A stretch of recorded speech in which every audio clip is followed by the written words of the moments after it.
Mama told me you're my alien. 사실 넌 점은 별나라에서 왔어. You in planet used to be a champion. 금메달까지 딴 1등 선수였어. 점점 잘나고 커진 널 더 이상 담을 수 없었던 행성. 따뜻한 물에서 수영하는 걸 좋아했던 널 내가 데려온 거야. 내게 특별한 힘이 있단 걸 알겠니? 난 약해지고는 점점 더 강해지겠지. 에이 에이 에이 에이 an alien. 에이 에이 에이 an alien. 가득한 어둠 속 비밀처럼 타오르는 에이 에이 에이 an alien.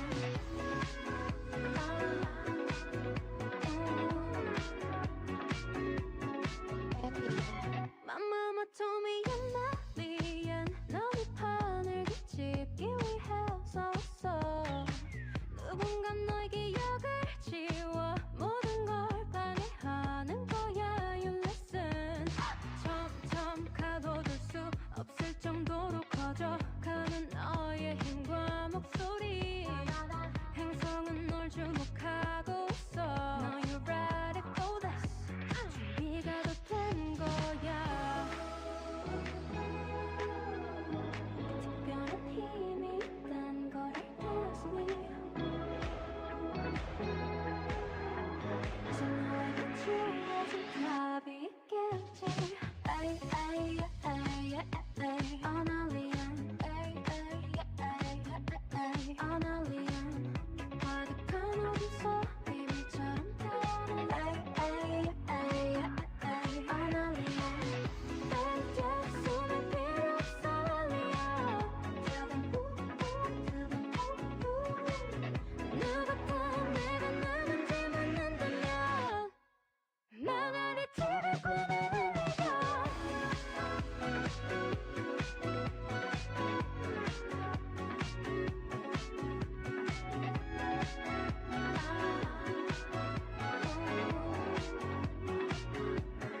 에이 에이 에이 에이 an alien. 에이 에이 에이 an alien. 가득한 어둠 속 비밀처럼 타오르는 에이 에이 에이 an alien. ちょっと上に溜めてください。右下上右下右右上上下下左右左右右下上右右下右右上上下下左回転1回転右下上右下右右上上下下左右左右右下上右下右上上下下回転3回転1回転右下上右下右上上下下左右左右右下上右下右上上下下左右左リセット。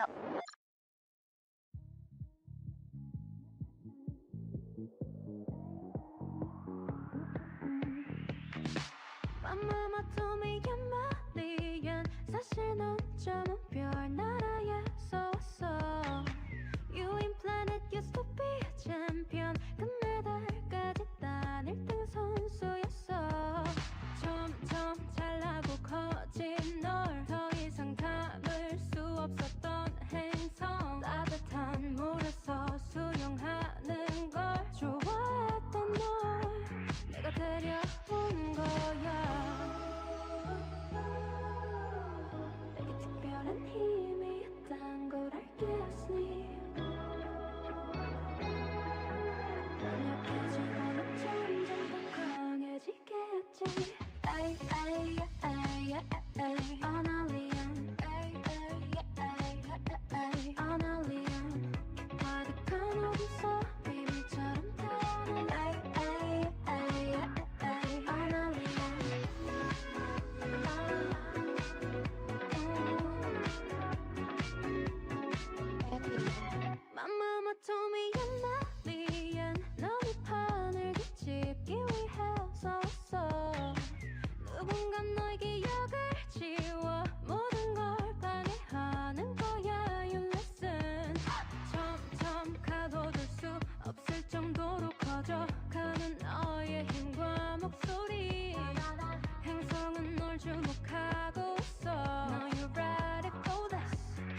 지워진 답이 있겠지. 에이 에이 에이 에이 어널리언 에이 에이 에이 에이 어널리언 가득한 어둠 속 비밀처럼 타오르는 에이 에이 에이 에이 어널리언 내 숨을 필요 없어 알리야 Tell them who tell them who 누구든 내가 누군지 묻는다면 나날이 TV 꾸미는 어널리언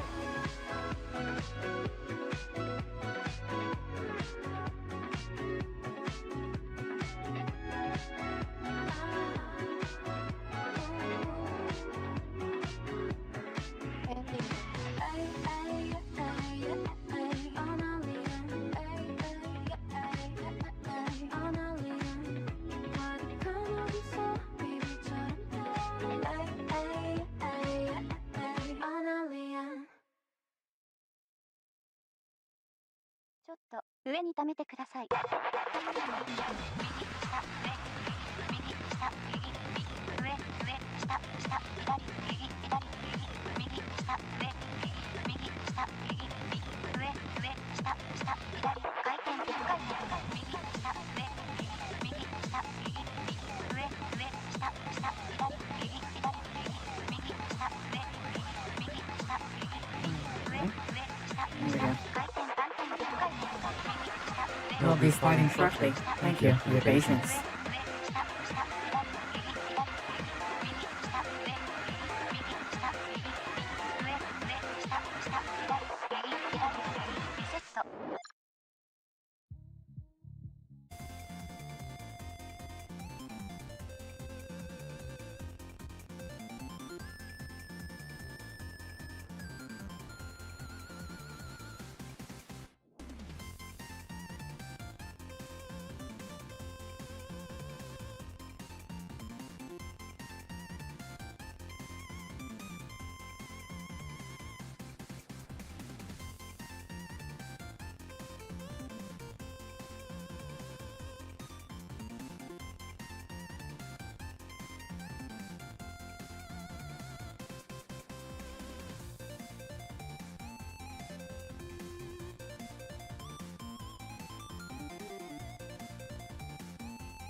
Hi.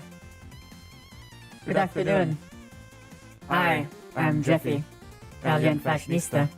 Welcome to my stream. Coming at you live from the mothership currently orbiting your planet. It is me, again. If you watched yesterday night's stream, must be pretty weird. That's the only downside of having 2 streams in 2 days, is that the way I set them up means that if you watch me and then go to bed and wake up the next day, you get to watch me almost immediately again. For some people that might be a good thing, for others not so much, but I don't know what type of person you are. But in any event, I am glad you're here. Welcome, welcome. Today, on this really sunny, comfy Saturday, we will be probably hopping into some Core Keeper later. I've been playing this game on and off stream. Been pretty fun. You might remember me streaming it also a few years ago. So this game has been in early access for a little bit, and it recently came out in full release. So I decided to give it another shot. I played it a little bit with one of my friends, and then he poofed out of existence, so I kept playing by myself. Which this game makes easy, because you can... The world file and the character files are separate. So you can literally play your single player game, and then go play with your friend, and you can still progress your character's skills, which is great. Alright, let's say hi to some cuties in the chat. That's you. You know who you are. Hey, Super. I did not make you miss your train. At least I hope not. Hey Raven, how's things? Devin, good to see you. Hey, Formula.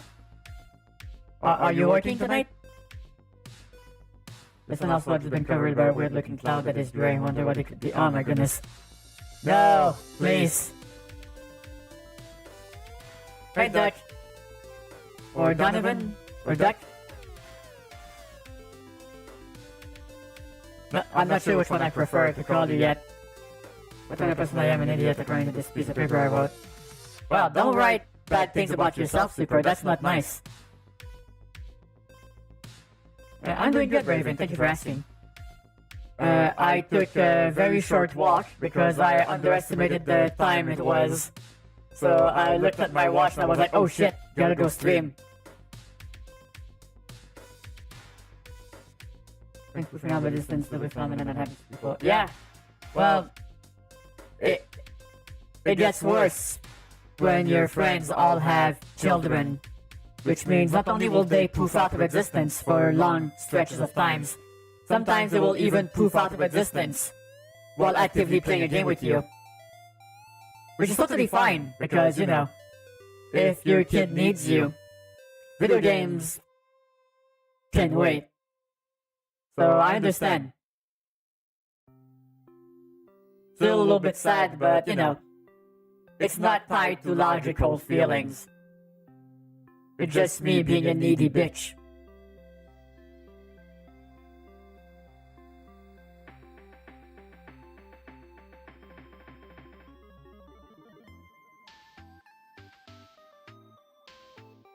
The big alien noob. We calling an alien noob. Sonic's bed was enabled to go stream. What? Huh? I'm not sure I follow. One hand issue that my friends are now under the age of 25 and do not want kids yet. Well, that's good. Kids are a huge responsibility. And once you have them, oh god, come back hands. I'm trying to be serious here. Once you have children, they will take over your life. As they should. They have to come first for everything. You have to take care of them. Kids are not like a social facilitator or something you have to save your relationship or to keep someone in it. If you think like that, you're a jerk. You're a piece of garbage. Anyways. Hey, Frecta. Thank you. No, I'm not heading there. I'm staying far away from that fucking ghastly place. You ain't got no energy today, fighting for my life against sleep. Goddamn. Are you working tonight, Formula? I would imagine so, since I always remember you being unhappy about the weekends.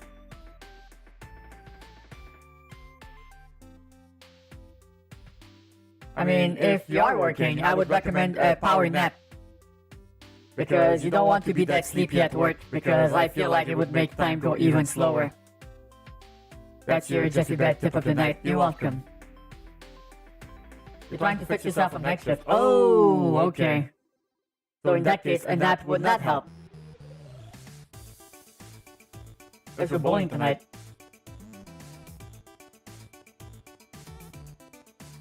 Do I look like the protagonist of Grand Theft Auto 4? Okay, no, that's a bit of a deep cut. Alright, I need to use a vtuber smoke bomb real quick. vtuber smoke bomb. Blech. I need to wash my glasses. Like, I don't know, there's like a weird dust thing in my vision and I can't fucking find it. So I'm trying to figure out where it is. Is it on my glasses? What the fuck? Okay, hold on. I'll give them a little scrubby scrub. So enjoy chair stream for a bit as I talk for a little bit as I clean my glasses. Because without my glasses I can't see shit. Oh no. I wonder if this. I forgot to check. I think my avatar has glasses too today, so that's really fitting. Funny enough, I can't wear, what do you call them? I can't wear contact lenses because my eyes are weird shaped, IRL. My character, my VTuber, can wear them though, which explains why they don't have glasses with all their models. But IRL I can't. I tried, they burned my retinas. Like, it's not comfortable at all. Alright, let's see if that helps. Alright. And pow! Alright, we're back.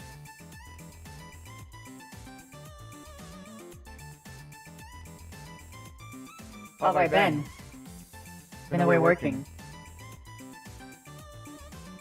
Well, I mean, that's a pretty good reason to not be able to watch my streams, honestly.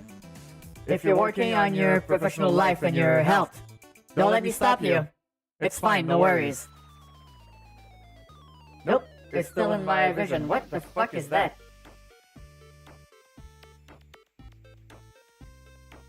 Like there's a strand of fiber in the corner of my vision.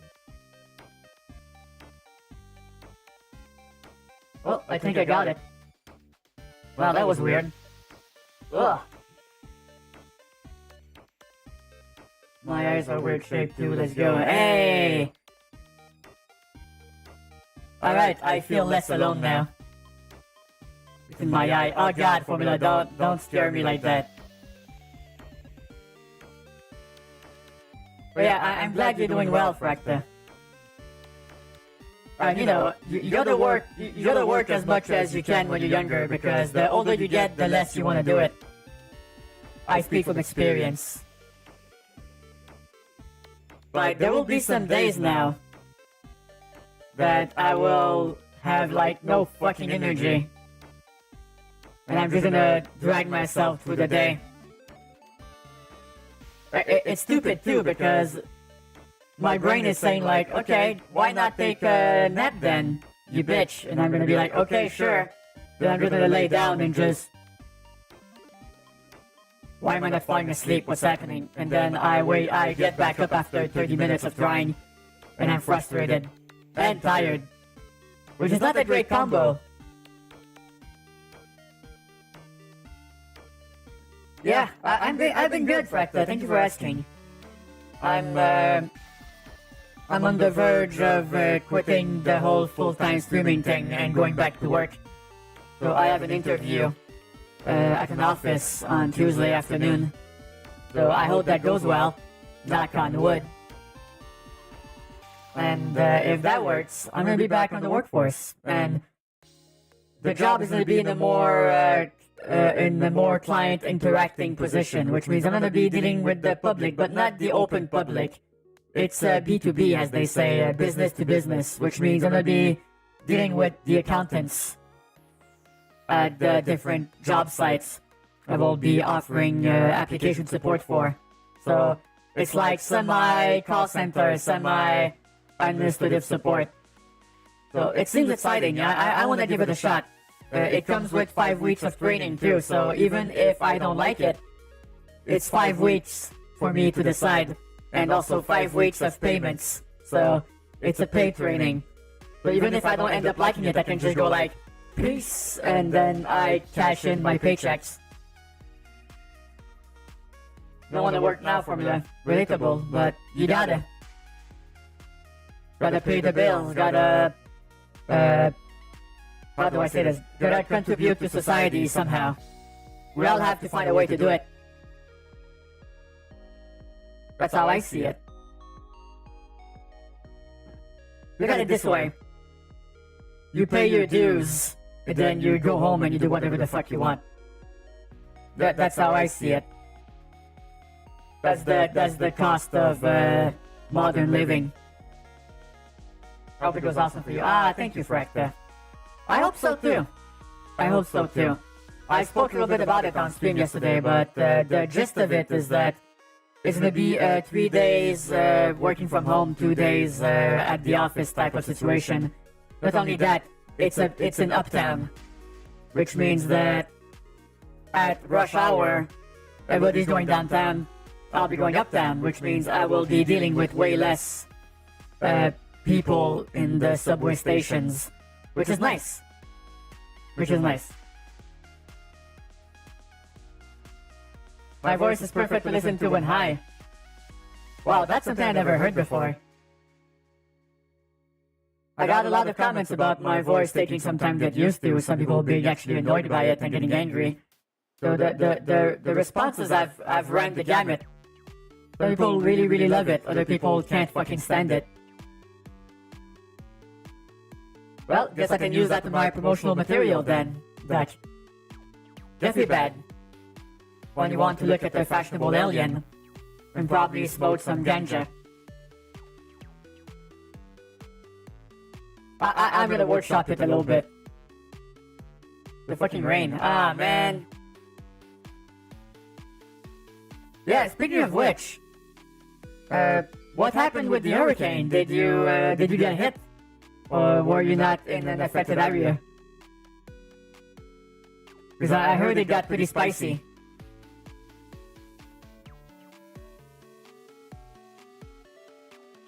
It started raining into the chair, and now we're all running. Feels like there's a typo there. Can't quite put my finger on it. Alright, he'll fix it once he stops running. But yeah, so I like the option of working from home, so this is good. That means I get to set up my home office again. And I get 2 days to go do some, a little bit of corporate socializing, which is not my favorite, but you gotta do it. Because if there's one thing I learned about corporate culture on your planet, is that it's not about how hard you work. It's about how visible you are to the higher-ups at your company. That's it. If you're quiet and you just do the work, even if you're really good at it and are very productive, you will get looked up, you will get ignored. You will get passed over for promotions. And I mean, for some people that don't want to have too much responsibility, that's a great strategy, don't get me wrong. But you still have to get a little bit of visibility. Otherwise, when it comes times to start shedding weight, in quotes, when they start firing people, you're the first on the chopping block. Because nobody knows who the fuck you are, so it's a balancing act. If you do it too much, it also can backfire because the bosses might pick up on it and flag you as a brown noser. And the employees will flag you as a brown noser. And will make your life a living hell, so you gotta find the right balance. Otherwise, you're in for a world of hurt. That's corporate culture for you. You gotta play the game if you want the paycheck. You found the best way to that? Yes! Asking questions is a great way to be visible in corporate culture. Not only that. Okay, so you guys are more on the nerdy side. Oh god, sorry. You guys are more on the nerdy side, right? So another good trick I found very effective for me is whenever someone's having a computer problem that you think you might know the answer to, go in, help them out. You'll get a reputation for being helpful around the office, and that kind of information travels. And that type of reputation for me has always been a positive thing. Because you get other people you don't know as much coming to see you, like sometimes even bosses will go like, oh, can you help me with this? And that makes you real visible in the office as a helpful person. And you don't really have to do much to get that reputation. Just like tell one or two person to reboot their PC and the problem fixes itself. And you're like the office IT person now. And also the IT people will love you because you're intercepting a lot of things that would have gone straight to their fucking desk. So that's real useful. And as I said, don't put too much time into it. Focus on problems you are 100% sure you can solve, otherwise you're gonna look a little bit goofy. And then do what is required of you. For job-wise, don't do too much. Because the only thing that this will give you is more work. And that will become your new normal. And if there's 1 week where you don't feel as performant, you're gonna get your fucking ass beat. Because now people will say you're underperforming. Because you set your own bar too high. That's something a lot of new people in offices don't understand. And it fucks them over really hardly. Really strongly, I mean.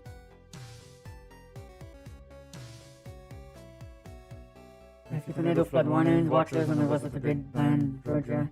Okay, so you got lucky this time, Super. That's good. That's what I'm happy for you.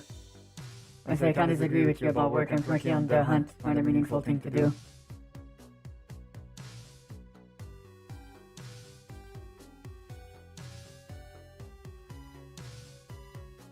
Okay, well, that's fine.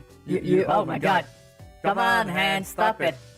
Oh my god, my fucking trackers have been, I think my base stations are dying. Because they haven't been tracking as well as they used to. Okay, so... No disrespect taken. It's, everyone has a different, everyone has a different goal with work. Work means something different to everyone. For me, it is a means to an end. I do not see work as something aspirational. I see it as something you do to pay your bills that allows you to actually do what you want after work. Because here's the thing. It's okay to want to do a job that has like a meaningful impact on the world. That's perfectly fine. And if that's something you want to do, that's also totally great. That's awesome. Congratulations. I'm very happy for you. It's just that you have to go into that knowing the risks. Because unfortunately, modern work environments are made to take people like you and to crush them into a fine paste. Because you mean well, you want to do good, you want to be productive. But the only thing that this will get you, as I said, is getting more work piled onto you, while less performing people get to coast by and get paid even more than you sometimes. If that does not piss you off, then you might be fine with it. Because that's the thing, I had a few friends at some jobs over the years. They were like you. They wanted to do great. They worked really hard.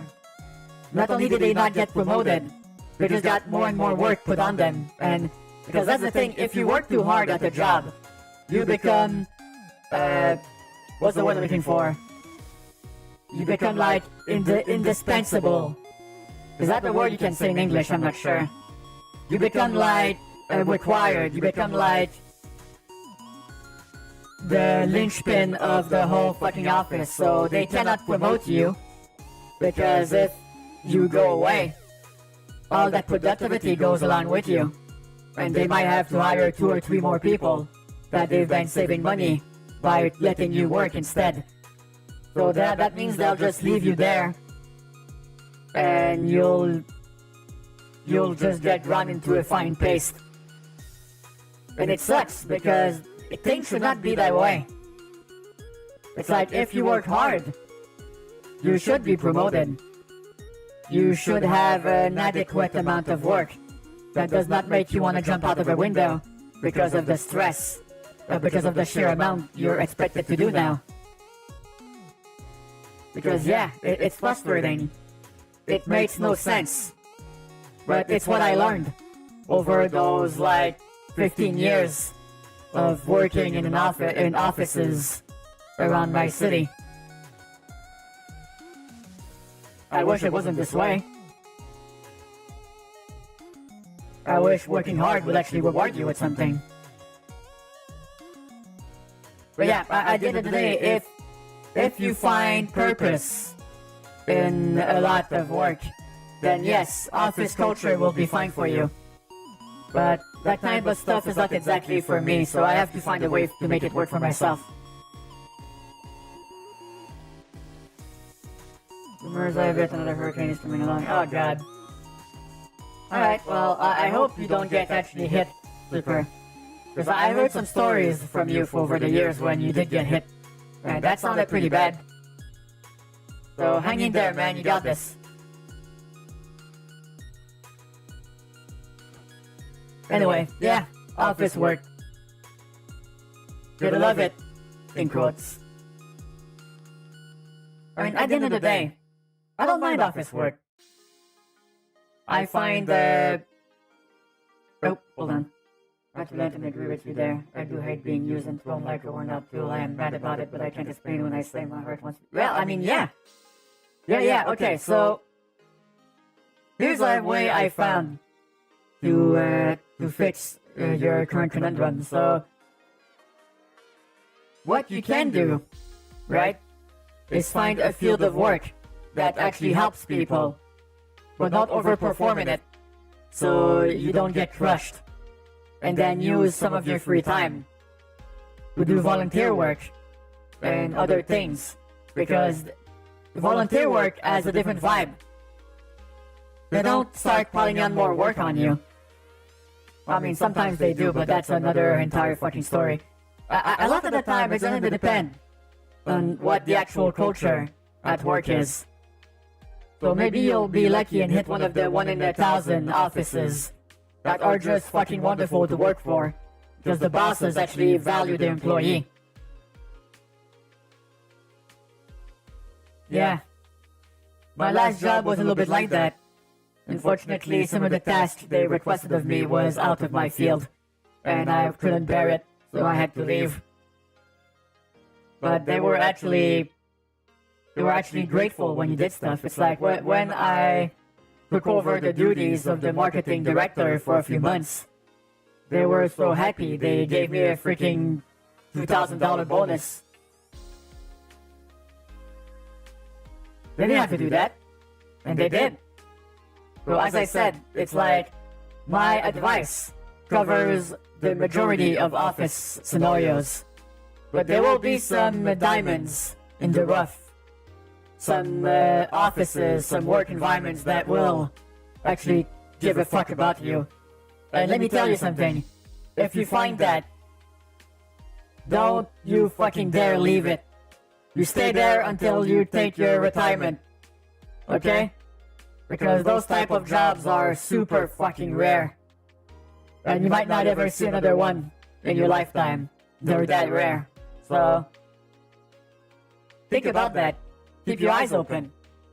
And nothing's stopping you either to start out at the place. Get a feel of the environment, and if it's conducive to the type of meaningful work you want to do, then be my guest. Hop into it. But if you start seeing some symptoms of an unhealthy, grind set environment, then be careful. Protect your sanity at all costs. Used to work with a lot of things. I was a stable hand, a forest cutter, parking meter installer, warehouse worker, and right now warehouse worker for a cookie service. Ooh. Okay. So you prefer the more hands-on work, right? There's always going to be demand for that. Yeah, I'm more of the... I studied in secretarial studies. I went to trade school for it. So I'm more of an office worker type. So my experiences might be different from yours. Or there might be a lot of similarities. Because I feel like a lot of work defies the different type of jobs you do. Like there's some criminality in every type of work.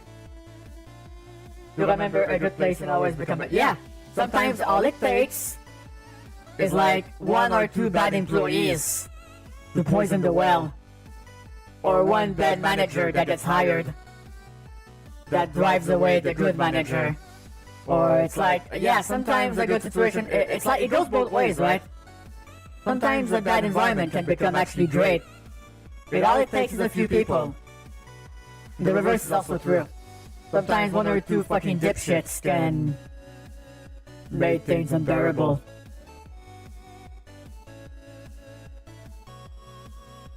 But as I said, my last job was great. But there was one manager that was awful. And they added a lot of stress to my days that should not have been there to begin with. So yeah, I do hope my new office work will not be that toxic. But you know, it's a semi call center environment, so my expectations are low. I'll just put it at that. But then again, that type of work is very self-contained, so less stress because you do work when you're there, and then when the clock ticks 5, you're out of there, and you don't even have to think about it. That's my favorite type of jobs, honestly. Where you can just do the work, get the fuck out. Because more project-oriented tasks that last over months are really stressful to me because I can never leave it at work. It's always in the back of my mind. It's like, you're gonna have to work on it when you come back. It's not getting done without you. So, yeah, there's different kinds of people, I guess. Yeah, exactly. I honestly do admire your work in that I respect your conviction in office or your work. I just feel you're stupid to handle the things you do. Whoa! Don't underestimate yourself, Rakta. You might surprise yourself in what you can actually do in an office environment. So, if you do hard labor because you feel satisfied doing it, that's good. Don't do it because you feel like that's the only thing you can do. Because that's not a healthy mindset to have.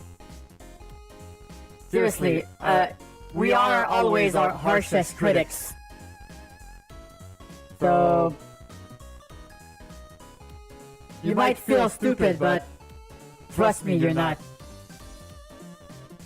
It's often the people that think they're the smartest that are the actual dumbest. It's always also the people that are tooting their own horns that often are the less competent. Think about that. Think about people in your work environment. Does that sound familiar? Yeah, Formula has a good point. There's always a learning curve. No one can be expected to do a job well at first. You gotta ease into it.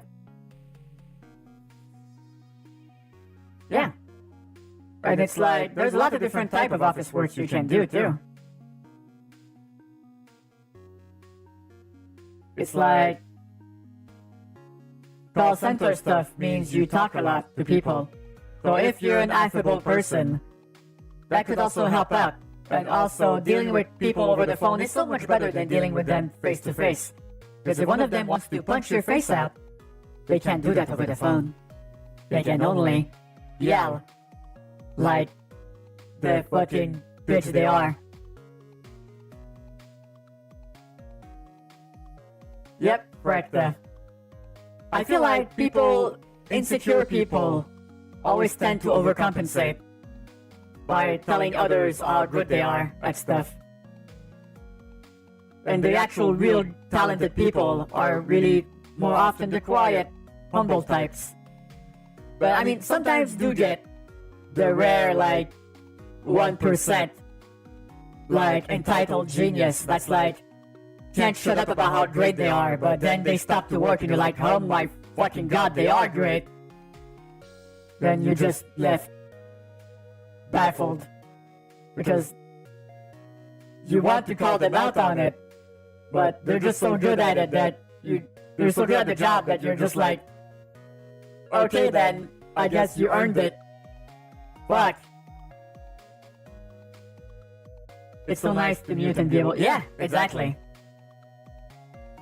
Or when they yell at you, you adjust the volume in your microphone and you tune out for a bit or you mute yourself. Then when they get tired of yelling, because that's the thing, right? Most people, when they start yelling at you, all you have to do is just let them yell. Let them tire themselves out like the toddlers they are.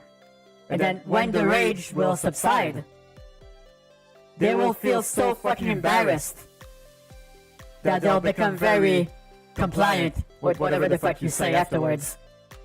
It's like, you know it to be true, because think about the last time you were very angry and maybe did something you kind of regret. When you calm down, you realize how fucking stupid that was, right? Like some weird post-nut clarity, but for rage. Okay, that was a really stupid fucking thing to say, but you know what I mean. Yeah, that's gonna get taken out of context, isn't it? Fudge. Anyway, at the end of the day, you have to figure out what you're good at and be honest with yourself. So I don't mean like being self-disparaging. I'm sure you have some skills that would surprise you.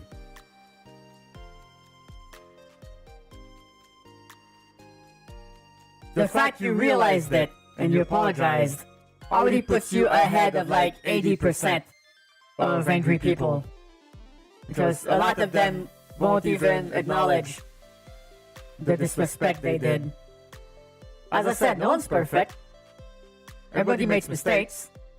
The greatest of us are the ones who can realize the mistake, properly apologize, and I don't mean in that fake-ass, sorry you're upset kind of way that lets you avoid all responsibility. That's not an apology. That's lip service. Actual apologies. Like, I'm sorry I acted the way I did. I regret doing that to you. You do not deserve such behavior. I hope we'll be able to move past this at some point later. You know, stuff like that. But yeah, at the end of the day, think about what type of office-like abilities you might have for ACTA. Because physical labor might be good now, but it will not always be good. There will come a point where your physical abilities will reduce. So starting to prepare for maybe something a little bit less physically intensive might give you more quality of life as you get older. Because that's the problem. If you do a lot of physical work for a little bit too long, what happens is that you give yourself a ton of physical problems when you get older because you worn yourself out physically. So you might have like freaking like nerve damage or back problems or like tremors in a hand. So it's always, I mean, it's fine to do physical labor when you're younger, but if you start getting older, start looking more into office jobs. There's ways to get into that type of work, like you can get in call center work if you're an affable personality. You can then transition into more administrative roles, like clerks that work at counters in municipal or government roles. And after that, you can pivot into more secretarial studies if you want, like taking calls or setting up meetings or preparing documents for a team of other clerical workers. So yeah, the whole field is wide open. That's why I went with secretarial studies, is because it's an open door to a lot of different fields.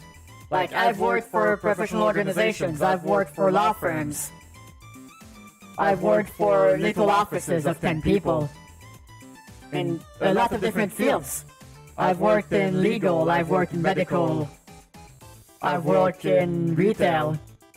There's a lot of opportunities. If I was a boss, I would hire you as an HR leader. I wouldn't be able to do it because you need like qualifications and human resources for that. It's stupid the amount of years you have to study to be like an HR professional. I've looked at it, But you have to study in college in administration. Then you have to specialize in human resources. It's fucking nuts.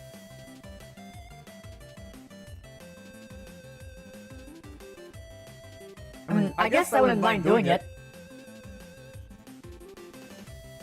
But I guess that means I would probably have to go back to school or something. I'm nearing my 40s, so I'm not really in the mood to go back to school in any shape or form. I mean, maybe that someday that will change, but I don't know, man. I've never been really good at school. Like, before I went into trade school for secretarial studies, I went to like 3 different colleges. I tried accounting. I tried graphic design. I tried multimedia. And I bounced off all of those. Done a few things that could work for me, as you said. Got a little bit of walking on the road, if you know what I mean. Yeah. I think I know what you mean. Why am I live here? I'm live on YouTube and Twitch. I found those places to be best for me. I don't like the TikTok audience, to be honest. I do have a TikTok though, but I haven't been posting on it recently. But yeah, I feel like the most bang for your buck you can get is Twitch and YouTube. And you keep like Instagram and TikTok for shorter form content. You could be going at it, bringing it in. I mean, yes, of course, Prakta, of course. And nothing's stopping you to get in a more supervisor role later that has less physical labor tied to it and a little bit more administrative stuff. But yeah, looking into the future is also a good way, like, to prevent yourself from crippling yourself physically when you get older. Because unfortunately, a lot of labor-intensive jobs end up like that for a lot of people. That's why, unfortunately, a lot of construction workers end up addicted to alcohol in their later years, is because they hurt all over because they've worked so hard their whole lives. Where am I from? A planet far away from here. On the edge of your galaxy. Hey, welcome back, Super. Remembering Minecraft as a Minecraft Live today. Are they gonna show more Minecraft movie footage? I hope not. That movie needs more time in the oven, if you know what I mean.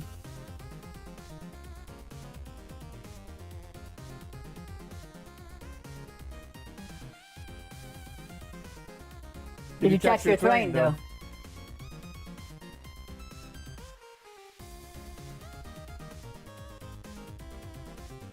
Well,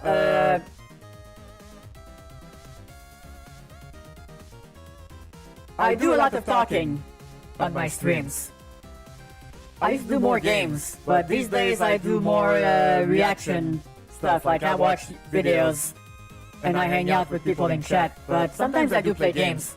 Like today I'm thinking of playing Core Keeper, which is a really fun Stardew Valley-esque type of game. Oh, I'm from the Milky Way galaxy. I'm from your galaxy. I just live on the edge of it. It's quite the trip. Lucky for us, we have a lot of gates that allows for faster travel. You guys have one outside your solar system near the fuck, what's the name of it? I forget the name of that system.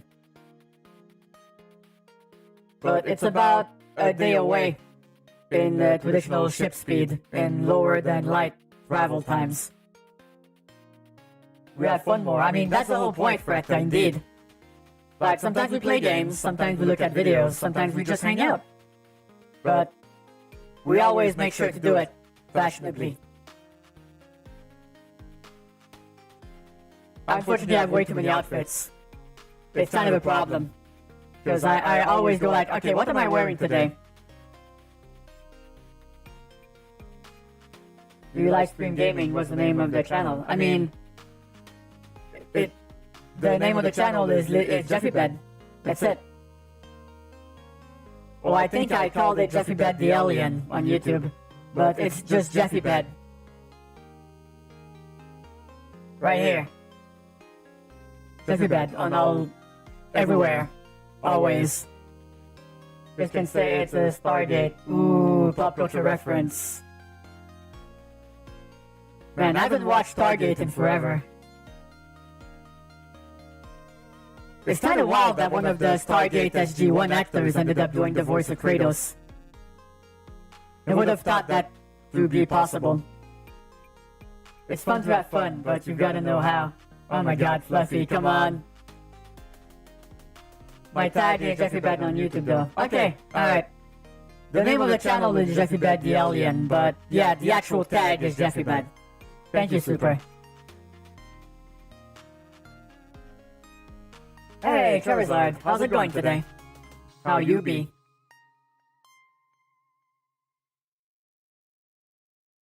Why does the back of my neck itch today?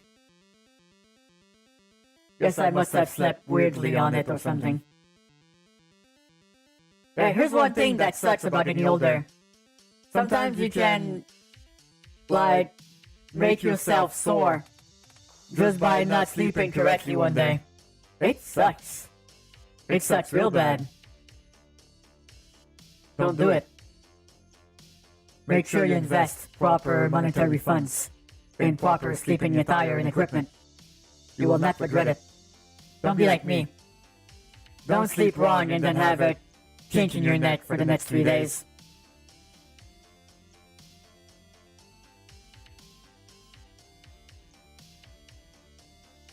Oh no, I'm way past college age. Freya.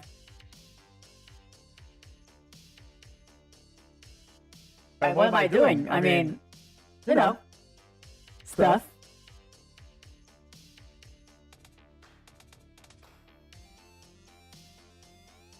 I feel like it's fun to talk with viewers. That's why I end up doing it that more. And I'm gonna assume if people watch a live stream, it's probably because they want to interact with the person. I think. At least that's what makes more sense.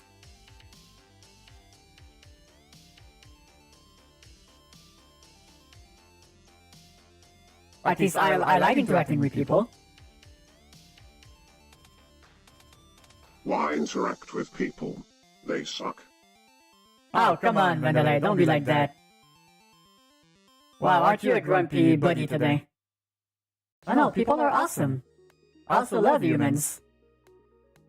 They're so fascinating to me.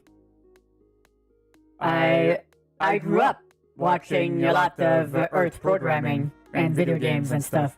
So it was really awesome I finally got to move in to this planet and live here for so many years. So whenever I do decide to go back, I will have no regrets. What's my favorite genre? Of what? Of games? I like the cozy games. I'm a bit of a contradiction, because on one hand, I like games like Stardew Valley, Core Keeper, Terraria, or like survival crafting games like Enshrouded, Valheim. And on the other hand, I like shooter games, battle royales. I like horror games. I'm a huge fan of the Silent Hill series, so I'm really excited about the remake coming out in a week. Or is it 2 weeks? I forget. So yeah, I'm a bit of an enigma. Movie shows, books, maybe. I like action movies. I like horror movies, but not the slasher gory type, more of the psychological horror type. Books, I haven't read much books recently. But I prefer fiction. Science fiction, specifically. Like, right now I'm reading Neuromancer. Which is kind of funny because I read a lot of the books this one inspired first, so it's kind of a mess. If you guys even rock, oh my god. Yeah, I streamed Solitaire once. It was a disaster, but I had a lot of fun. Failure that behavior bought Red Hook Studios, so now they own Darkest Dungeon. Oh god. Yeah, that is worrying. That is worrying, but Red Hook Studios has a lot of bangers in their library. So maybe they won't go under. Or maybe they will, and people are gonna be pissed at behavior for one more thing. Another thing on top of the shit Sunday. Music. I like synthwave. So things like Carpenter Brut. I like lo-fi. I like pop also. But older pop. Like I'm a big fan of Sia's music.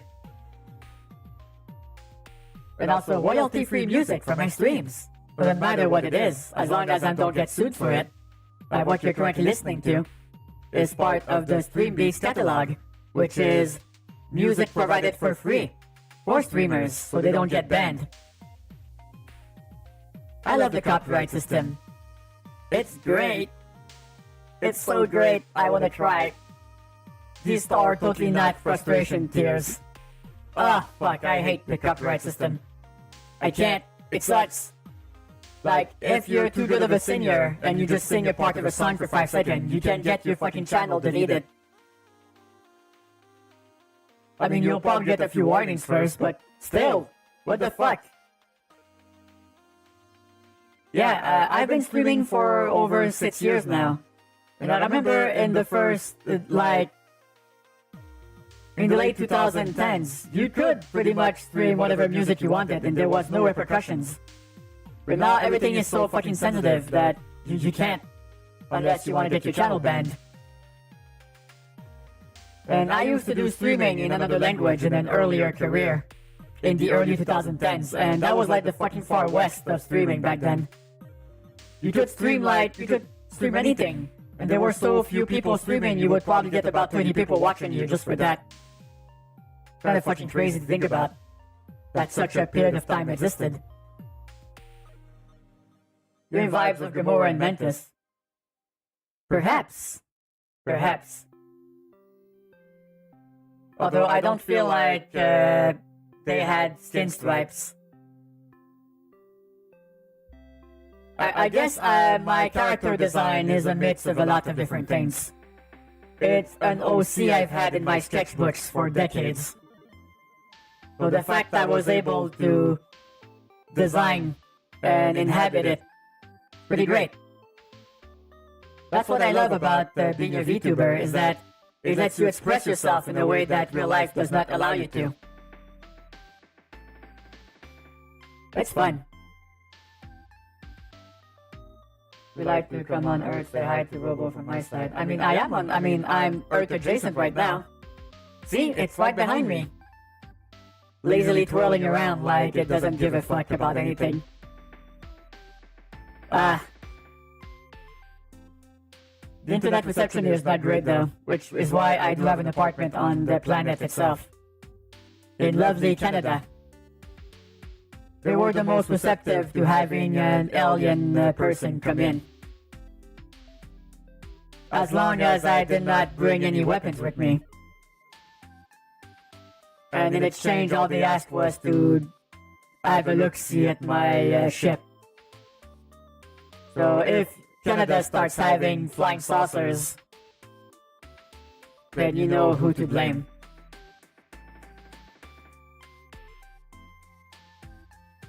Then you can have really nice clothes and change it on a daily basis. Yeah! Yeah. Indeed I can.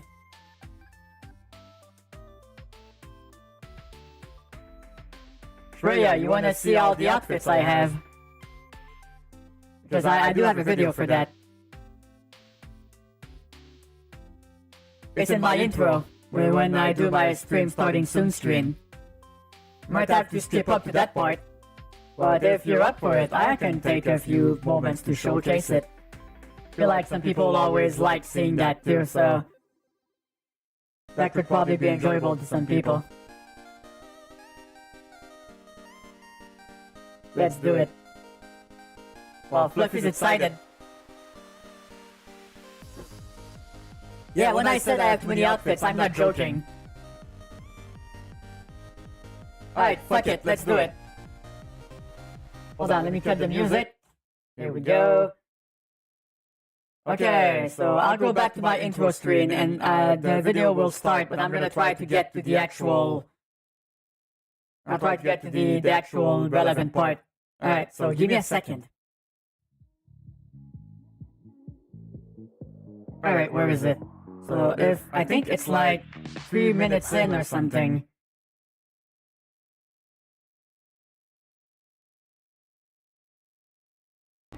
Alright, here we go. So that's the end of the little dancing intro.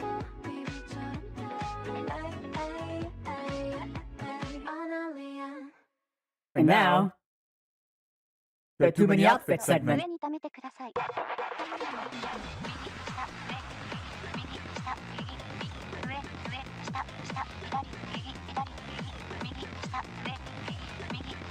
How many can you count?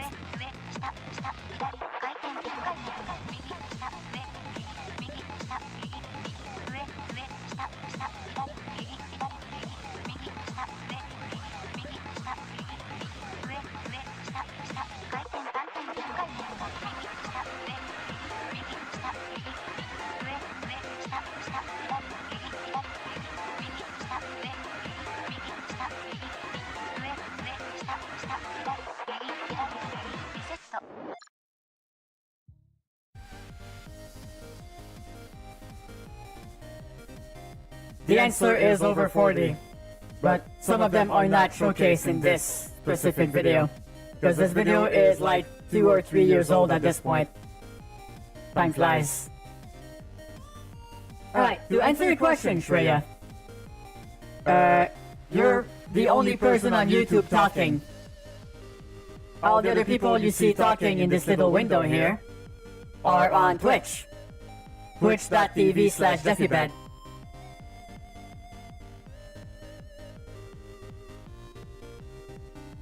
So yeah, that was a little preview. Hope you enjoyed.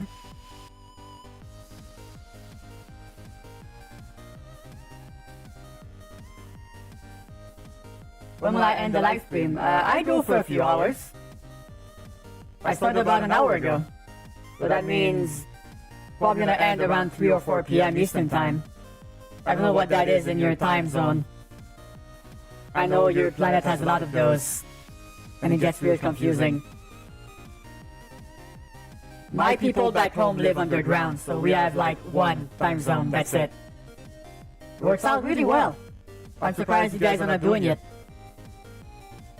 If you can visit us on Twitch side, we're friendly, mostly. I know, come on, you guys are the friendliest. You don't realize how fucking nice you are. Because I've lurked in a lot of communities, and a lot of them can get pretty fucking hectic. It's 11 p.m. here. Okay, so you're in some type of South Asian country?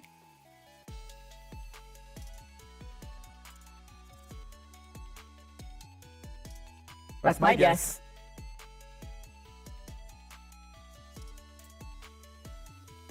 Because we use the sun as a clock. Yeah, that makes sense. Here we are playing mini terrors. Goddammit, Formula, don't start with me.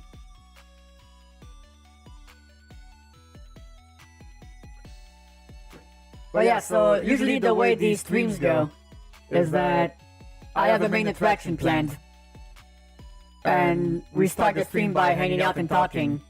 And we talk until we run out of things to talk about, and then I hop into the game / YouTube video, whatever. So we still have things to talk about right now, so we're still going. So I don't know exactly when we're gonna start playing Core Keeper. And sometimes I have ended up actually not even playing the game that day because we just talked for too long. So life is full of surprises. But there is one thing I must do, unfortunately. Since most of my viewership is on Twitch, I have to run ads sometimes. Because otherwise they just randomly pop up. in the worst annoying places. So I'd rather take like 3 minutes off every hour or so, get something to drink, stretch out my limbs a little bit, walk around, and we all meet back here in 3 minutes, ad-free. Hooray. So this is what I'm gonna do. So since you're on YouTube, Shreya, you will not see ads, but you will see some lovely fan art instead. And that goes also for everyone who is subscribed to my channel on Twitch. So that's the best way I could do it. Why people can't live without wars? I don't know. I don't know. I wish they would be able to not go to war. But anyway, ad time. And yes, ad keeper. No, core keeper later. So, thank you for waiting. We'll be right back. After a word from our sponsors.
Sorry. I forgot my microphone was off. Well, that's embarrassing. Well, I haven't made that mistake in a while.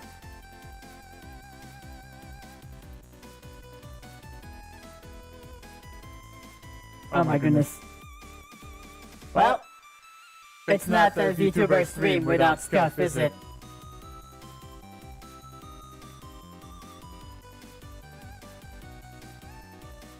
Yep. This one is really easy to turn off too. Like, if I just brush past it, it closes it. Because it has a capacitive switch on it to turn on and off. Oh my goodness. But yeah, welcome back to Comfy Times. With some Core Keeper later. Everyone's still doing good? Ad Keeper sounds like an idle game. Yeah. Yeah, someone's gonna steal my idea pretty soon. Or, I mean, my title, your idea. Freya, you're not on Twitch. It's banned here. It's banned? Wow, that sucks. I was not aware Twitch was banned in some places. Well, in that case, good thing you have access to the YouTube version. Although I don't stream on YouTube on days I watch content on YouTube, because YouTube hates it when you stream yourself watching content on YouTube. Job detected, non-bot verification complete. Yeah, that's a way to test out if you're a robot, I guess. That's funny.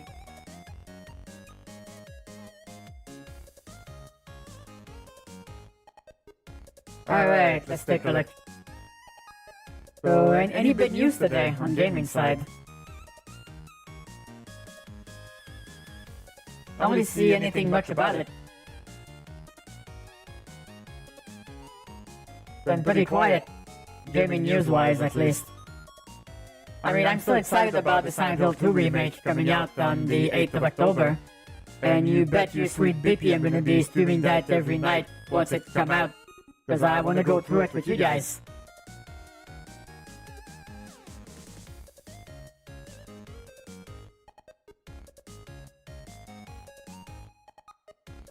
Oh damn, the new Chucky TV show got cancelled. Oh, that's unfortunate. I heard good things about it. Oh well.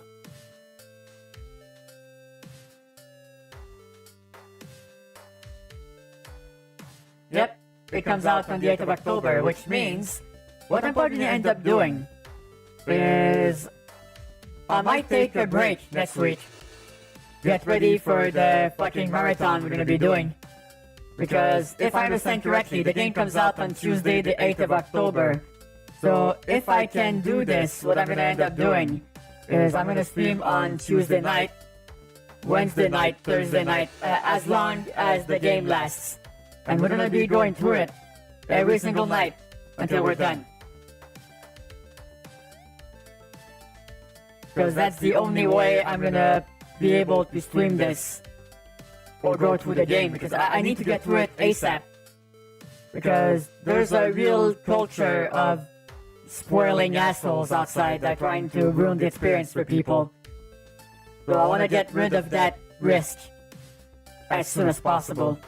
And also, I've been waiting for a version of Silent Hill 2 that's going to be playable for newer people for a decade and more now. Because the only way they can play Silent Hill 2 nowadays, on console at least, is with the super fucking scuffed PlayStation 3 version on the PlayStation Store right now. And that's not representative of the game I love. So if the remake honors the original, then this is gonna be a perfect entryway into the Silent Hill fandom for people. A whole new generation of people are gonna be able to discover James Sunderland's story. So pretty exciting.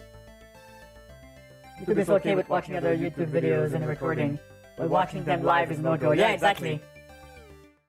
Yeah, last time I tried it, I got shut down in like 10 minutes. It was real bad. Gotta warn you on my account and everything. So I'm not doing that again. Yeah, fuck that.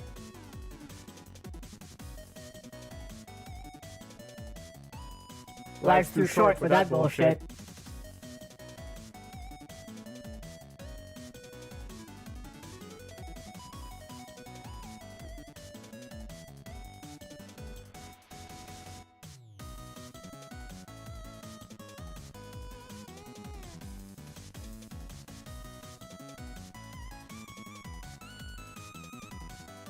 New Monster Hunter comes out last day of February. Ooh!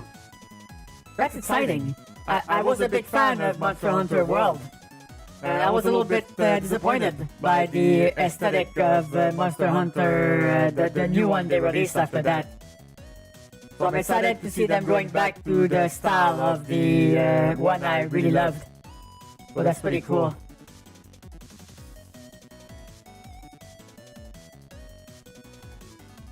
Yep, that's exactly what Crasher was talking about. That's pretty cool, right?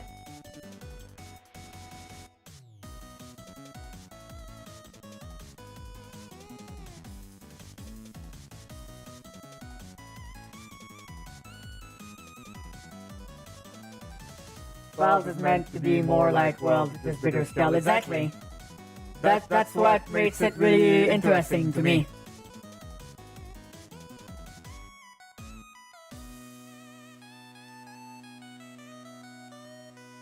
Well, I mean, I'm probably gonna be buying it as well, Fracta. I wonder if my PC's gonna be able to run it correctly. Because the last one was, I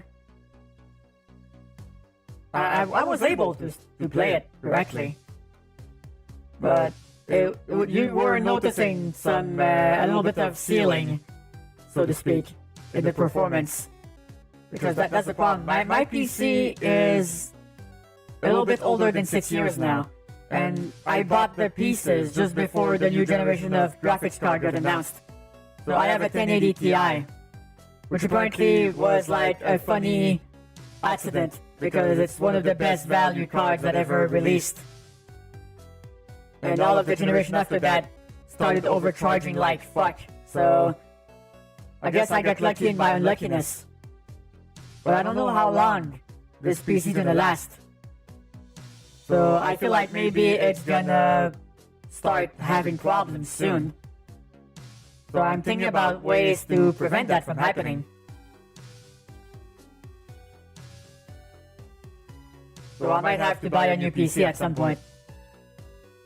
I mean, they're gonna announce the new 5000 series pretty soon, right? So maybe I'll be able to grab like 40 series cards at a better price because of that.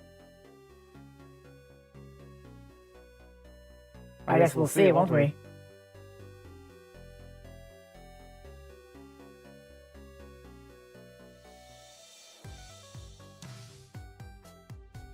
What CPU do I have? I have i7-8700K.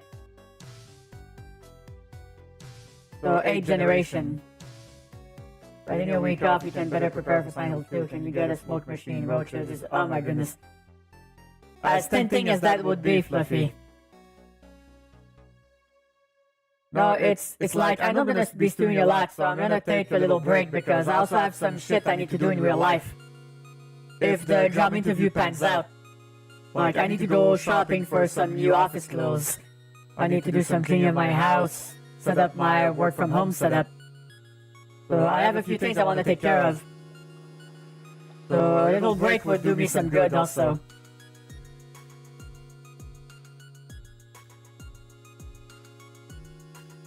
But yeah, so there's a new generation of graphics card coming out. Oh my goodness, how fucking expensive are they gonna be? The 400 series was already kind of fucking hilariously overpriced. So I can only begin to imagine. They almost charged $2,000 for the 4090. How much money do you think the 5090 is gonna cost? Oh my god, I'm so scared. Oh, it's gonna be a mess. Ooh. That's a scary thought, isn't it?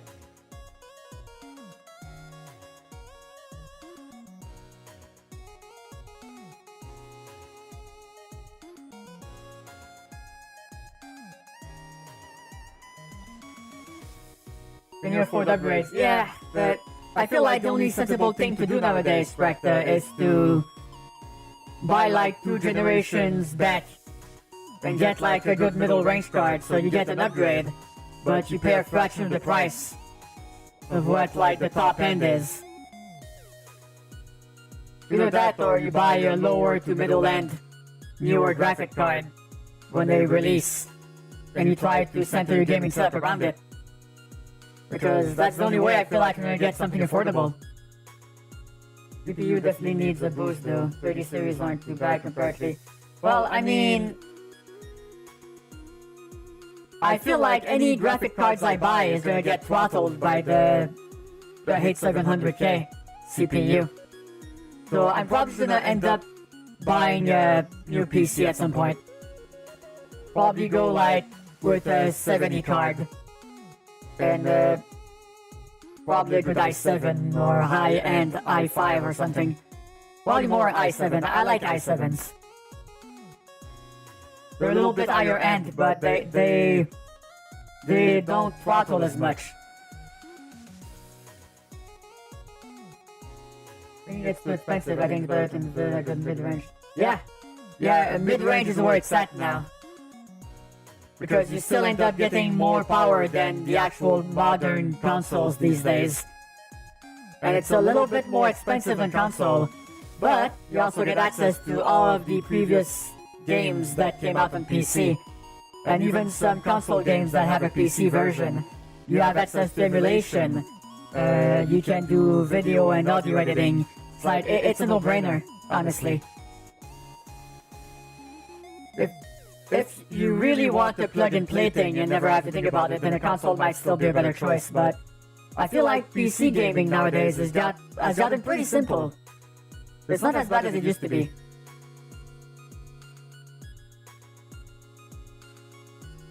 Working from home increases the opportunity to appear at a meeting like this. Huh? What?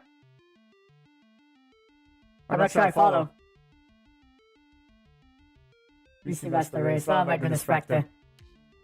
Yeah, PC gaming's pretty cool. Because you have access to a lot of the console exclusives. Even might not be on day one, but still. You get access to games that on PC that came out in the early 2000s. And with proper emulation, you can even play like old DOS games from the 80s and 90s. I mean, it takes a little bit more finagling, but still. You have access to like everything.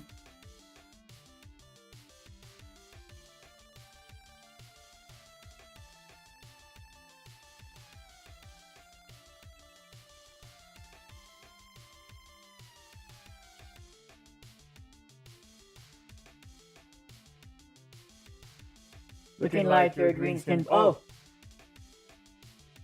Well, here's the trick. I work from home on another piece of hardware on the other side of my house. So the chances of me doing that are slim to none. Although I did triple check when I did my virtual interview for the job last week. I mean on Tuesday. Just to make sure I didn't have the voice changer on or the wrong webcam input. That would have been embarrassing. Imagine you go for an interview and you're just like, "Hi, I want job." I would have probably gotten hung up on because they would have thought I was trolling them.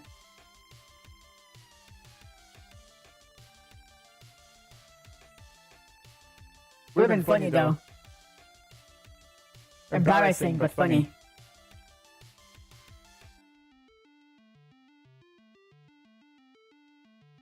Some number crunching on parts. Which GPU is it you have?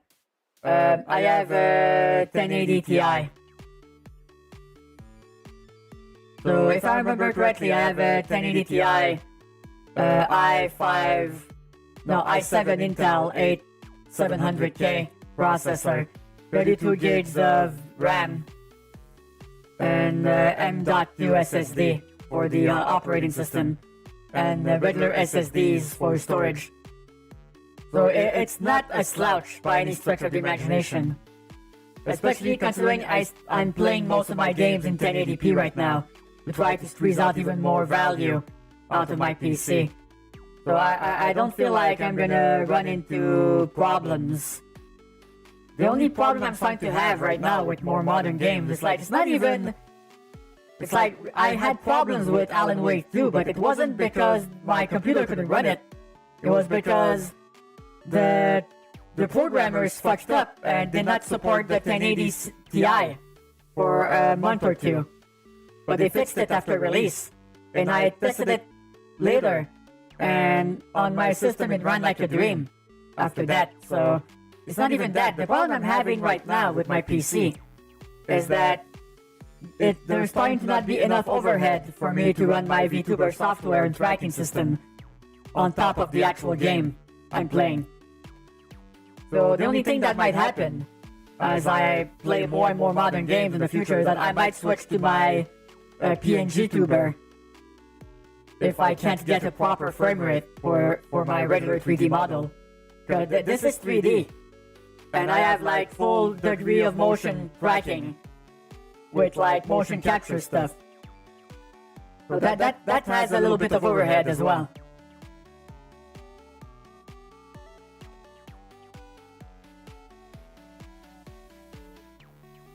So yeah, fun stuff.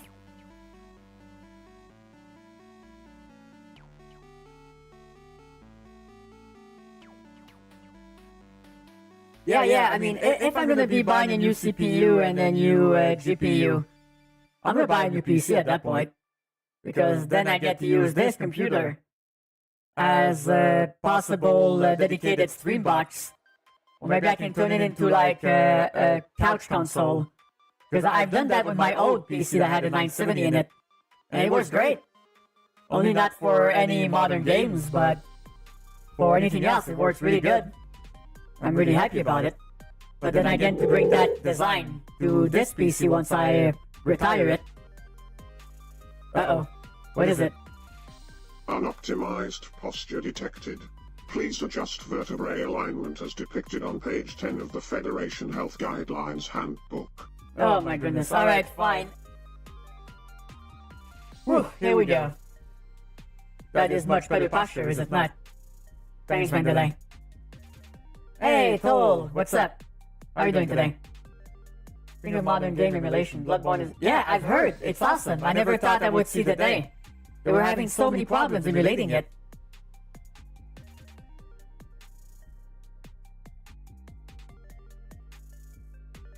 I mean, I'm a big fan of game emulation. Because, I'm big for game preservation. Because right now we're losing a lot of games. Because people can't...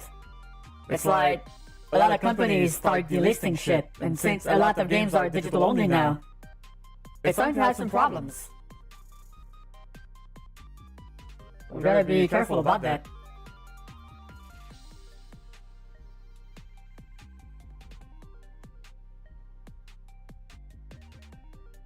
Though I've seen a lot of people invest in truly high-tech PCs, I mean almost half a year's worth of paycheck. Yeah. Here's the thing with PC gaming.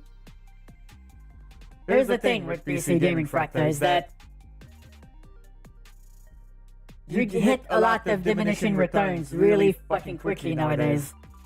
It's like you can get a computer that's 80% as good as the top-of-the-line PC for like a quarter of the price. So it's like you pay $1,200 for a solid middle-range PC.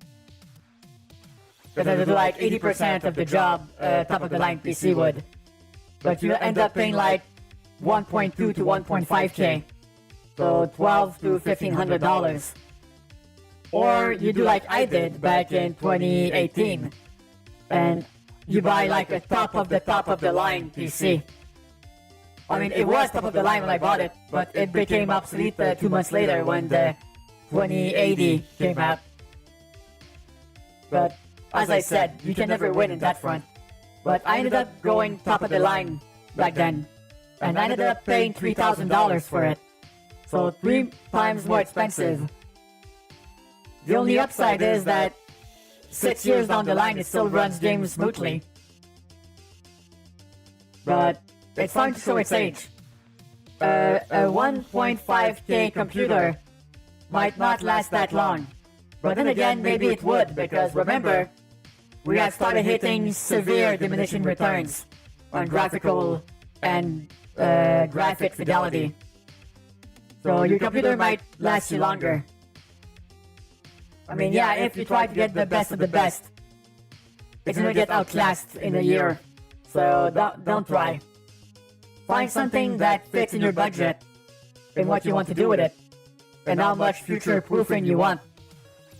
And that's it.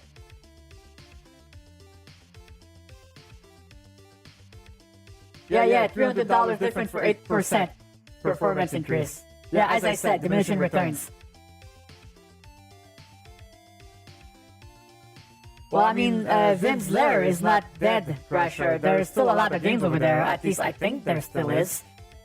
Did they close it before without me realizing it?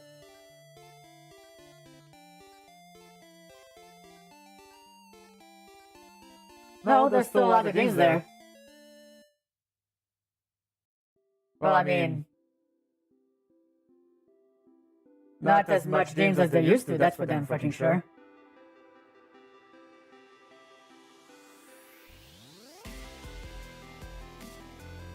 But yeah, there's still a lot of games there.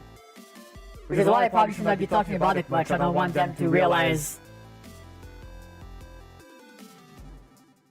But yeah, at the end of the day, I feel like you buy a solid middle-range PC around the time, or just a little bit after, they announce a new generation of cards. You get a great price, you get great performance, and it lasts a while too. So I recommend it. Yeah, I know, Crasher, it sucks. Because what's most frustrating about that whole fucking Vims thing is that they actively shut down people putting games that are not available anywhere. So it's like Nintendo and Sony fucking shuts down those places, and then they turn around and go, it's like, oh, well, you closed the pirate site. Does that mean you're going to be offering those games on your online stores? And Sony just goes like this.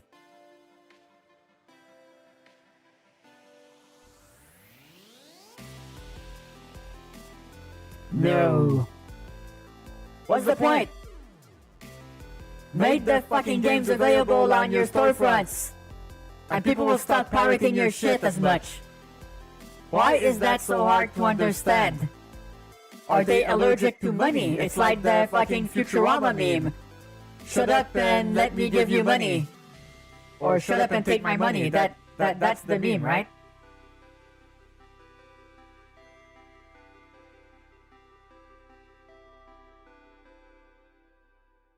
Yeah, I mean, they probably said, like, we might need it at some point, like a fucking hoarder. What if you want to make a remaster at some point? Then they never do. What the actual fuck, Sony? Nintendo? What is wrong with you?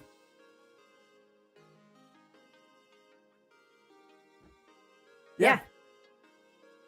I think someone said, I'm not sure who said it, but piracy is a friction problem. It's a user friction problem. If you make games, or if you make what you're selling easy to purchase, people will purchase it because people are lazy. If you make it convoluted, you bury it in performance degrading DRM, or bury it with other fucking predatory shit, then people are gonna go on the Sea of Thieves, if you catch my drift. Oh, it's a Gabe Newell quote. We don't deserve Steam. I'm so scared when Gabe Newell dies. What the fuck's gonna happen? I hope his progeny is as friendly to gaming as he was. It still is, I mean, he's not dead. Yeah.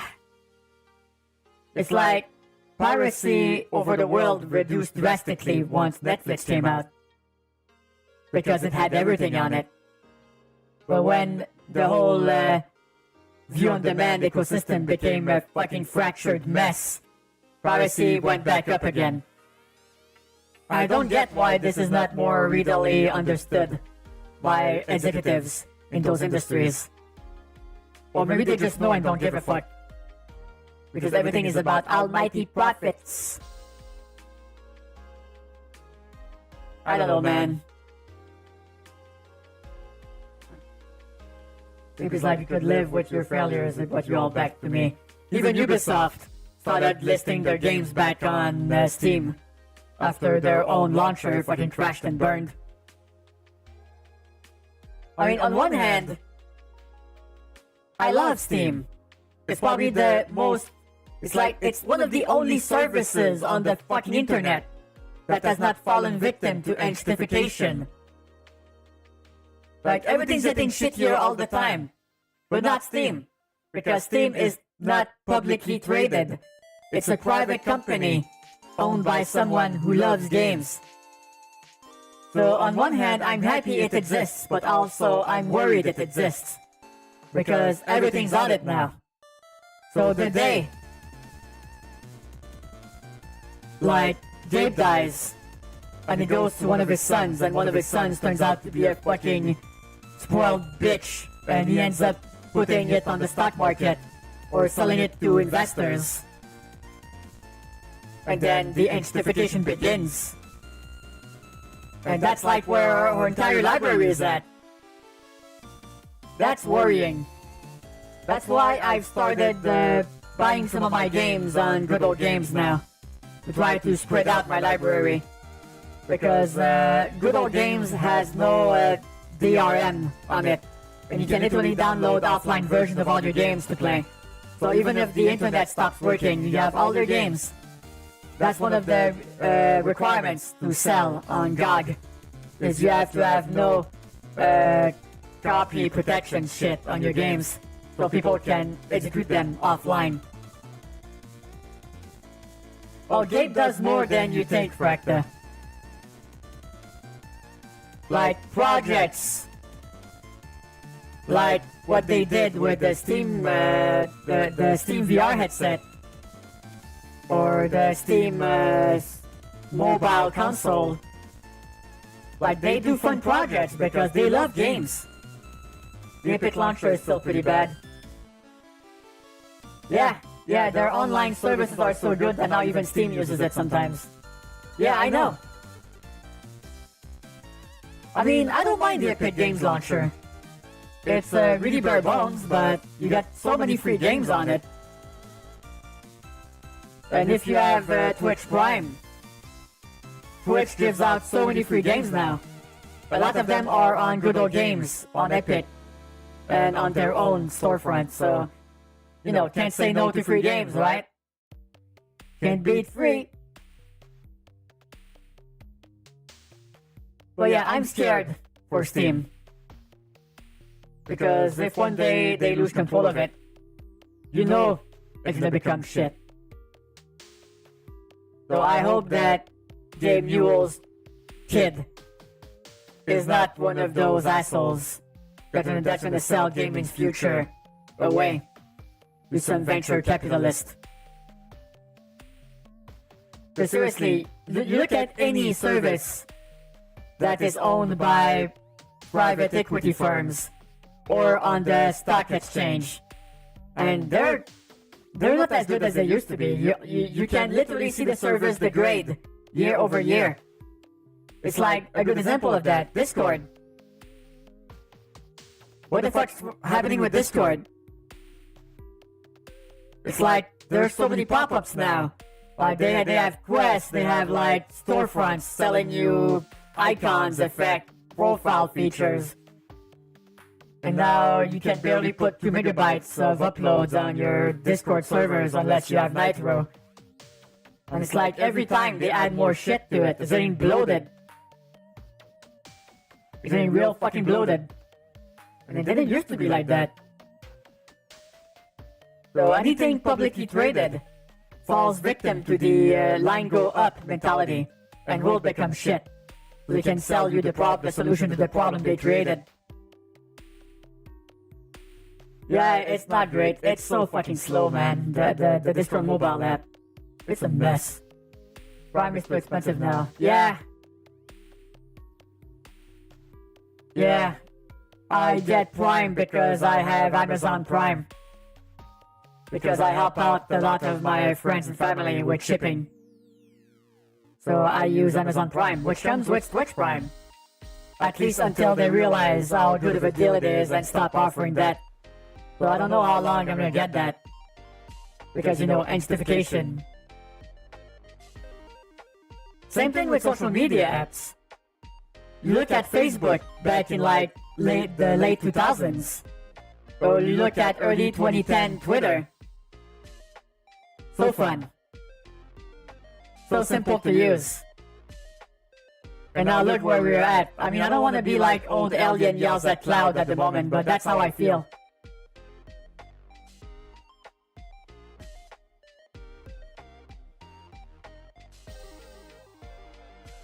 Oh god, look at the word painting here. It's a mess. Better not do that with my hands with this outfit. Ooh. That was weird. The Discord quests aren't even worth doing, only gives you cosmetic things. Yeah. Well, it depends. If it's a drop in a game, those are permanent and they are worth doing. Like I did the World of Warcraft one when I still played it, because it gave out a pet, and it took like 15 minutes. So yeah, that one was worth it. But those profile modifications are not worth it.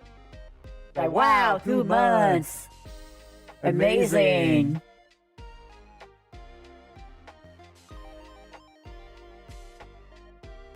Oh my god.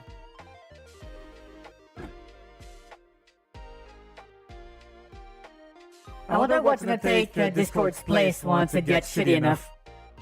Because that's how the cycle goes, right? Service is great. Everyone starts using it. Service sells out to venture capitalist or stock market bullshit. And gentrification begins. Begins to become more and more predatory.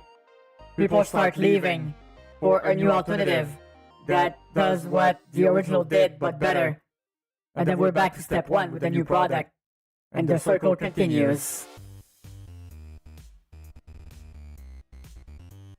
Because profit must go up at all time.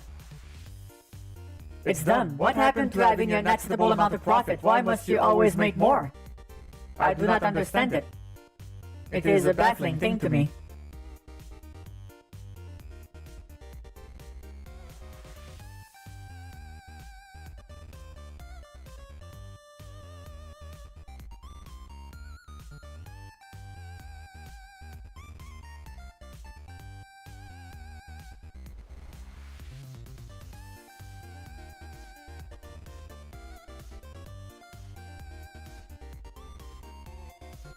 Yeah, Zoom takes over and becomes the new gamer's option. Oh, that'd be fucking nuts. That'd be crazy. Or even worse, Microsoft Teams turns into the new Discord. I'd have an aneurysm. Because Teams is what gives me nightmares at night whenever I don't want to work.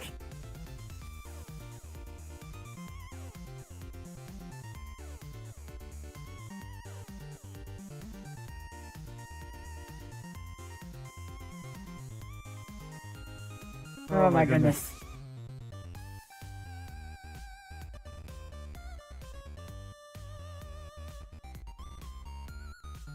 Maybe Skype may come back. I know TeamSpeak has been dunking on Discord recently on social media. So maybe they're trying to get back into it. Yeah, remember TeamSpeak? My god. That used to be that thing you used when you were in big guilds in MMOs back then.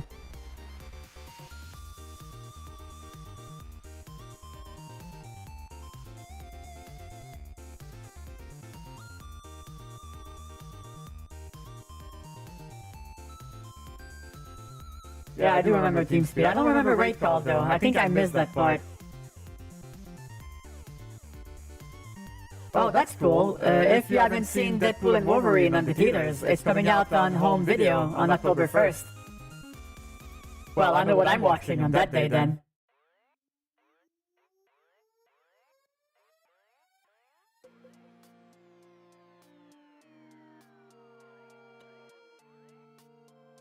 You never used TeamSpeak. Well, You're pretty young, so that does not surprise me.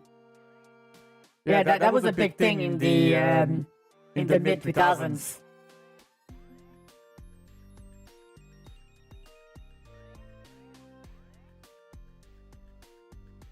Hmm.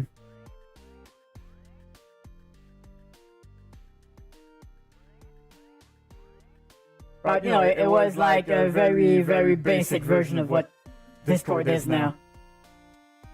Because I feel like Discord did it so much better, because TeamSpeak was mostly voice.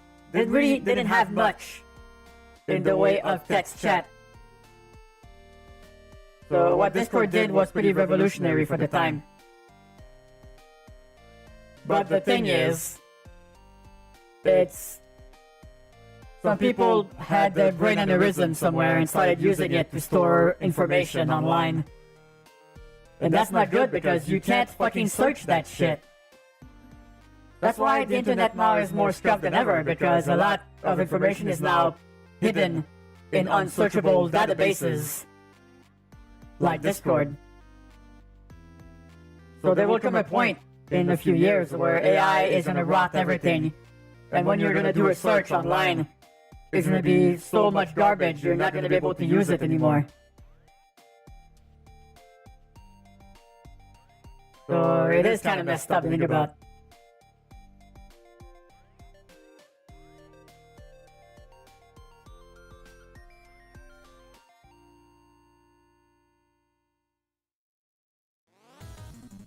You're a strapping young lad. Indeed you are, Formula. Indeed you are. I'm glad the shorter theater runs now. Who wants to spend 30 days? Yeah! Yeah, it's almost $20 per ticket now. And that's not even counting the popcorn and the drinks, which I don't tend to get because it's too expensive.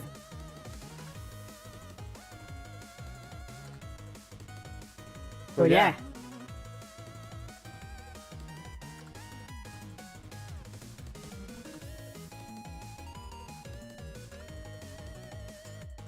You think they will make AI to filter the air? Oh, you mean to filter the AI? Well, here's what's funny. Right now, the more modern AIs are scraping the internet. But guess what's on the internet now? A lot of AI shit. So it's gonna become like so inbred that it's gonna become fucking useless. It's gonna start babbling like it suffers from dementia.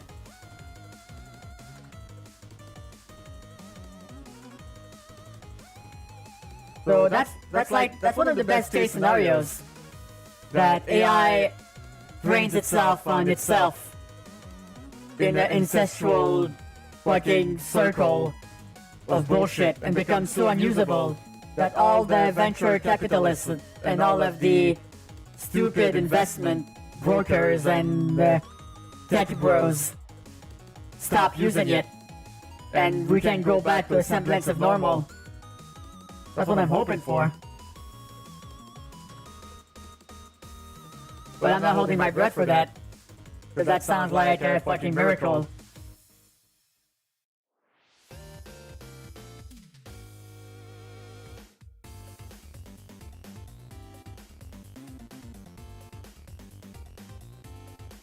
Hey, yeah, how's things? Google removes sites from indexing for all the smallest reasons. Yeah! And you add to that a lot of the sites they do look at is now AI slop. Yeah, it's not looking good, is it?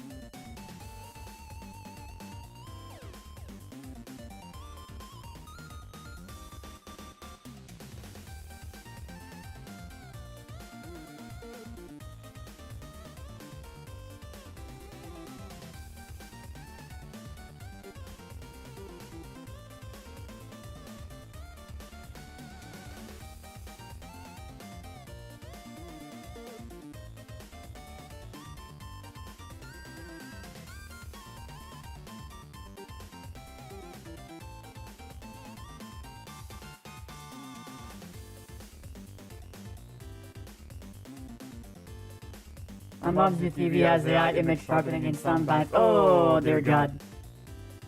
That sounds bad. That sounds real bad. Yeah, what if it goes haywire and starts upskilling shit that does not exist? Woo. Well, glad you're doing good, Gaia. Good to see you as always.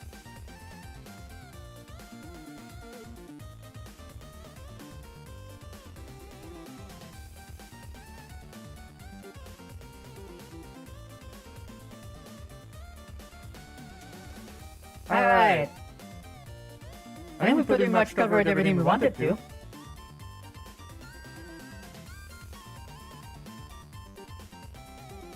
Well, how am I doing? I'm doing good. Thanks for asking, Duck. Alright, I think we're gonna slide into the gaming part of the stream now. So, I'm gonna take a short little break. And when we come back, it's gaming time. So I'm gonna show you where I'm at in my Core Keeper game. And we're gonna try progressing for a little bit as we hang out and talk about everything and also nothing at the same time. I mean, you know how it is here. A lot of goofy shit. Spent so much time in Core Keeper 1.0.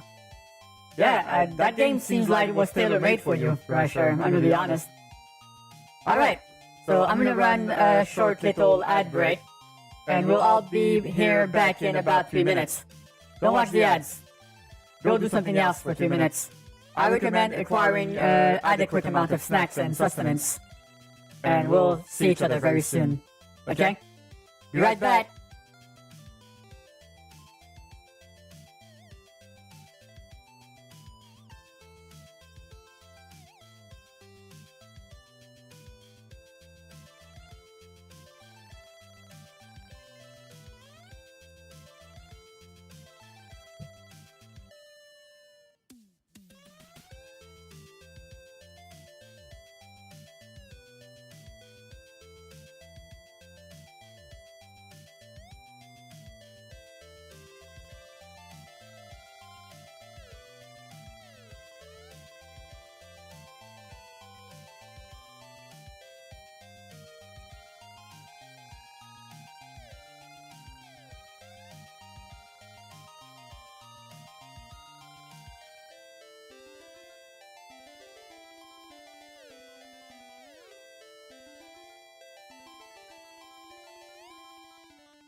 Okay. We're back. We are back.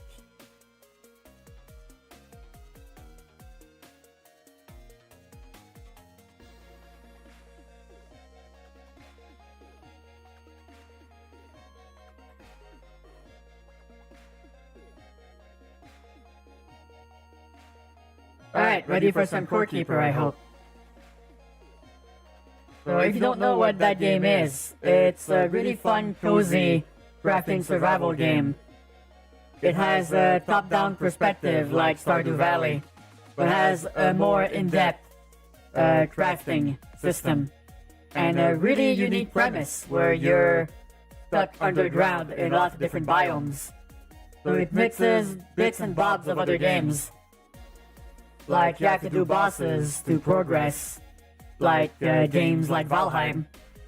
And you got close atmosphere like Stardew. It's a mix of a lot of fun things I do enjoy. So seeing, it's funny because the game studio sent me a key. I think it was 2 years ago. And we tried it back then. It was a little bit simpler back then, but it had still a lot of potential. So to see that game go all the way to full release was really cool. So thanks to the devs for sending me a key back then. Otherwise, I don't feel like I would have given that game the shot it deserves. So yeah, let's go hop in. Alright. Let me get the game started. And we'll be hopping in.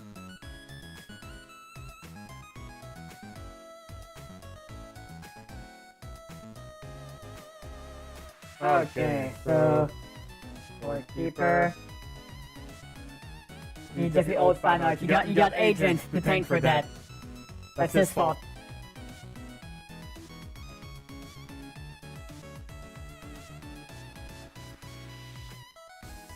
Alright, getting the upbeat music. Let's use the in-game music for a change of scenery. Just need to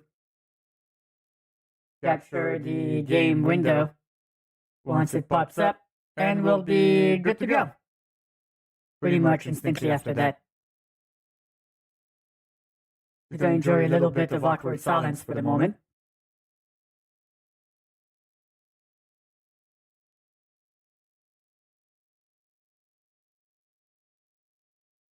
Any moment now.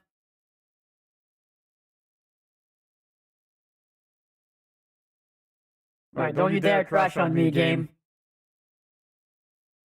I'm not done with you yet.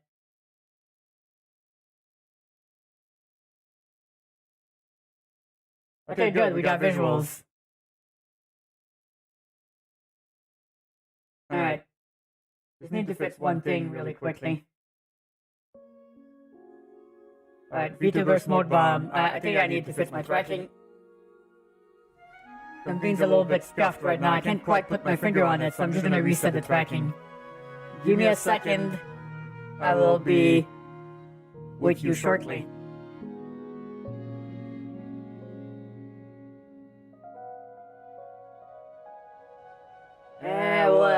Okay, that's better.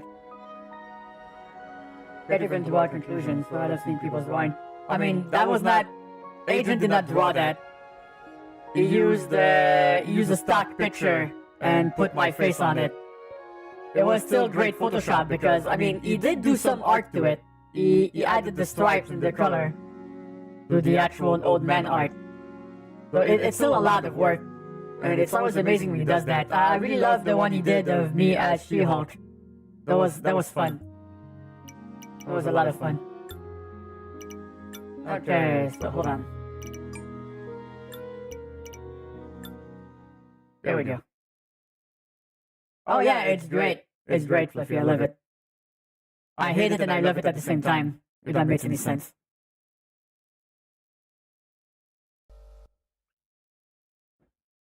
Alright, so welcome to my little corner of the underground. Really reminds me of home. Okay, so... I have my furnaces here for ores. I have my glass maker for converting sand into glass. I have a component machine to make things like egg incubators, electrical components and shit. Anvils and things. I don't have enough tin to go to the next tech level.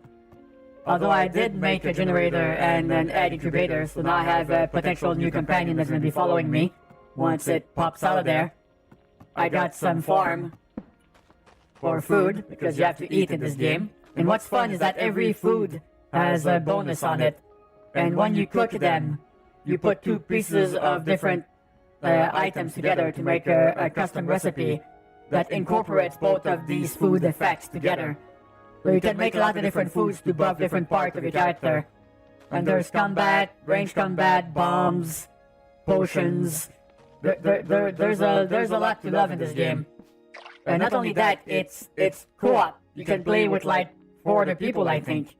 And it has mod support, so you can literally download additional mods to customize the experience exactly how you want it. It's a lot of fun. Hey, Zandas, what's up? Return from memorial service. Ooh, my condolences.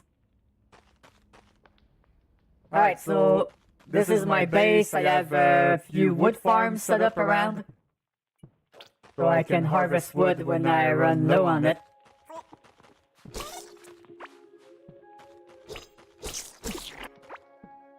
So, you know, I have some options here.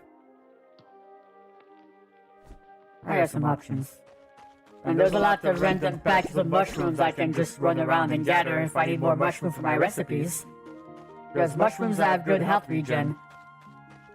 And that's the spawn point of my world where I appeared. So if I understand the game correctly, anytime you beat a boss, you go put its boss trophy in here, in one of its corresponding statues. And I'm guessing once I have you'll also unlock recipes from beating bosses, and once all 3 are powered up, you can use the teleporter to go to the next stage, so to speak. So that seems to be the game, the game loop. And this game has a lot of quality of life stuff in it. Like, even have a glamour system, or transmog, so you can have equipment for its stats and then pick other equipment for how you want to look. So it's pretty sweet. Pretty sweet.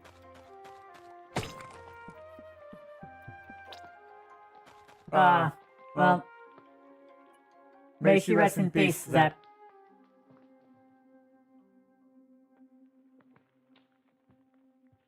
I'm sure you had a lot of good memories, and those will be important for you to think about. Oh, the crops are ready. Look at them go. I guess I'll grab all of these before I leave then.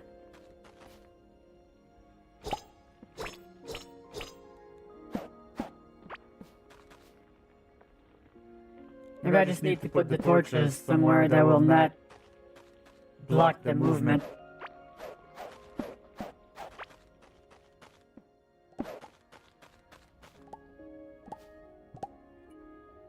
I guess I can just replant them, it's fine.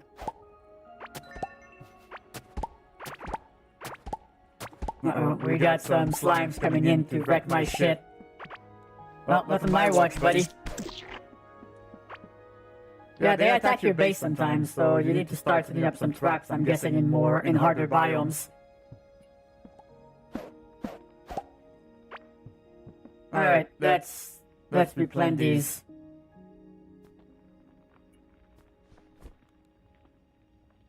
I'm doing good, Zach. Thank you for asking. You'll leave in an hour for a celebration of life potluck. Oh, that's great. I feel like those are always better to do than like traditional wait ceremonies, because I feel it's better to honor the life of someone than to celebrate their passing on. If that makes any sense.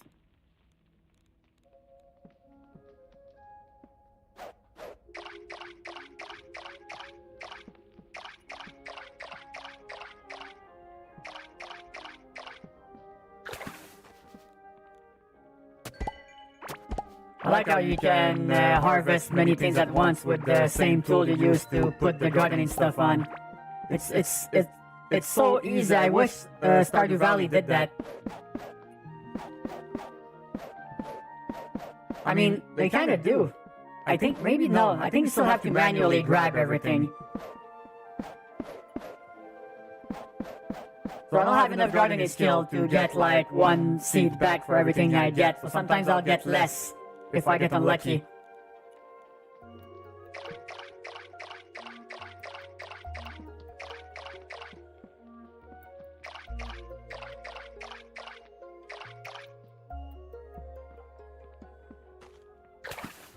You didn't like the beer. Well, there can always be better beer at home if you catch my drift. So, don't worry about it.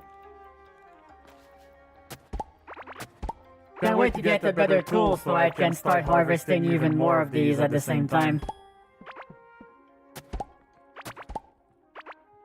That'll be fun. Alright.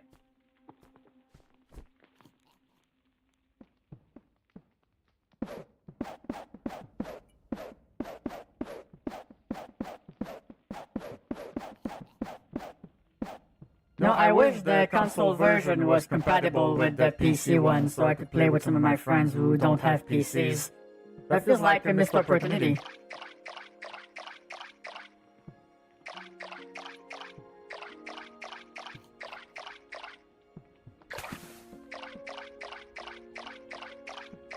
There we go. Gardening done. So now I can just done that. Also, I like the sorting option in this game. You can just shove everything by using the quick stack. So if something has a stack in the chest, you can drag it from your inventory automatically. So it's real useful. Real useful. So you can just go to all your chests and press that button. And it makes going back into the world much easier to do.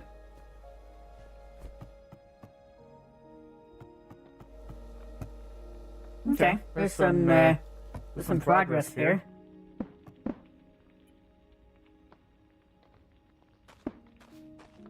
Yeah, I think that's what she would have wanted, Zep.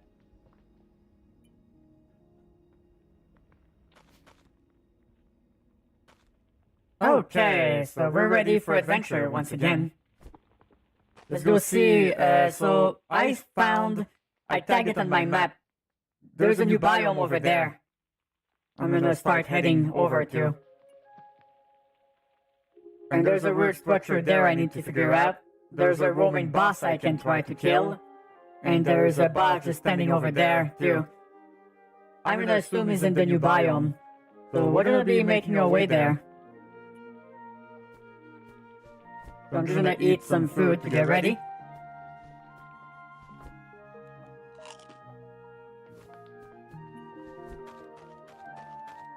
And now I got 2 sets of buffs ready. I'll grab some extra wood. So if I run out of torches, I can craft more on the go. So everything else should be good.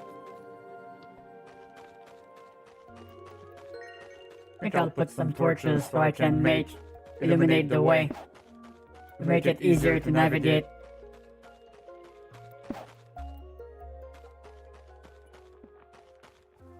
That should make things easier for me. Oh, that's a big boy.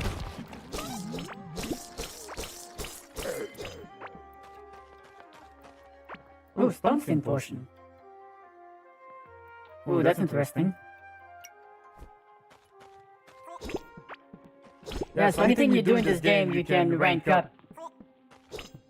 So the more you fight, the more you unlock skill points. The more you garden, the more you unlock skill points in gardening. And so forth. So it's pretty nice. Oh, stone skin potions might be nice. I wonder if I can unlock like an alchemy station. I'm guessing yes. I just need to actually start finding tin veins so I can start making better equipment for myself.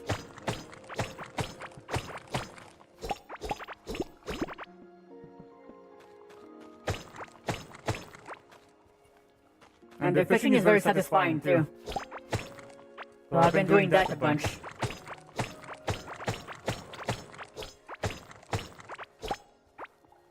But right now I'm exploring a little bit more than gathering ingredients.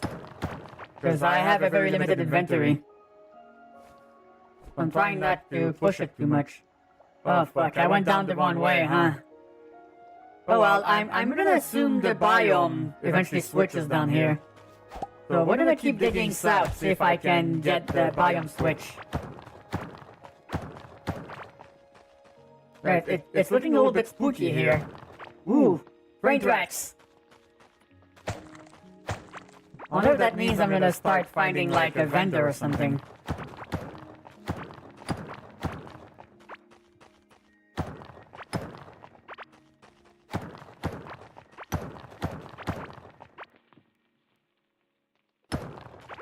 I'm hearing something. Yeah, little ominous music. Hey, Lindsay, how are you doing today?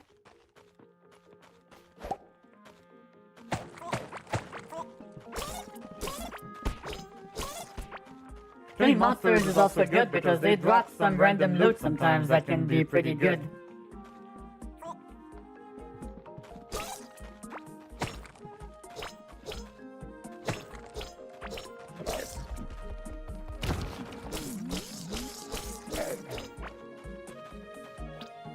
Also, they're a good source of mushrooms.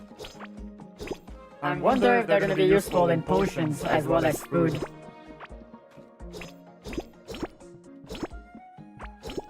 But so far this seems to be copper, so I don't want to gather too much of it because I have a limited inventory. But it's hard not to grab it when it's right there, and that's the problem with me and crafting games. Is that I don't want to do crafting or gathering runs, but I still end up doing gathering runs. Because I can't let the piece of thing just stay there. Oh. Holy shit, what a find. Are you shitting me? Wow, that's a lot of tin and iron. Crazy find. And it was just in a random hole in the wall. That's fucking crazy.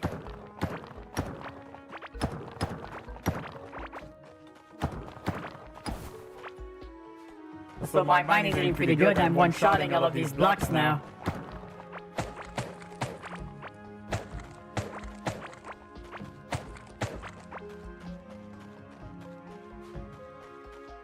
Well, yeah, I do like these cozy games a lot.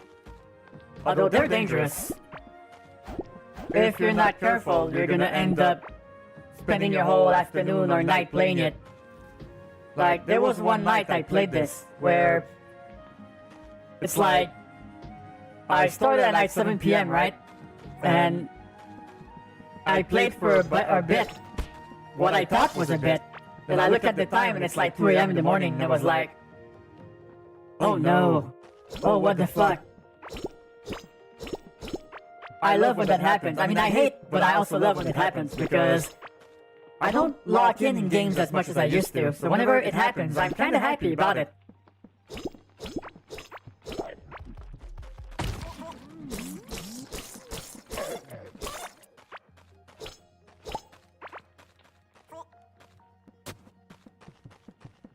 Yeah, my inventory's full already. God damn it.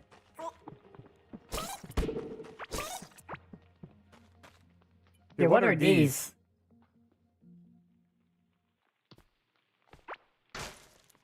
Adventurer's hat? Oh, look at this! Max health, armor, damage, mining damage, fishing, movement speed. It's a cool hat, too. Looks like Indiana Jones' hat. Is that why it looks familiar? Oh, that's funny. So yeah, there's a lot of funny things you can find in this game. It's like non-craftable equipment that you can salvage for additional materials if you already have one. So it feels like exploring is rewarded in this game.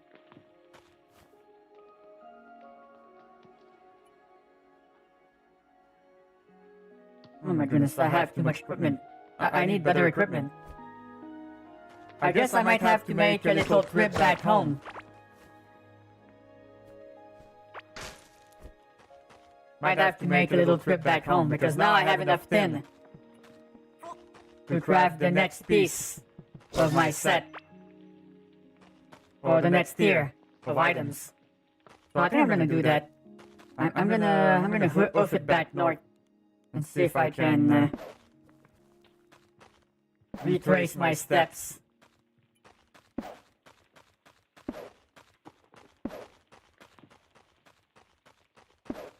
We have to go to the end of this railway. But there could be some cool shit over there. Oh, there's a lot of fishing spots here. Holy crap, look at all of these. Oh, I got so much to do.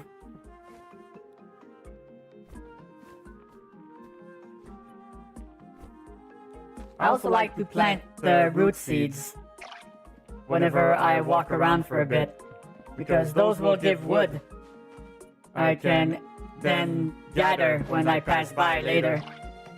So it's a fun way to farm passively. Although I don't know what to do with this. I feel like I'm probably missing an item to open this door. Either that or there's a puzzle somewhere I'm not familiar with that I might have to interface with. We'll have to see. Alright, let's go dump all this stuff.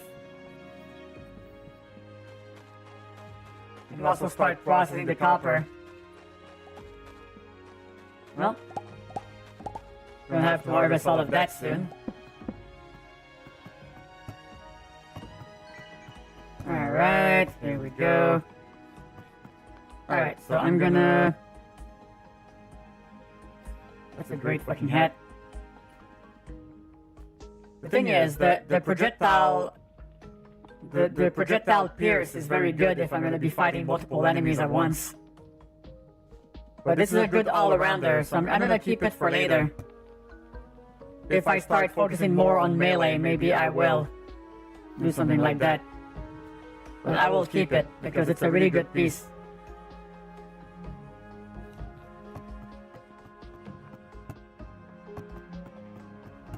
Here we go. No, I don't need to sleep.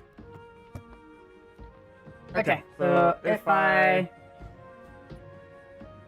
split this in multiple things, I can just go like make everything process faster. That's why making multiple of these is useful.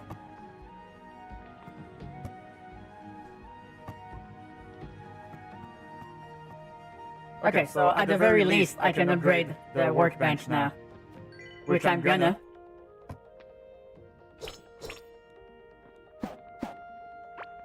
Because that means I get to make more recipes on this. There it is. Alright, let's see what new recipes we have. So you have the tin version of all the equipment. But more importantly, this is way more important. Because, I mean, getting bigger fish is nice. But having more inventory allows me to come back with more shit, rather than less. But let's see what else. So we can catch bugs, which I'm guessing is going to be good to make better things. We can make a bait now with this, and an alchemist table for potions. Oh god, there's so many things I want to make here. Okay, let's see. So this is 10 inventory slots. The one I have is 5. But I would add all of these slots. Ah, man, hold on. Let's make the rest of the tin, and we'll figure it out as we go. Okay, so from a functioning standpoint,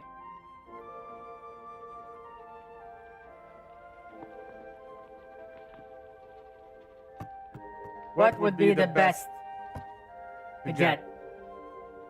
That's the question. What would be more useful to me now? Do I want more potions?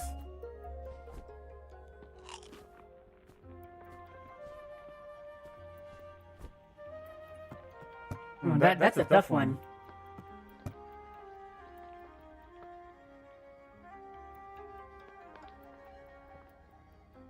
we can even automate shit. I wonder if the automation machine will allow me to make the drills. That would also be good. Okay, so we can make music, which is nice. We can also make straw bale walls.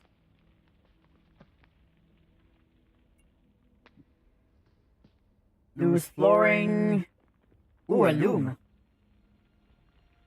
So you can start crafting costumes with that, but you need wool, which I do not have yet. Okay, so I feel like the most important thing is probably going to be either the alchemy table or the tin anvil.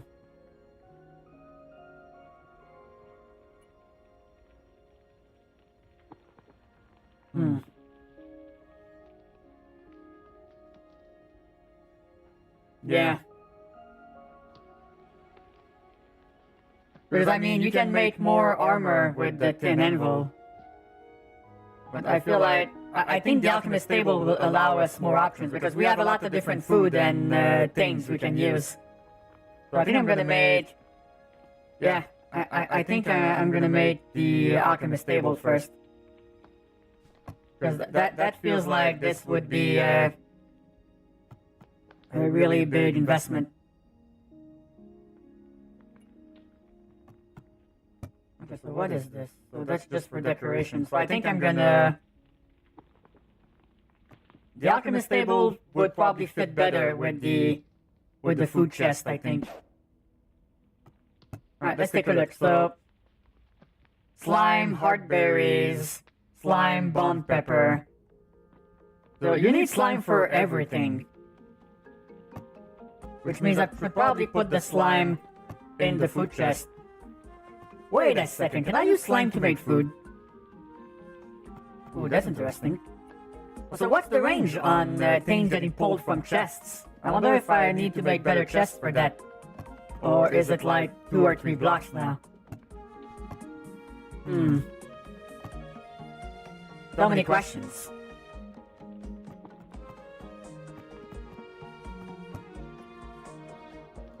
So farming slime is actually really useful. Well, I think I'm gonna do that. Alright, so we can salvage that. No, we can't.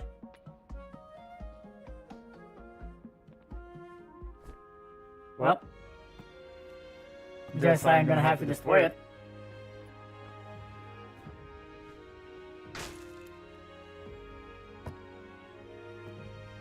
You're buzzed. Oh, someone's been drinking today. I mean, it is Friday. Okay, let's see. So you can make bombs. But once again, slime. Slime everywhere. For highly dangerous bots with explosive that can be placed like a wall. Don't hit it, or it'll blow up right in your face. Large bomb, poison slime. Okay. Physical range damage, mushroom and slime, enrage potion, physical melee damage. Magic that. Okay, so you can really buff your stuff with that. Alright, that's cool. That's cool. I think I can do something with that. But first things first, let's grab more materials. So, I can farm slime if I go back south, because I left a lot of the slime stuff, so more slimes would spawn.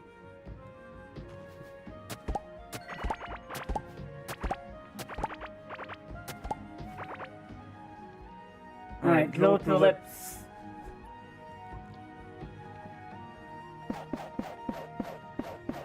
I wonder if I can get the tool that lets me plant more of these at once, rather than having to manually plant shit.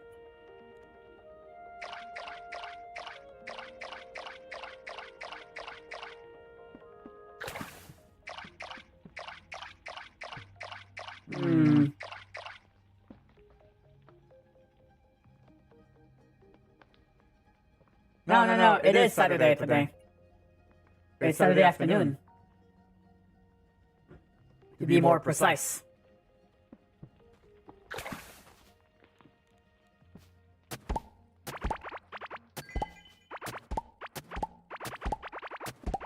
And I'm getting lots of skill ups now that I can garden pretty quick.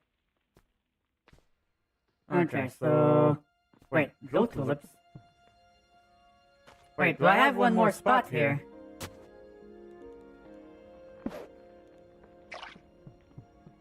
Oh, that's good. That means it's bigger than the field I have. I like having more seeds than not enough seeds.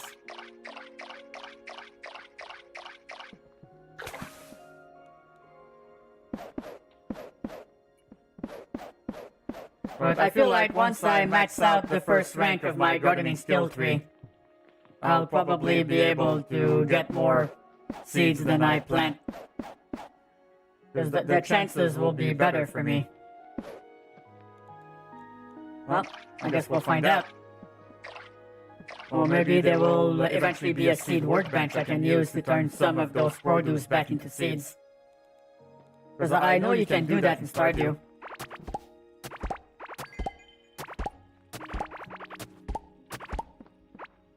I'm gonna assume that's becoming an option at some point.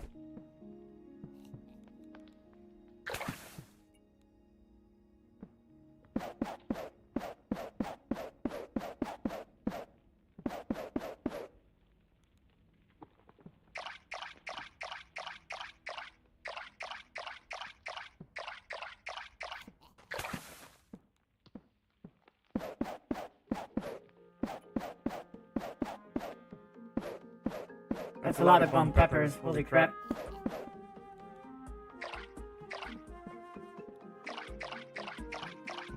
I always go farther away from the water source, so if I run out, it's a little less of a run to get there. Alright! Another good session of farming done. Perfect. Alright, I'm gonna go grab more slime. Just so we can start making potions. At least while I'm away I can make more, you know? Alright, let's go pay them a visit. I know there's a bunch over here.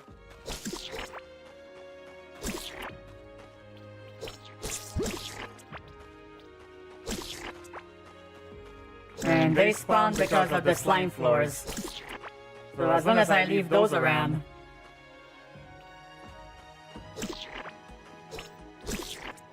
and sometimes I'll even gather the buildings that pop up over time. Ow. Alright, that one hurts. Guess I should have dodged.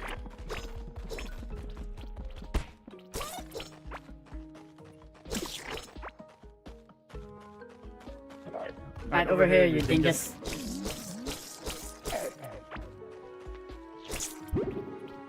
Okay, so those take 2 hits.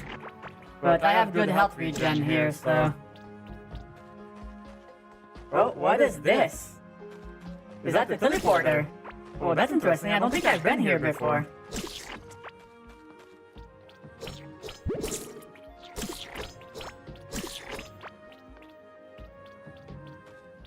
So I can turn these into potions that will make me able to withstand more damage.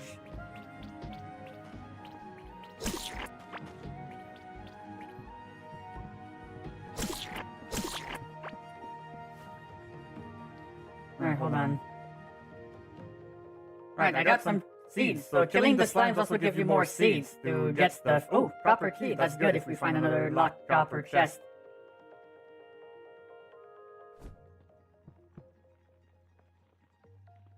Hey, Kofi. Yeah, the game is a lot of fun.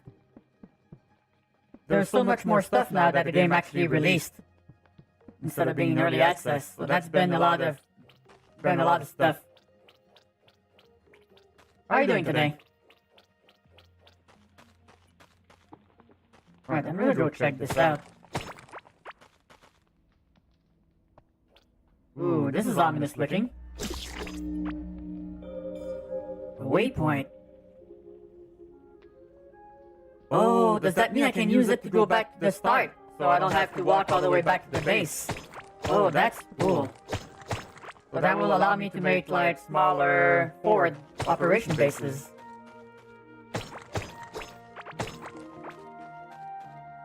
That's cool. Alright, I'm gonna check just to make sure.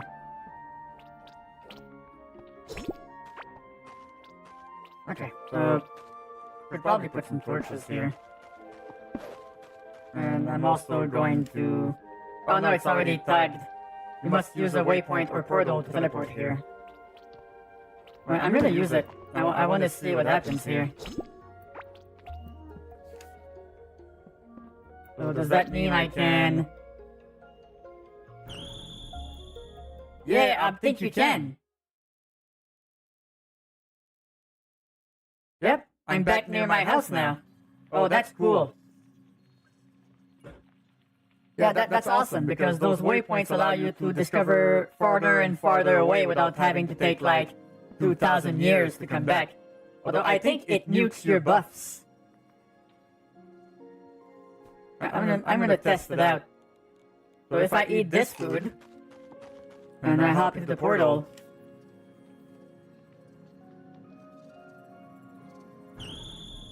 am I losing my buffs then?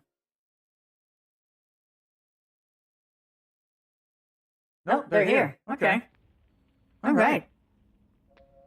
Well, I mean, since I'm near a portal, I'm gonna go drop some items. Might as well. Yeah, Core Keeper is one of those games that you feel are priced too low when you see how much shit you can do in it.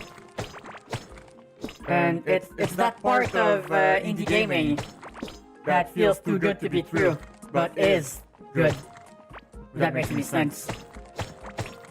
I love it. Those games feel like a labor of love. Doesn't feel like it was designed by committee. And that's refreshing in modern gaming, to be honest.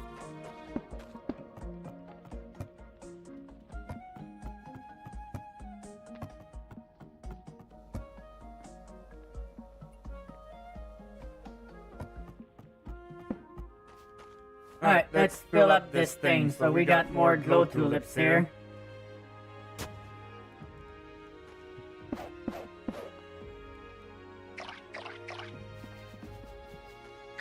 Alright, hard berries.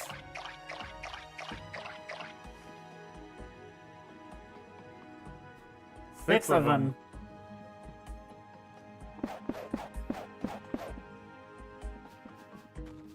And bomb peppers. Two of them. Oh, that's perfect. That fits into this little alcove I had.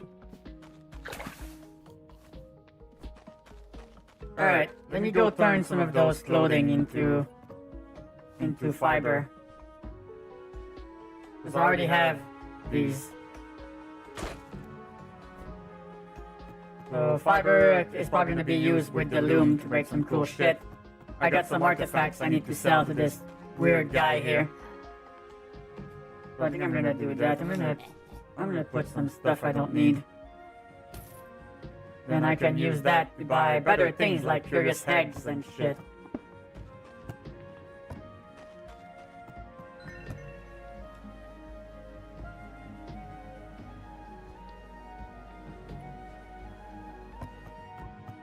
Oh, is the egg cracked? It is. Alright, let's see who this is. What did we get? Who's this little mysterious egg we found? Subterrier. Ooh, it's a doggo! A canine companion that is out to smite your enemies endlessly, lick your paws, and in general just be a good pal. Okay, so I can carry them in an inventory or drop them. Is that how that works?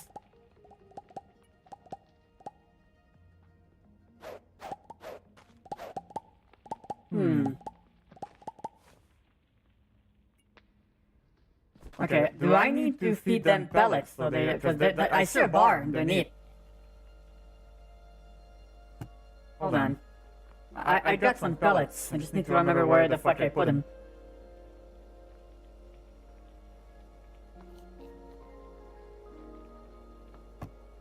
Where did I put it? I'm gonna assume it's in the food chest.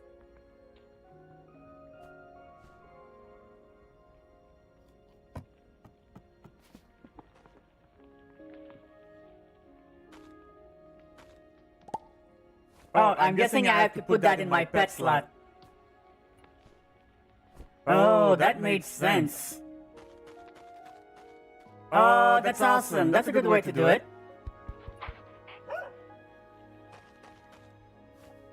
Aw.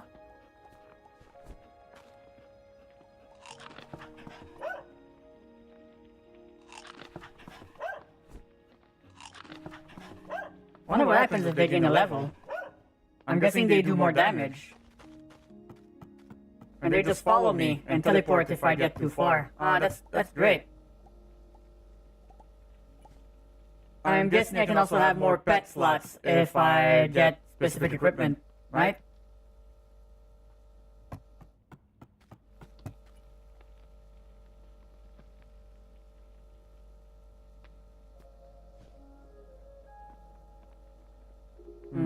Yeah, max minion count. Although, I don't feel like... Hold on, is minion... No, minions are not pets. I'm guessing that's probably if I cast spells and shit. Right? Yeah, that would make sense.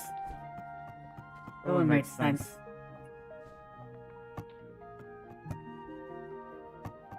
Alright, so I guess now we have to find way more tins so we can actually craft some of the useful shit we see here. Hey, Hope, what's up? Trophy, you need to have a nap or something. Alright, hold on, let me see, so... If I want to do more damage, range damage, that would have to be mushrooms, right? So I'm gonna make one of these. And I can put it here, so I can just slingshot the boss to death if I do run into one of these. Yeah, let's do that. So bombs, potions. Yeah, we're in business here. Alright, let's go back through the portal. Okay, so I can close doors and it'll be fine. They'll just keep following me around. But that's good. That means he can distract the enemy. And I just slingshot the enemies while he keeps them busy.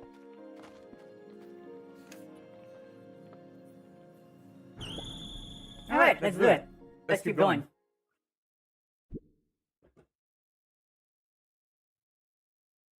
So now we need to find where...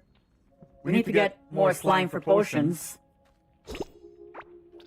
And we need to find where tin actually spawns naturally, because so far we've only been finding it in chests and random spawn as drops. So we need to figure this out.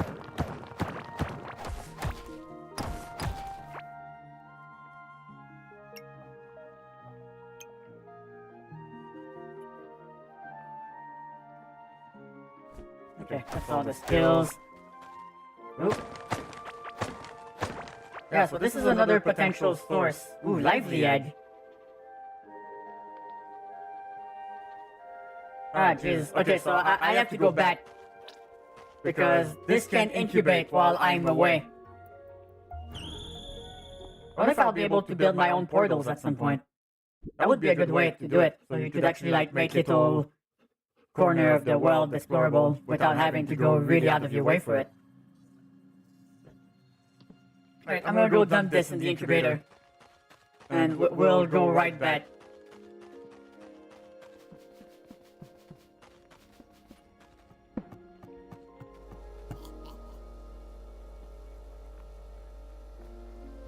And you go. So I'm guessing all pets have different things they can do that makes them worth carrying around. So I guess we'll see.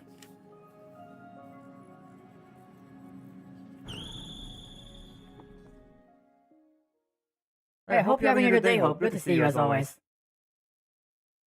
Alright, where were we? Heading south.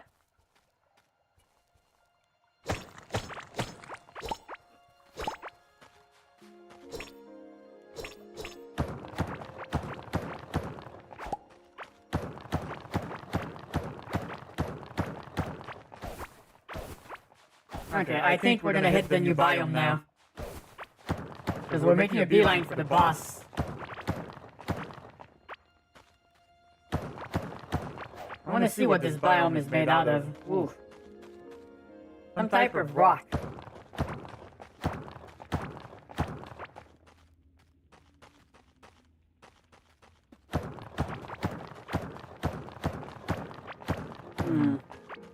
Seems like I'm on the edge of it.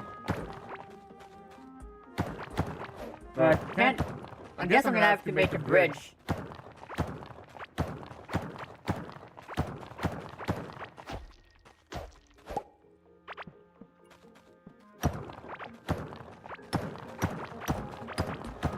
Each biome has their own music, it seems. So if the music changes, we'll know we hit the next biome. Oh my god, Jabs. How are you doing today?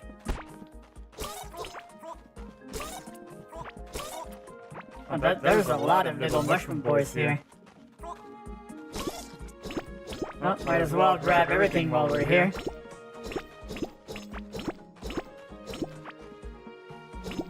They only grow on these soil tiles. But it feels like you can't be near it or it doesn't do anything. So I feel like mushroom is better off just grabbing as you explore. Man, that boss is really far south. Okay, I want to explore the other biome. So we're gonna go there. I'm gonna build the bridge. But all you need for that, I'm just gonna take the dirt blocks and I'm gonna make a little oh.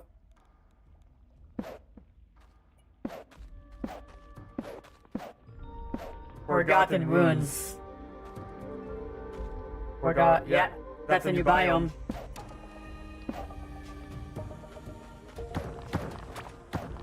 Alright, so that means we're gonna be meeting new enemy types and new minerals. Please let that be... What is that? Stone blocks. Okay, that will not be iron down there. I'm...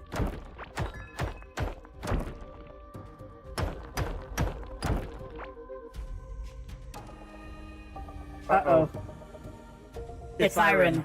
God damn it. Okay, where the fuck is the tin? I skipped the tech... I can't talk today. I skipped the tech tier. Okay, so... What I read up about tin, right? Is that... It spawns on clay blocks. So where are those clay blocks? Are they in the meadow biome? I mean, I like having the iron.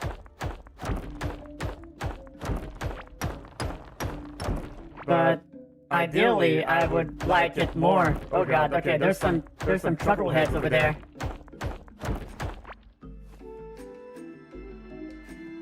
Yeah, I see their creepy eyes. Okay, ground plants found in the Forgotten Ruins. They grow tiny berries that attract cavelings of the corresponding area. Okay, so I can set up farms then. Okay, ore is in stone, tin is in clay, and dirt has copper in it. I had some seafood salad. Ooh, that sounds tasty. I'm doing good. Yeah, thank you for asking. Okay, hold the phone here. So I'm gonna grab a quick little bite to eat in the game. And we're gonna see how tough these cavelings are.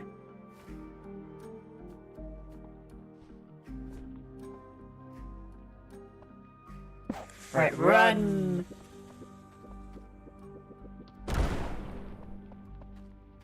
Yeah, that's not a really big explosion, so that's more for fighting, I think.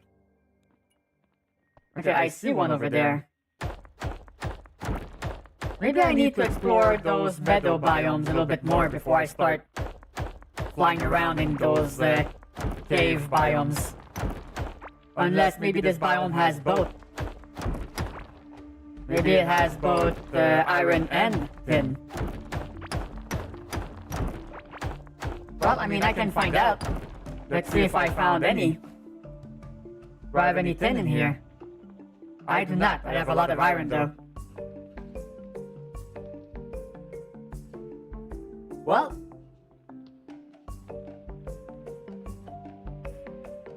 Okay then. Well, at the very least, we're gonna make our way to here. And we're gonna see how tough these little buddies are. Alright, here goes. Alright.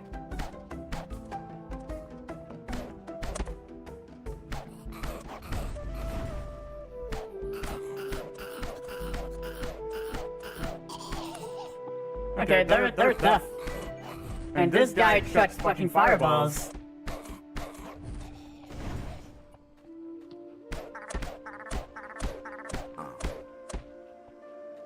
I wonder if those were hostile. Ooh, fireball staff. Ooh, that's cool. If I want to level up magic.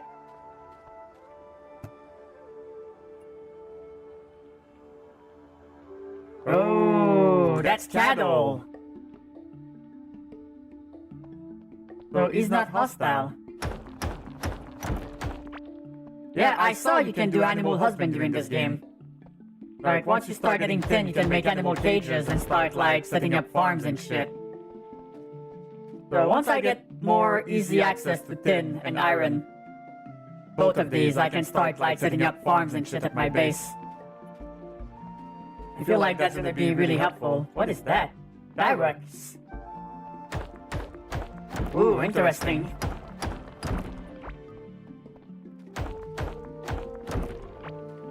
New biome also means possibly new fish. Okay. Alright. So, I got the general idea. So that means I need to go check the other biome, the meadow biome. That's probably where I'm gonna find the actual tin I need.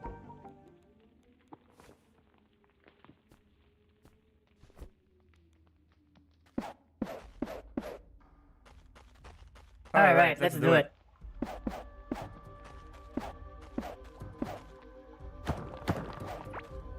Yeah, and we're only at the start. It's like, there's 3 bosses in this area, but I've heard there's like 12 bosses in the game at this point. So that's a lot.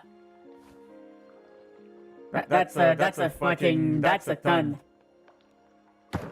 I only fought 1 boss yet, and I have like almost 10 hours in this playthrough. Okay, let's go. So I think this is the... Yeah, okay, so this might be the biome. But, oh, hello.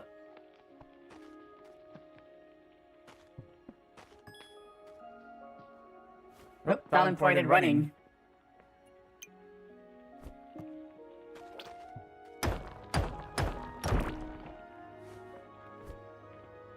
Okay, so this is an abandoned rail yard. The one we saw earlier, but we came at it from the other side. Okay, what is this? So this is a rail crafting thing. So I'm guessing you can probably set up railway things between your bases if you want to be really effective at something. Yeah, so this is like a part of an abandoned base. But this is mostly just copper again. Oh fuck, hold on. Almost left that copper just laying there. Okay, so we really need to go up all the way to the actual comfy biome. Because otherwise, this is all copper. I mean, it's fine, but it's not what I need. I need tin.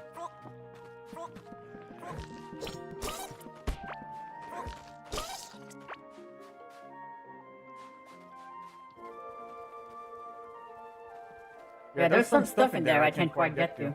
I want to allow a ton of content because the game has official mod support. There will be so much more. Yeah! Yeah, it's like if a game supports mods, you basically unlock eternal gameplay. Because the real big fans of the game are gonna just keep making content for it. I mean, it's like Minecraft and Stardew Valley, right? Terraria. They all made so many mods. So many mods. Oh, I have a magic shield. Not sure why I have one. Probably one of my amulets or something. Okay, so this is the desert biome. No, wait. No, that's the meadows. Okay, I need to go offload my equipment.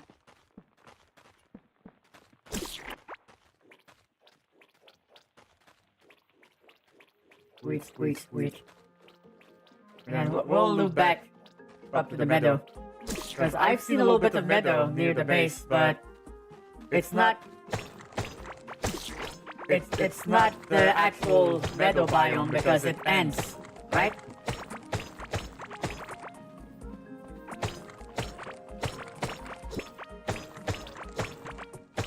So the only thing, like, I could have just skipped right to iron equipment, but all of the tech trees seems to require older ingredients, so I can't just skip tin. I have to add tin, because some recipes require tin. Otherwise, I can't progress.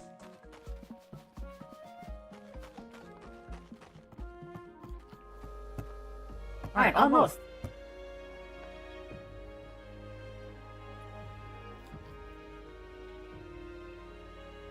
Okay, so we got some carrots. So I'm gonna be planting this.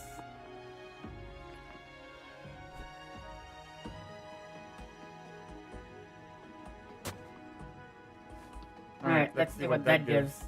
Such an interesting looking vegetable. Whoop.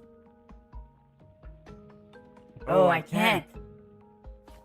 Where does that go? It only grows in stone. Oh, that's interesting. Okay, hold on. I need to do a little bit of terraforming then. Excuse me, little dog.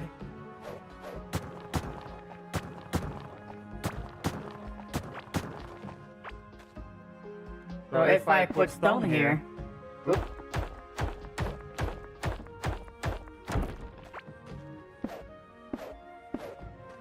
Can I turn that into farmable area? Yes, I can, and it looks different too. Oh, that's cool.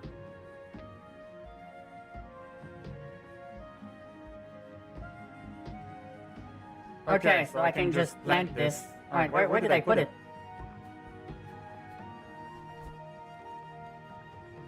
There it goes.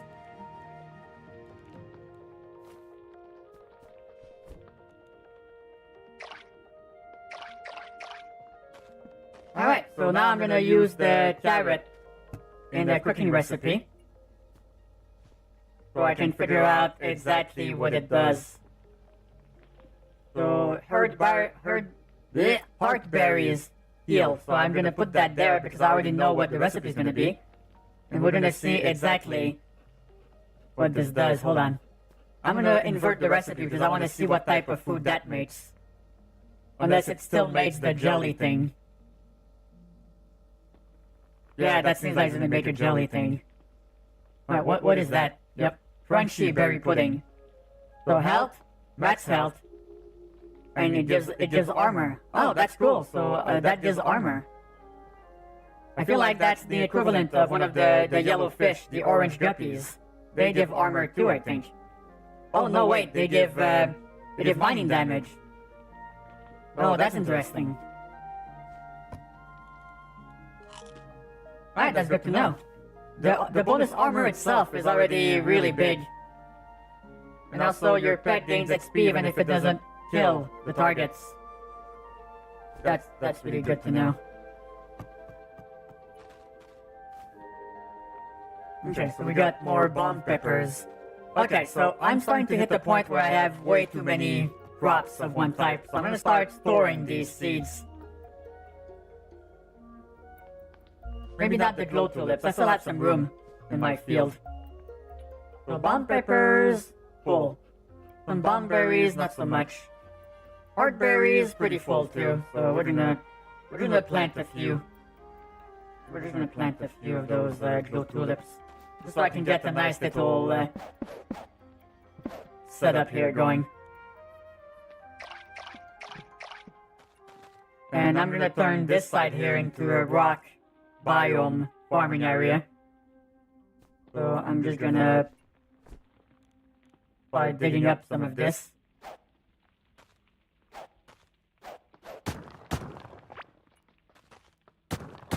At least the dogs don't fall to their deaths here. It would have been unfortunate. There we go. Bang. I could probably even expand it a little bit. So I could make like a 4x4 type situation. You know what? Fuck it, let's do it. I'm like one skill point away in farming to get my next point, so might as well grab it, you know? It's not like I'm running out of stone.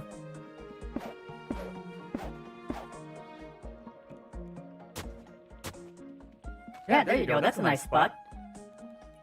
And even pre-water it. It only loses water if a crop grows on it. So that's thinking ahead. Oops.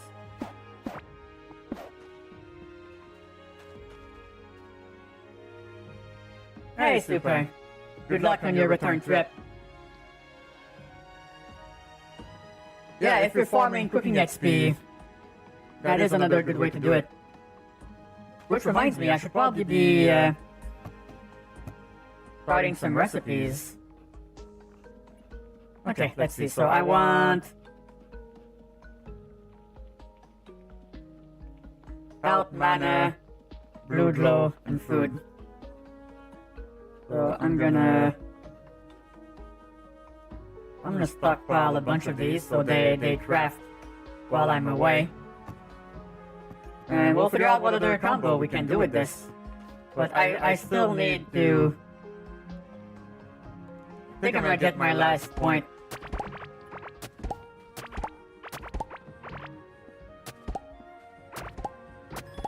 There we go. So now I have 25% chance to gain seed when harvesting plants.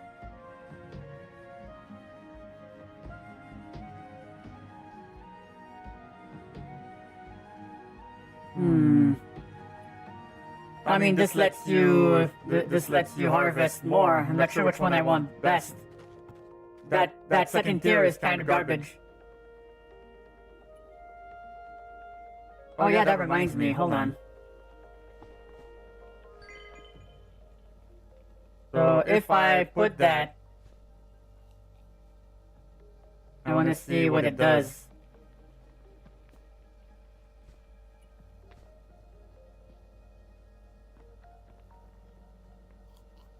I'm gonna assume the meat itself is probably like health regen or something. Yeah, health, food. Oh, damage increase. Oh, that's interesting. That is very interesting. We're gonna eat that. Nom nom nom. Alright.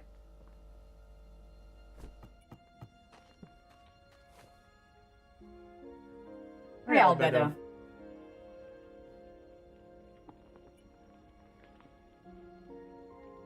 How's it going? Sheesh. Oh. Yeah. Thank you for the follow. Welcome, welcome. Glad to see you're doing good. I'm playing some Scorekeeper today. Keeping it comfy.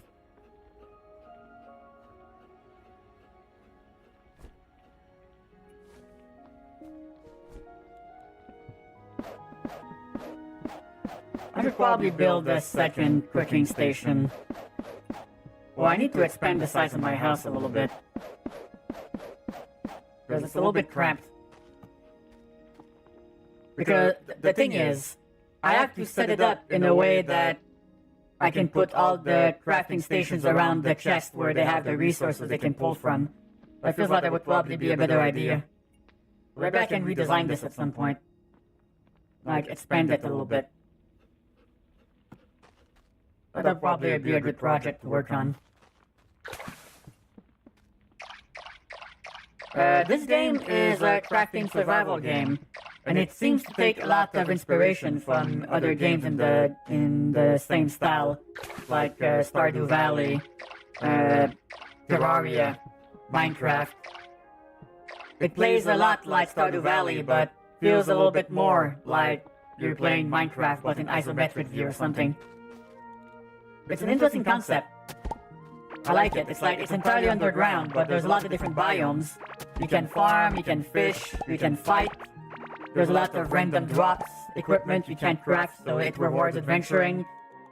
I do like it a lot. And it came out of early access like a few weeks ago, I think. But someone can probably correct me on that. And it's like $20, I think. Hold on, let me check. How much is it? Vtuber is basically top-down Terraria, very similar premise and progression style. Oh, that's a much better way to put it. Thanks, Thrasher. Okay, so Core Keeper is $25, well, 26 bucks Canadian, so I'm assuming it's like $20 American. So very affordable considering just how much fucking content is there in there to play with.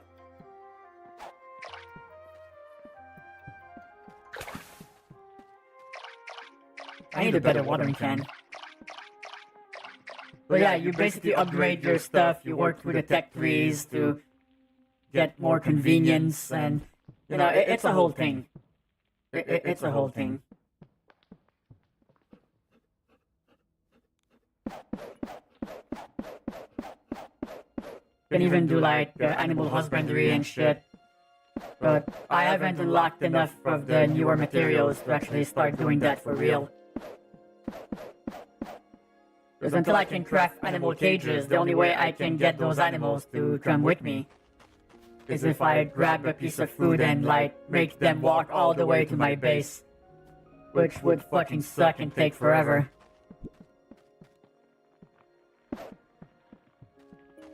So I would advise against it, I mean.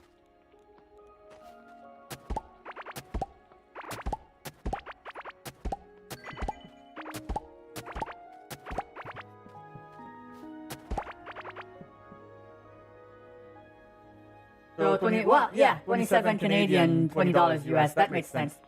Hey, Roger, how's it going? Good to see you. I was just Saturday afternoon tweeting you.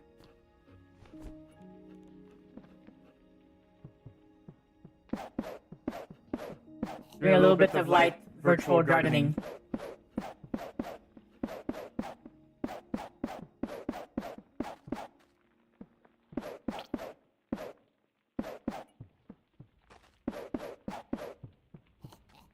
I'm gonna start investing in sprinklers if I can unlock that recipe. I'm assuming there are sprinklers in this game.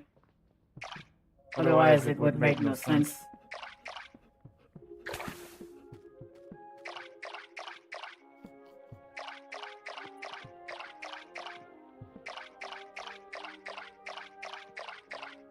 Yeah, I think when I redesign my base, I'm gonna make it so that all of the resource chests are in the middle and all of the stations are around it. I'm not sure what's the range it pulls from. Well, I think this one is ready. Okay, we got a seed back. So that means I can just keep replanting it. At least until we find more of that crop type.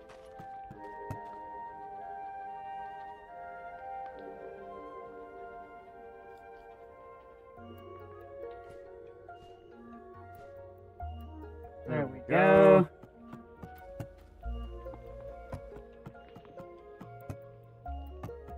The auto-sorting thing is fun. It pulls everything that you don't use.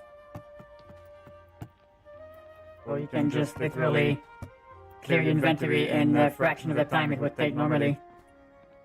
So it's real handy. Okay, the fireball staff might be good also as a...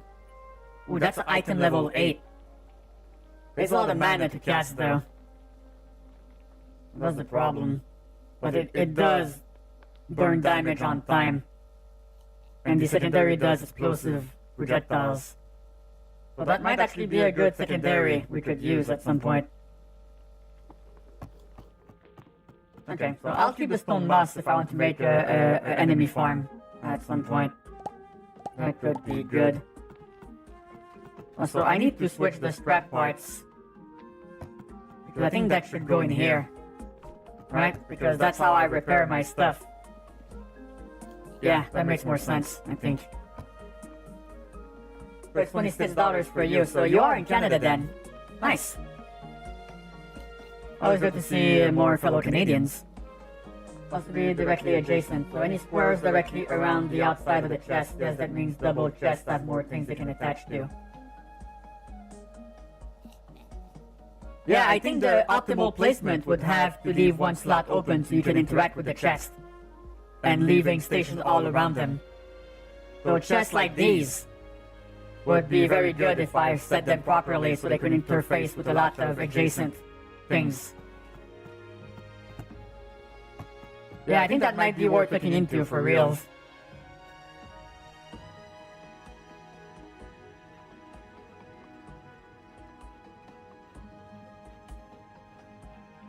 Okay.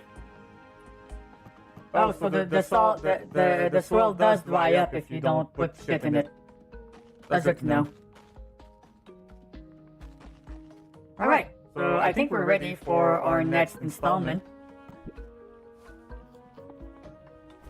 Okay, so... I feel like I should probably move this. Okay, hold on. I think I'm gonna move this. I'm gonna move this thing. Because it requires... Okay, so what I'm gonna do is I'm gonna place it here. Which means I'm probably gonna have to go around. But now when I interface with it, I can use the materials. Because otherwise I have to keep picking up these and going across the base to operate it. So that's not great. That's not great by any stretch of the imagination. So now if I want to upgrade or repair shit, all I have to do is put it here and go like... Oh wait, hold on, I don't even need to put it here. That's the salvaging section. Ooh, that could have been bad. Okay, so I can reinforce it.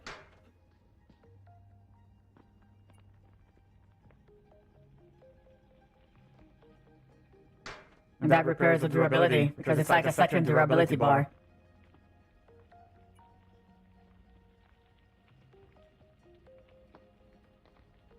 Yeah, this one just requires scrap parts, but if I want to reinforce it, it takes tin. I think I'm gonna spend it. Just because it only takes like copper and scrap. So it's not really... Like, I have so much copper, I don't fucking know what to do with it.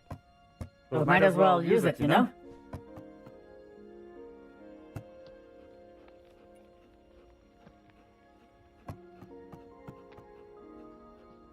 My voice is very calming. Ah, thank you. You're French Canadian, and you don't know French. Well, I'm French Canadian too, but I know French. Bonjour, comment ça va? And it's okay, I mean, French is hard as fuck to learn.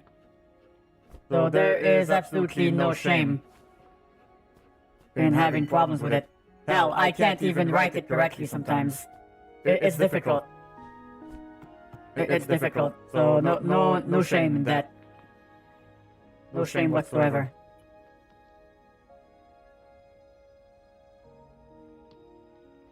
Okay, perfect. So now I should be good to keep exploring. But I'm gonna look into the meadow. I'm gonna look into the meadow area. Feels like I'm gonna get more bang for my buck. Although, on the other hand, I could start leveling up my magic. So what would be a fun way to do it? Okay, so I don't need the hoe when I'm exploring. But then again, no, not really. I'm gonna start using it once I'm out of mana. We're gonna figure it out later. I can switch between that and the slingshot whenever I run out of mana and let the mana regen because I have food that allows me to do so. Which reminds me, I should probably set up some cooking stuff while I'm away. So I think I'm gonna do that, so...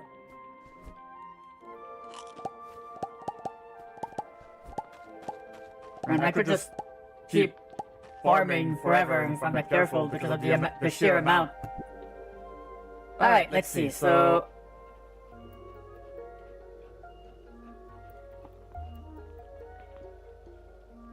Movement speed, food...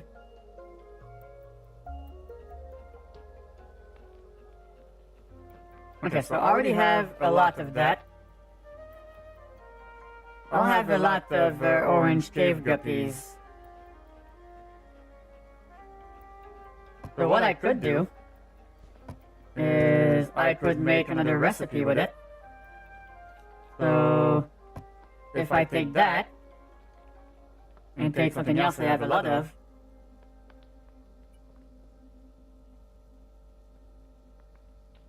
I think I'm gonna try that with the mushrooms. Well, wait, I'm gonna try it with slime. I'm very curious. I wonder if you can do that. Nope, you can't. Okay, that's good to know. Okay, let's try something. So, bomb pepper is movement speed. Hordberry is health regen. I think.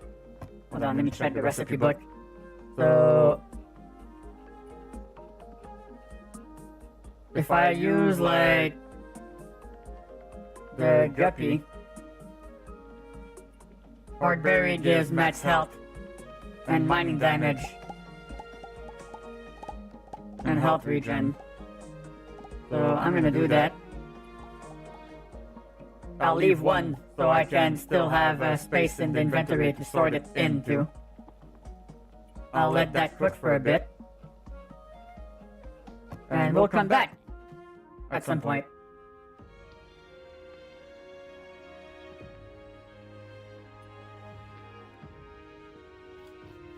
Yeah, that can, I feel like that can happen pretty easily, Crasher. This game has a tendency to make you forget the passage of time. So I'm not even surprised by that. Alright. So, I'm gonna test this out real quick. Gaboosh. Yeah, so you can charge it, and if you charge it at the max, it blows up shit. Okay, I mean I get pretty good health regen and mana regen, so that could be a pretty good tool to use, and it's probably gonna get me some XP and the magical skills too. So I could work on that. I can literally work on that. Okay, let's go back to where we were. Okay, so... Seems like the big metal part is more in these areas, right? So we're gonna see if we can get back to there. Because I want to find a source of tin. Because I think that's the thing that's holding me back here. Because I found the source of... I found the source... Oh my god, that does so much fucking damage.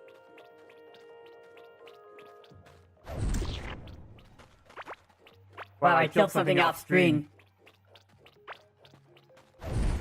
And it doesn't damage the terrain, unless I want it to. Man, that stuff fucking does wonders. And I also have a sword that slows down enemies.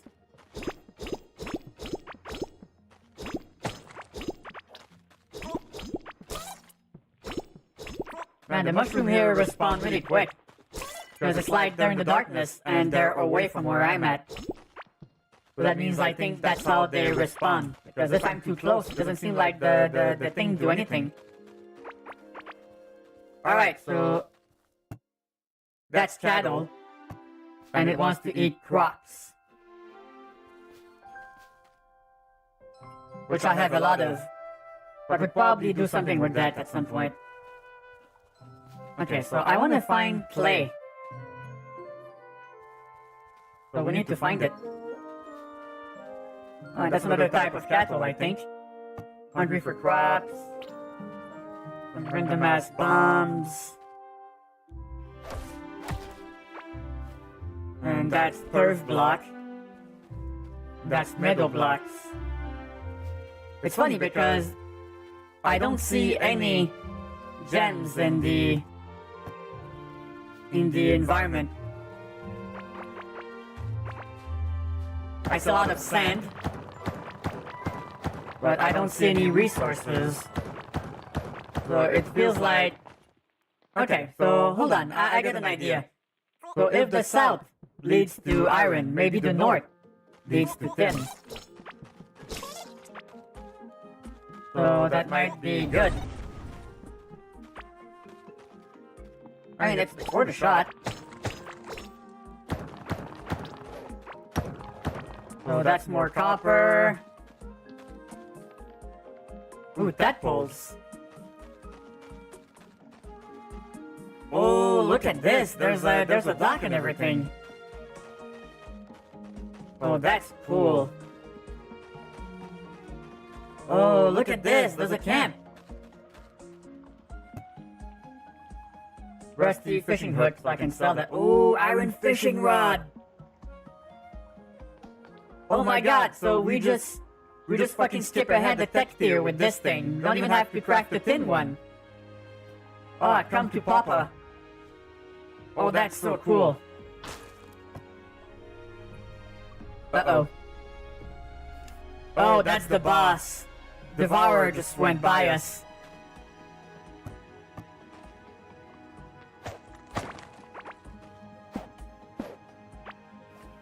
Oh, those are stools. I can probably put them back. Wonder if I can sit on it. You can! Whee! That's great. That's awesome.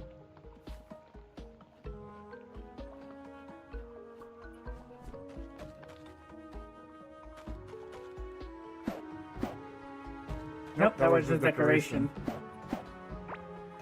Campfire. Great for huddling together, telling stories, and burning marshmallows to a crisp. No, I think I'll leave it here. Oh, this one is lit. Oh, that's great. Alright, I want to test this fishing rod real quick. What the hell am I gonna catch with this? Does that allow me to catch rarer fish? Nope, still catching the regular ones. I'm gonna assume the bigger fish can only be caught in higher biomes. And only with higher tech fishing rods. That would make sense. That would make a lot of sense. I'm gonna assume I can catch rarer fish in that specific biome if I have a better fishing rod or bait.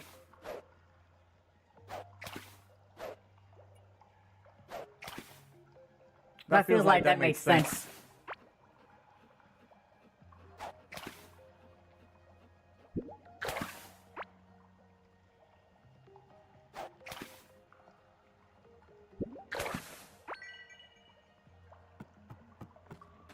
Okay, what is this thing here?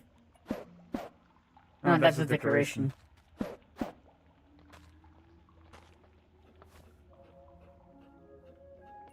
Ah, crap. Hold on.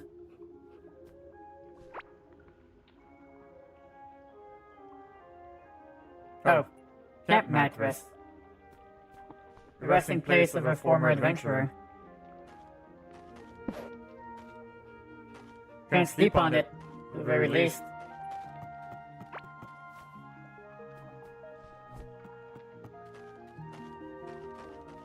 Alright, that was a great find. But I think this is another steel biome situation here.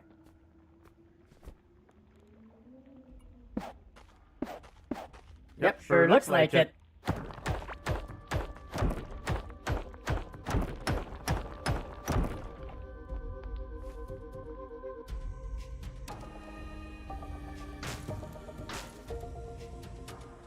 Yeah, so this is more iron. But there's some random ass copper in here. And there's a vein of copper right here.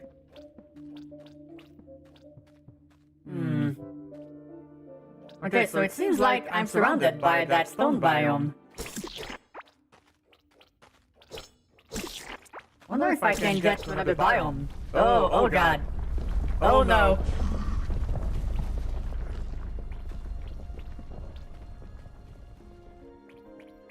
God damn. Okay, that was the boss. I was not ready for that. That was scary, man. Holy shit. I should probably eat up and get buffed up in case I see him again, because now I think we're in the path of it, so it goes in a circle around us. So that means if I hit it, I think the fight starts. But if I just step out of the way, it leaves me alone for now. Okay, come on, there has to be another biome around here. Can't just be the stone biome, that makes no sense. Where's the tin? So we just have to keep looking. It has to be around somewhere. You can fish in water that's not bubbling. You have a chance to catch junk. Higher fishing increases chance for rare fish. Each area and water type has its own. Okay, I see. But that's the thing, right? It's you have easier chance to find more higher rare fish in special ponds. If you fish in regular water, you can still catch stuff, but it's much slower. Much slower. Well, it doesn't really feel as worth it, you know? Ah, we found some tin in those chests.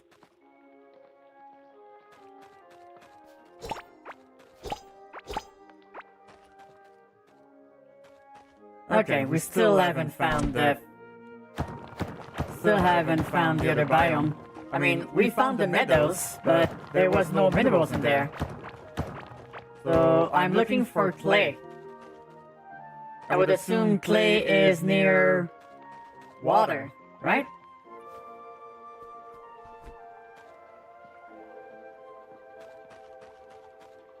That's the one that makes the most sense, I think. You can eat the delete key to trash things you are moused over. Oh, that's good. Thanks for the info, I didn't know that. Wait, that's just a fucking tunnel. Excuse me. Coming through. Yeah, I have to be on the verge of stumbling on something useful here. Because there's a lot of abandoned chests here.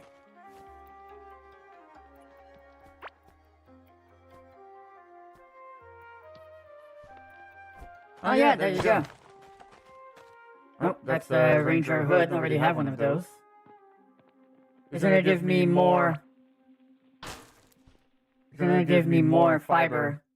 So I can always just get that. Oh, hello. Okay. That's something.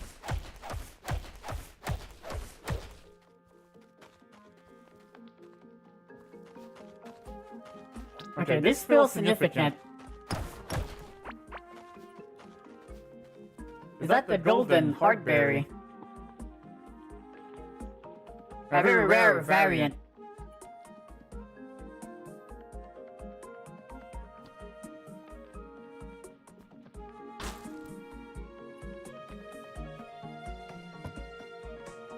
Okay. So maybe I can just wait and use that once I have something that can extract seeds from it and try to get the golden berry farm going. Oh, that's still dirt. I wonder what the hell it gives if you cook it. But it's rare, so I'm gonna hang on to it.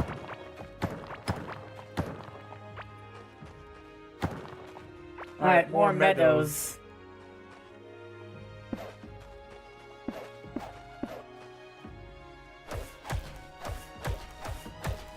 So if you want to start doing animal husbandry, then this is your spot. But no fucking minerals though.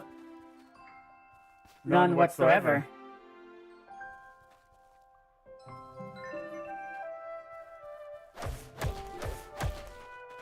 So it doesn't feel like this biome has any resources we can use except animals. So they're good to have. Oh. What the fuck was that?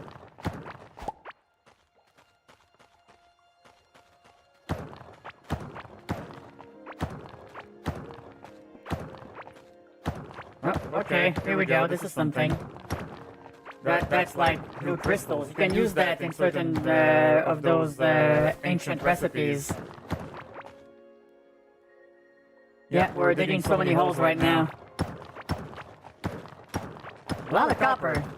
Not any tin. I'm starting to feel like clay doesn't exist in this fucking game. Where the fuck is it?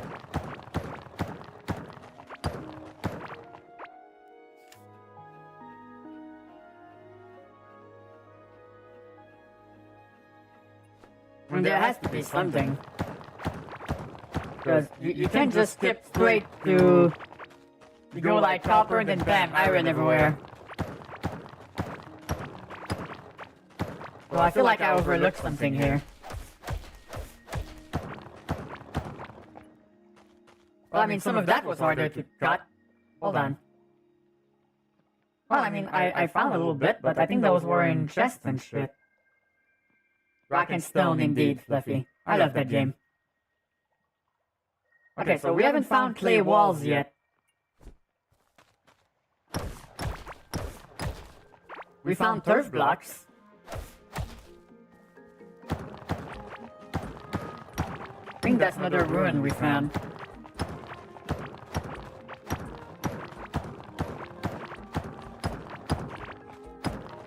At this rate, I'm gonna hope I can see the vendor near my base start selling tin, then I'm just gonna fucking buy it.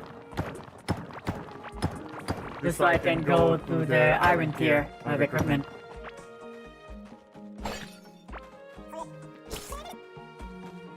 Ooh, lagged a little bit here. Alright, what do we have here?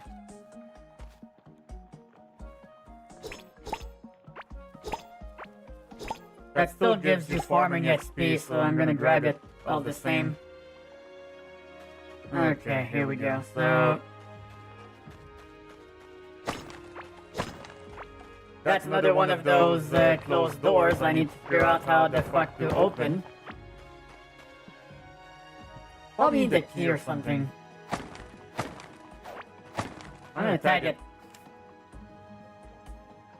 Alright, where am I?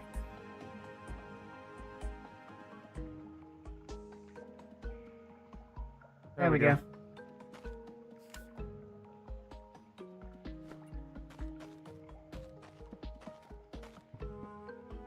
Okay, so...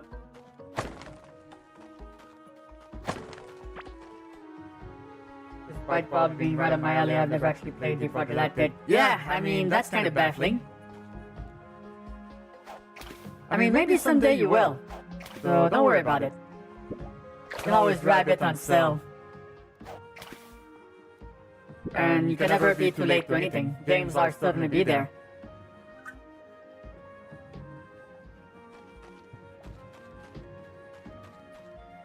Okay, let's see. So...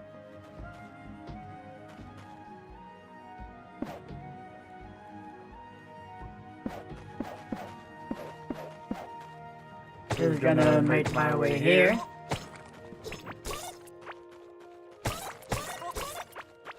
And we'll just keep going. I mean... it's clay, it's not fucking gold we're looking for here. Just gotta... oh, well, I'm back home. Well then. Ain't that something?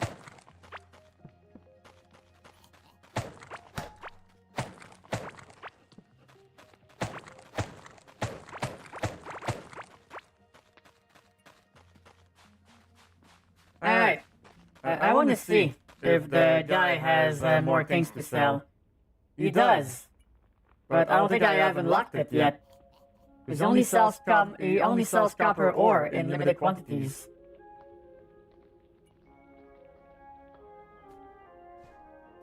Oh no, that's a waste.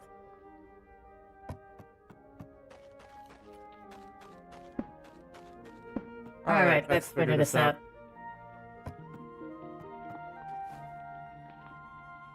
We already have one of these. Can probably salvage that. Okay, so this goes in here, so I don't make food accidentally out of it.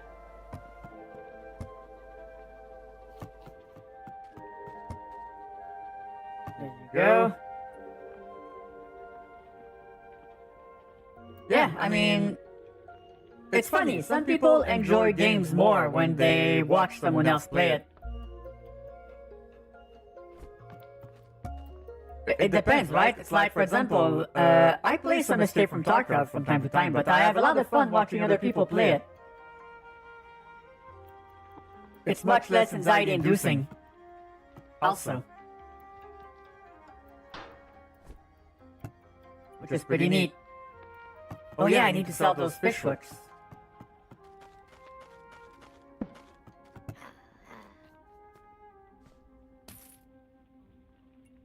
There we go. Okay, so we can put that money in here. Oh, the egg is cracked. That's good. Alright, let's see what it is. Blow. Olets. What is that? Movement speed, damage. Oh, it buffs the owner. This one does not buff the owner. Oh, okay, so this is not a combat pet. It buffs you. I mean, that's cool. I'll keep it. You'll be comfy in this chest, I hope. Don't think about it too hard. Alright. So we only found 110. So we're gonna process that, I guess.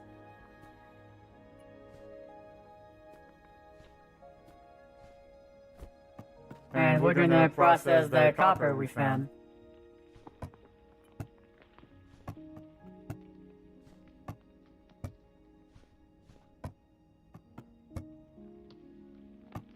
Yeah, we have a problem here. Okay, so if I want to craft the iron bench, I need 10 more tin. And I'm gonna assume a lot of the other recipes after that will only take iron, so we might be able to squeeze out the win here. But this is not gonna be great. But yeah, I still need to find out where the fuck all of that stuff is.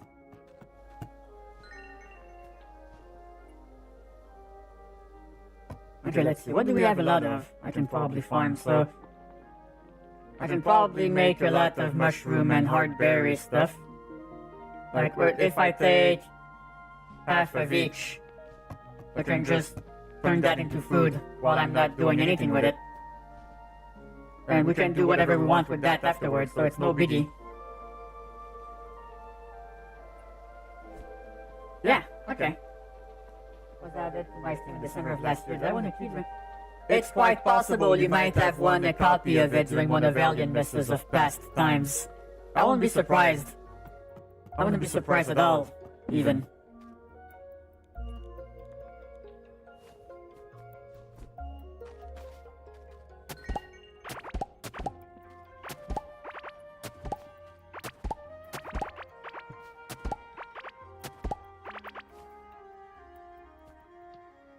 So 32 seeds for 36 tulips, so it's a little bit, it's not exactly self-sustaining. So we gotta be careful. I'm gonna assume over time you do end up with more seeds. But sometimes you get unlucky.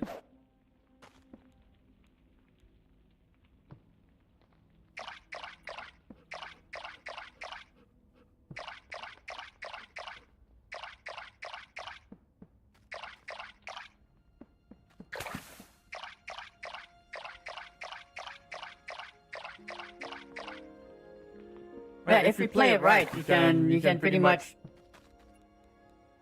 water a lot of things at once.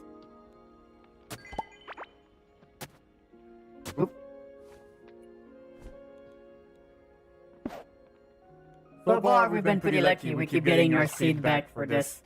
So I need to be on the lookout for more of these food types as I run into them.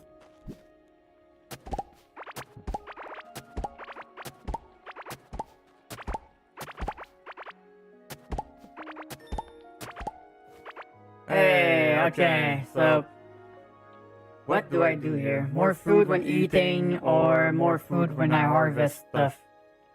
I feel like I'm probably gonna get, well, that depends. So, this gives me access to critical hit damage, which is nice. But I think I'm gonna go for this one. Yeah.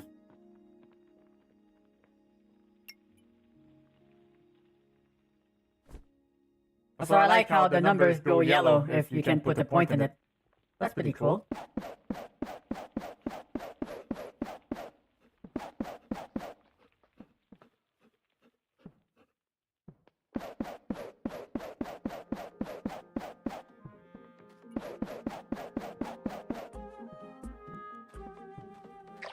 Seems like we pretty much hit the self-sustaining spot. It seems like I got as many seeds as I used in this particular field. So I'm gonna assume that's because we got enough skill points in it to boost our chance of seeds on pickup. So that's helpful.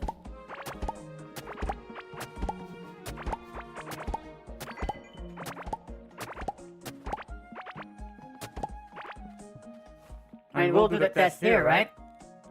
If we got enough bomb pepper seeds.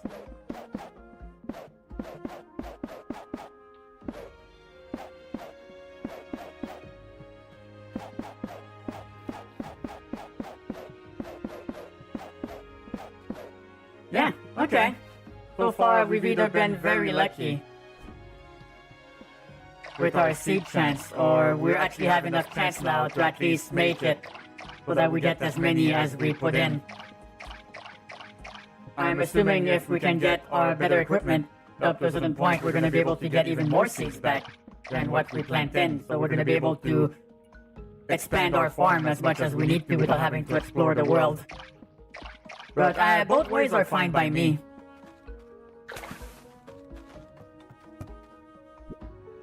Honestly. What's your 25 gardening? You break even every time. Base 75% chance for a seed to drop. Oh, okay. Alright, that makes sense. That makes sense. Now, if I could only found a source of tin, I'd be in business. 'Cause right now, this is like, we got a ton of everything else except this fucking thing. I feel like it's probably somewhere near I completely overlooked. I wouldn't be surprised. Wow, I'm 2 points away from one of those mysterious eggs. You know what? I'm gonna try it. I'm gonna try selling him this clothing piece. No, it's 375. Never mind. I'm nowhere near it. I mean, I'm nearer, but not near enough. Yeah, it's like Pressure said. I think he said it best. It's like Terraria, but with Stardew Valley graphics.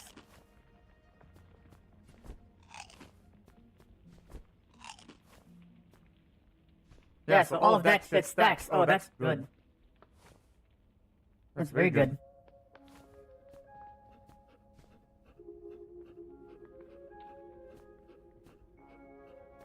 Guess I could make some magical potions for magic damage if I'm going to be using the staff more.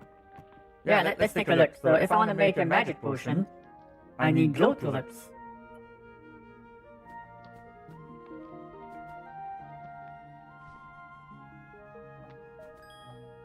Yeah, 5/5. That seems reasonable. And Stoneskin's potion for even more armor. So that's gonna be good once you start actually fighting bosses and shit.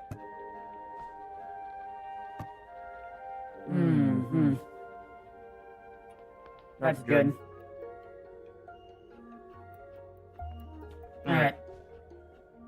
I feel like enemies move around too much for the bombs to even do anything.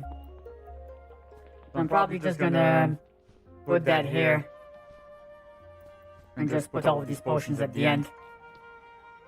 And I always swap out the tools when I go back home, you know? That feels reasonable.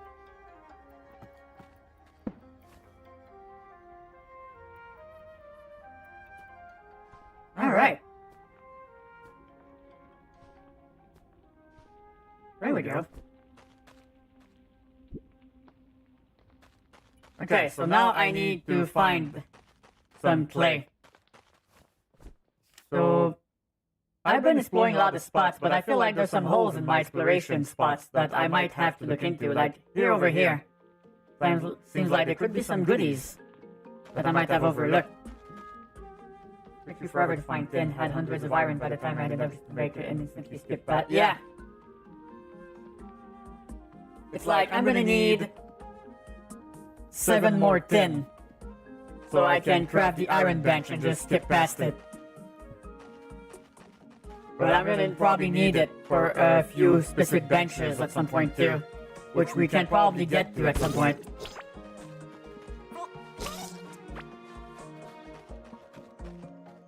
So I have to figure that shit out.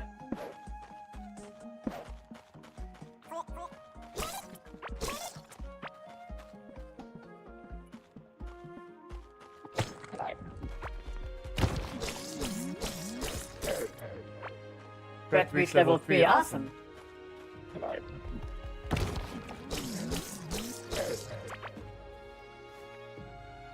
Oh, he dropped some potions, I think. Yeah, he dropped some stone fin potions.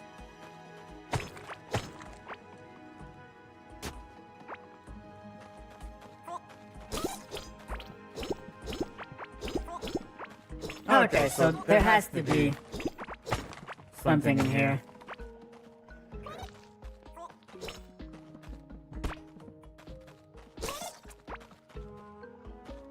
Okay, so I went over here before.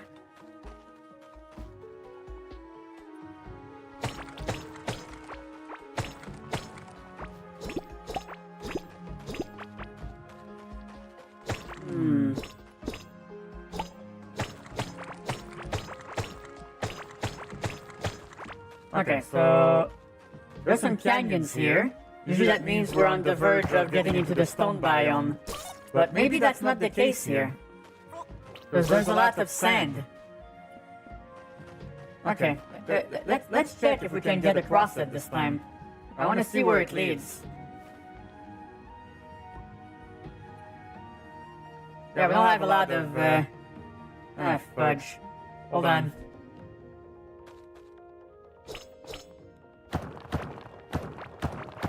I think I might have to craft a improvised bench here so I can make a way to cross over.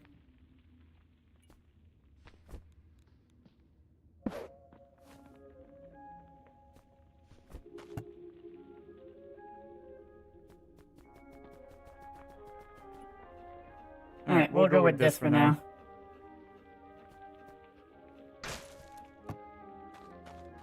So we're gonna use this to cross over.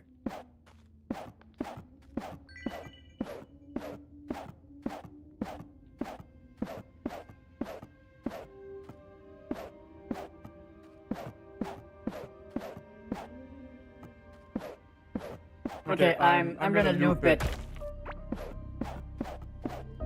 Because the music is different here, so I'm gonna assume, yeah, the clay caves. We fucking found it! So that's the second biome that I accidentally skipped over. Alright, I'm tagging it.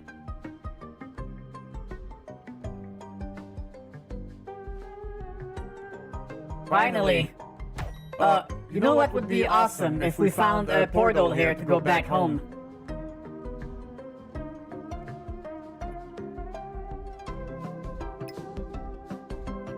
That'd be great. Alright, let's see what's in here. Oh, finally! Give me all of that. There's a lot of weird monsters here. There's like weird head grabby things. Well, there won't be any match for my fireball staff. Oh wait, that's not... What is that? Oh, wait a second. Grub Kepwak seed.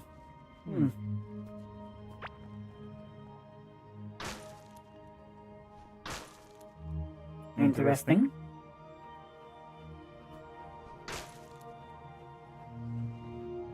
Turns into a plant that gives fiber when harvested. Ooh, that's neat. That's a good find.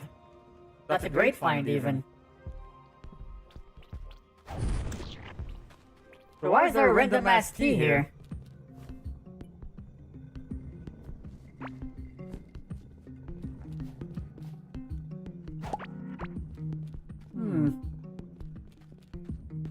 Okay.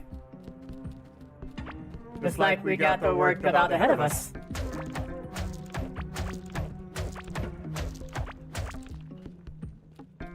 Well, at the very least, this opens up the game now.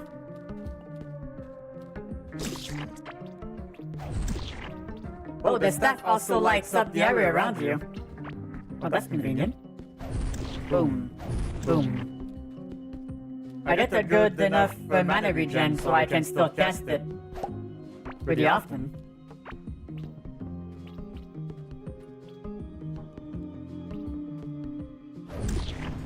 Blammo. Oh, this... Okay, you know what this looks like? Oh yeah, oh no, okay. I don't think I'm ready to fight this guy yet. Yeah, I need to get out of the way. Or maybe not. You know what? Fuck it, let's fight him.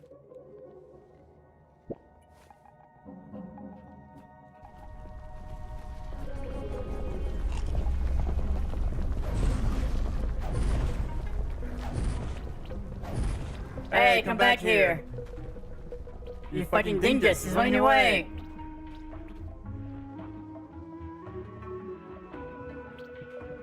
Wow, what a wiener.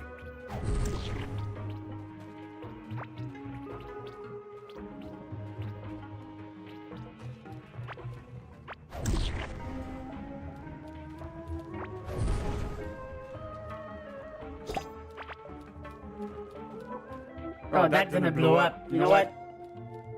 Bang. Get me away from here.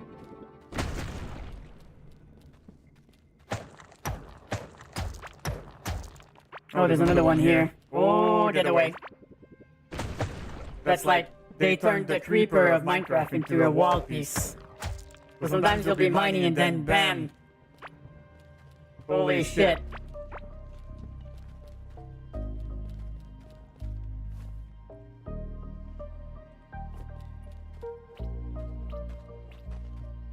Okay.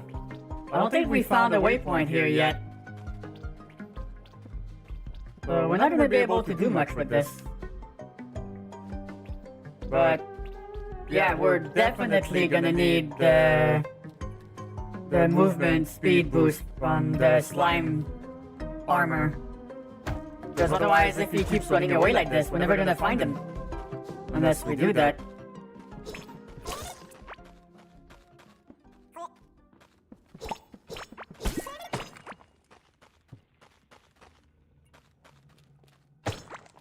Alright. Let's go secure what we found at the very least.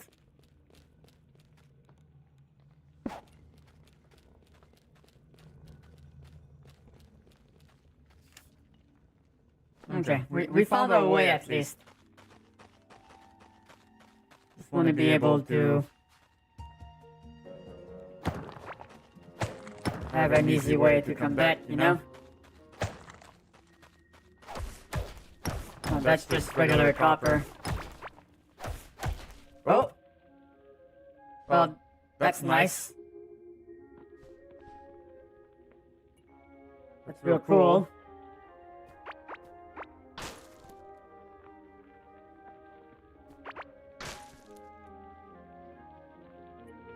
Hold on.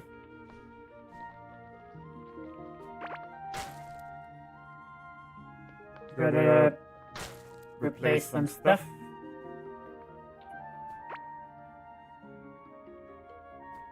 Yeah, I don't need explosives. They're kind of more dangerous than anything else.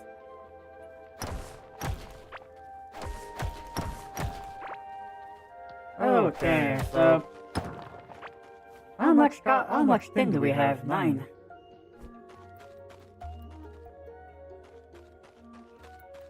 Yeah, that's plenty. Just so I can make the iron workbench.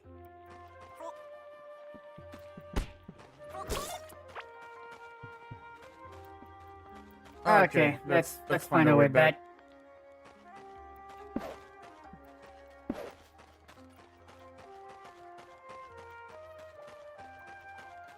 Alright, so at the very least, we found a way to get all of the resources we require.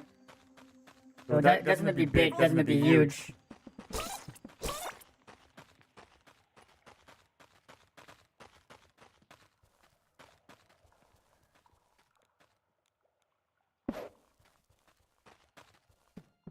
There we go, home sweet home.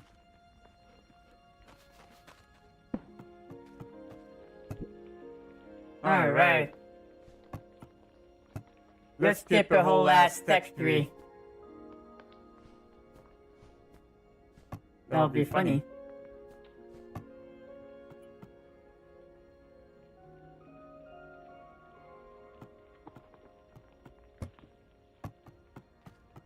There we go.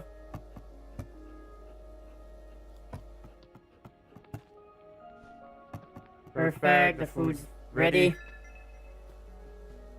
I have a ton of it. Okay, so what I think I'm gonna do is I'm gonna make another chest specifically for just for food.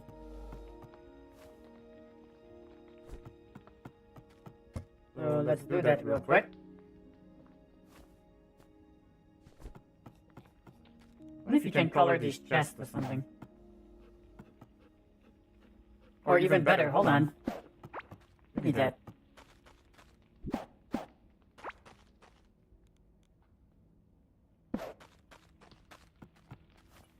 think this is gonna fit better with what's here, right?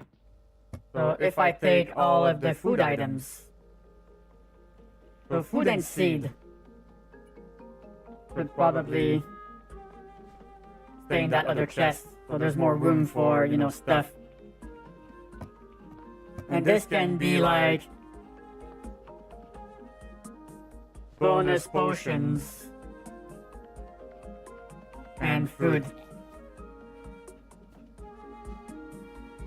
Food, seeds. Yeah, stuff like that. Can put bombs in here. Not really using them much, am I? And the equipment, like the actual food items, the components I need, can go there. And I can probably sell this at the vendor for some stuff.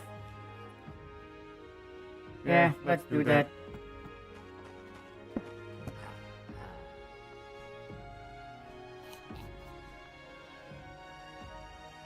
Yeah, there you go.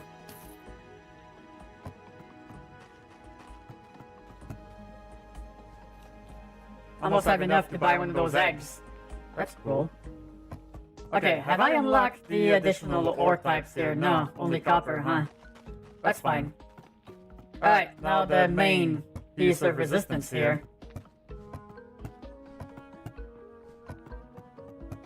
Okay. Let's make this fucking workbench.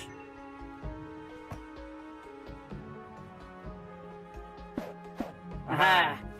Okay, so the good thing is I can use the lower workbenches to make the lower workbench recipes. So it's not like I need to keep the... I don't need to keep this, you know?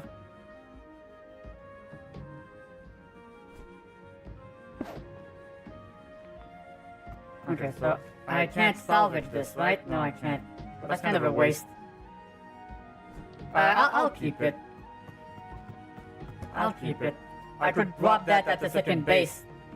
That would be useful. Alright, let's see what we unlocked. So, I can craft a lot of stuff, including this baby.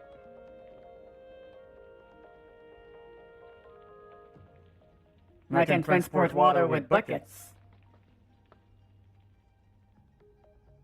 Okay, there's a lot of cool shit here. Smelter kiln. A kiln that can melt valuable ore. Still requires tin. That requires planks. So, greater workbench to be prepared for the other cave systems. Scarlet is another material that we're gonna have to get, I guess. So we can make jewelry, but I require gold. You can make a lot of stone stuff now, which is great. Probably way more sturdy. So I could literally upgrade my whole ass base to this. So yeah, so that's the next tier up of items. Oh, a key casting table. Oh, that's useful.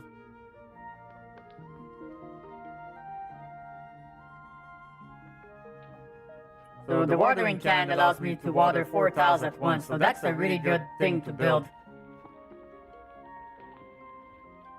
That would be a really good upgrade also. But they require gold bars. Of course they do. Okay. Alright. So, we're still gonna need to gather a lot of tin, to begin with. But at least now we can actually, well, we can craft some things. But we need planks. So I'm gonna assume that there's probably a workbench somewhere I forgot to craft that lets you make planks. Right?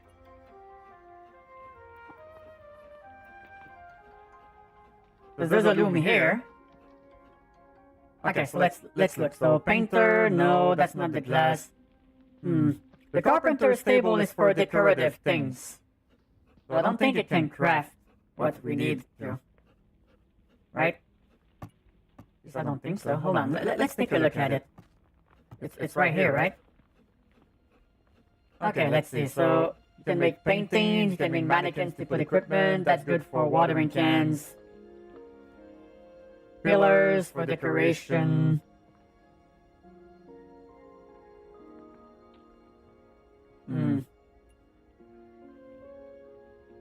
I see. Okay. Yeah, so I'm gonna assume... Yeah, so to make planks I need a table saw, and to make a table saw... Well, I could make a table saw. But then I would probably have to put it next to the generator. I mean, I can do that. Okay, hold on.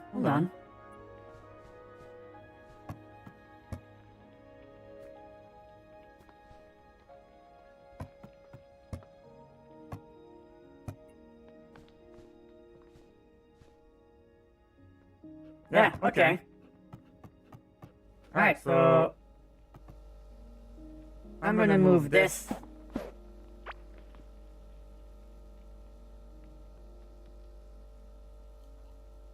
I'm gonna move this down 1 block. So I'm gonna put this here. So this is powered. And I'm gonna put the dresser right here.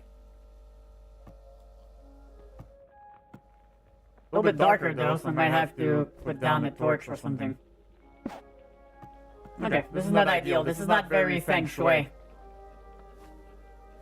But it'll have to do. Okay, so this can turn planks, coral wood, and gleam wood. Okay, so what I can do is I have like a fucking gajillion wood pieces. So I'm gonna keep like, let's say about 50.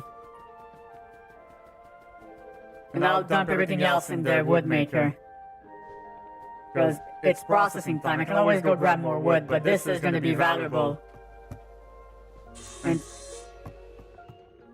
thank goodness this only makes noise if you're really next to it. Otherwise, I feel like my ears would bleed. Okay. Alright. Perfect. So once we have enough of those,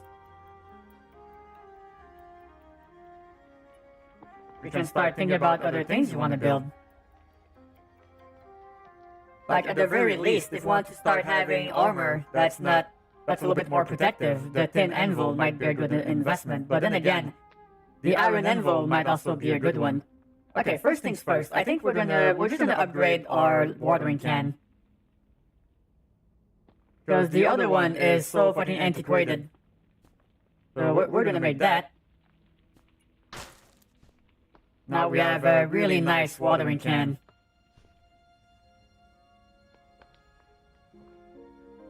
It's funny because most of the tools here requires gold to make. Which is kind of ironic. I'm guessing higher tier things will go in this instead of the basic things. Oh, that's really good. Cartography table. So if you make markers on your map, you can use that table to share your map markers with other people, I would imagine. So yeah, as we don't have gold yet, so we can't do much with any of this. So I think the only thing we can craft is going to be the watering can and the bucket to transport water. But then again, not sure what I would need water for yet. Probably for some higher tier recipes. Yeah, so I think the only valuable upgrade we're going to be able to have now. I mean, I can make a bug net. That could be useful. I don't know what I'm going to be able to use it for. I don't even need to make the tin fishing rod. Okay, so yeah, I feel like if we can get enough tin from that other biome to get our whole equipment set up, we'll be cooking after that. Although I really do want the explorer's backpack. That looks really handy. And we need to find a way to get some wool, which I'm gonna assume is part of the animal husbandry thing. Right? Oh crap, I forgot to close the door so the vendor's on the loose.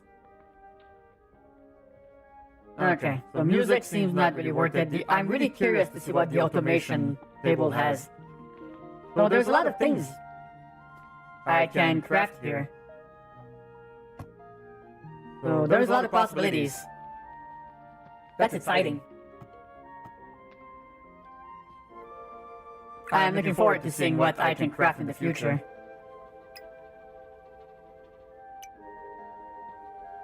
Yeah, that'll be fun. Alright, cool. Cool. So I'm guessing the buds can probably be used to make cooking recipes. So that's cool. Alright, so yeah, we're really well set up now. I'm pretty happy with that.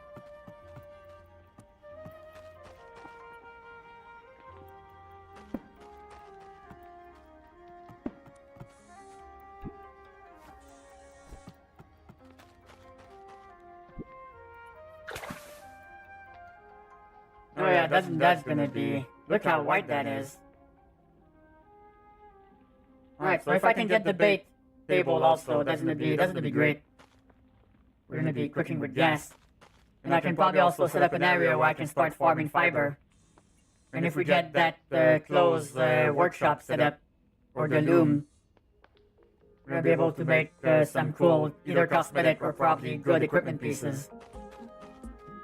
Okay, that's perfect. That's perfect. Right, come here, doggo. I need to close the door. Alright. We're well set up now. I need to start doing exploration in that second biome to get enough tin. And then we can start exploring the stone biome to get probably iron and some gold, I'm assuming. And there's also... I need to probably craft some anti-slowdown equipment to chase the Devourer. So we can clear that boss and get access to some of the items we can craft with it. So yeah, pretty exciting. Pretty exciting. Hey, Alspino! What's up? Yeah, here you are! catching me on the tail end of it, but I'm glad you're here. How have you been, buddy? How's things? How's life treating you these days?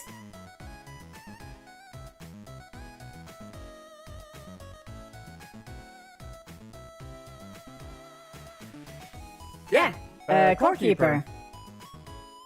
A really fun game. And for around $20 US. Pretty good price too, considering how much biomes and things you can find. Hey Daniel, sorry didn't see you there. I got a little bit too involved. Hope you're still here. Hope things have been well for you. Things are going good, thank you. Yeah, I'm glad you're here. It's been a hot minute, hasn't it? Yeah, because these days I tend to stream on Friday nights and Saturday noon time. So that's like dinner time for you on Saturdays, and really late on Friday streams, right? I was always surprised to see you on Friday nights because yeah, in your corner of the world it's like what 3 a.m. or some shit. But it's always good to see you. Oh, did I run out of ad time? Well, I was just saying that it's always good to see you and that time zones are not making it easy because I know that I stream on Friday nights and Saturday afternoons. So I'm assuming Saturday might be easier for you because Friday is like, what, 3 a.m. in your time zone? That sucks. That's not good for your sleep schedule, is it? Yeah, exactly. Formula knows. Formula knows.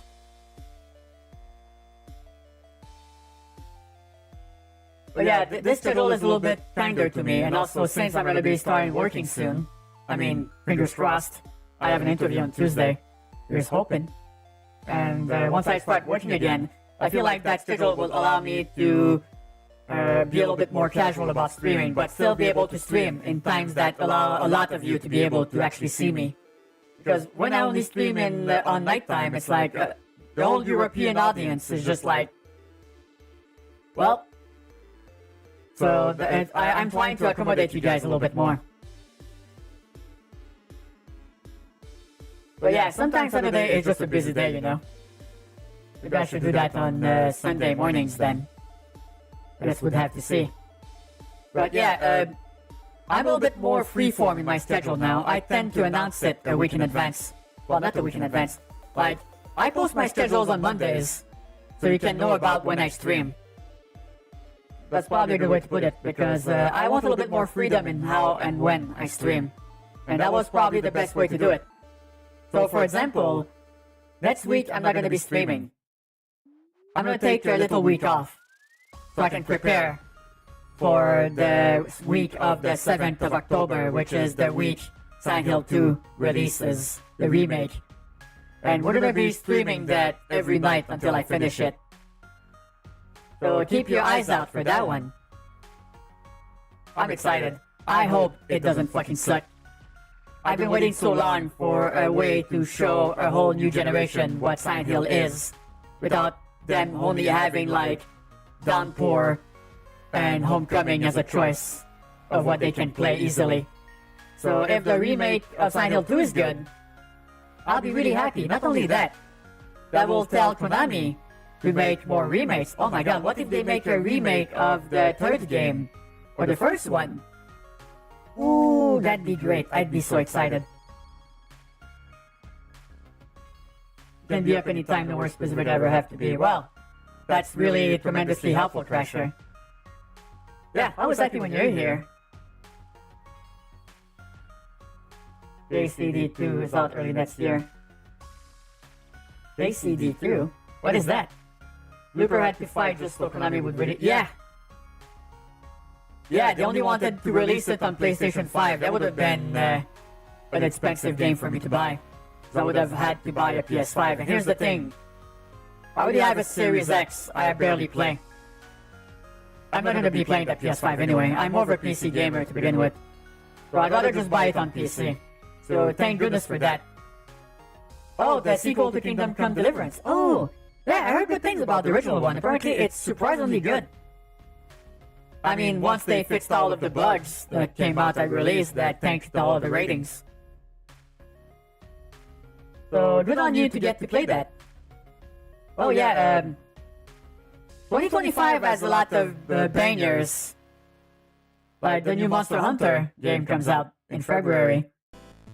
And I think the new Dragon Age is also coming out very soon, but I don't think that's in 2025. I think that's like next month. So yeah, gamers are gonna be eating good in the next following months. Getting ready for the sequel, Danielle. If it does well, I will be looking into doing more. Yeah, so I really hope it sells well on PC. I'm gonna be buying it on PC. So hopefully it helps. But yeah, I'm pretty excited. So that's why I told myself that what is probably gonna happen is that next week no stream, and then the week of Silent Hill 2, there'll probably be a stream on Tuesday night, Wednesday night, Thursday night, Friday night until we finish it. And after that, maybe I'll take another short break and then go back to streaming. I don't know. We'll see. I'll see where my heart is at. So for Silent Hill stream, we plan to start at... Why? Is there a reason why I would want to start later?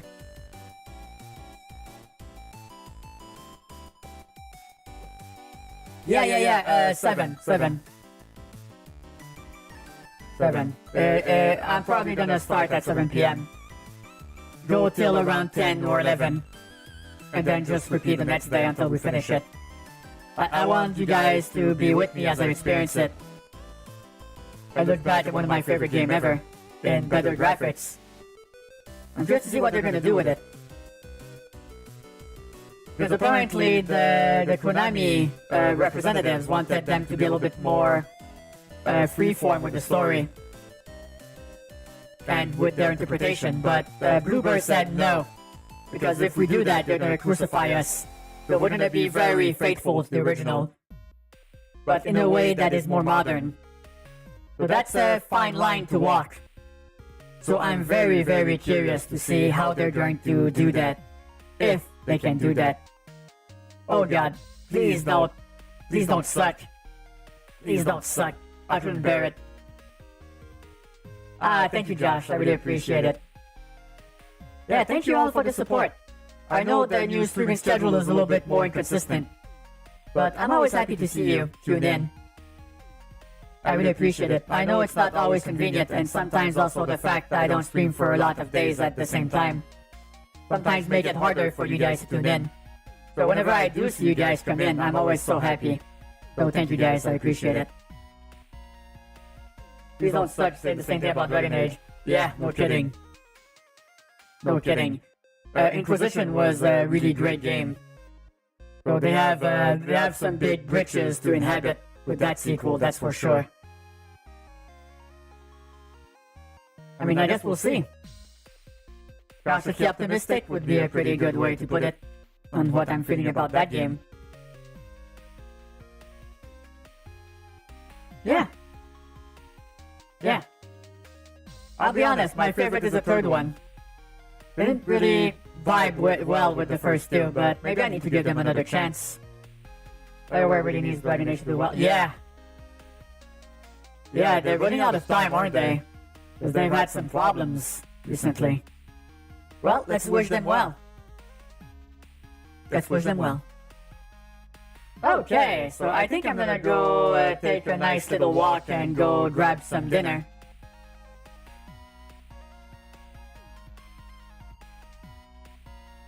Wait, what?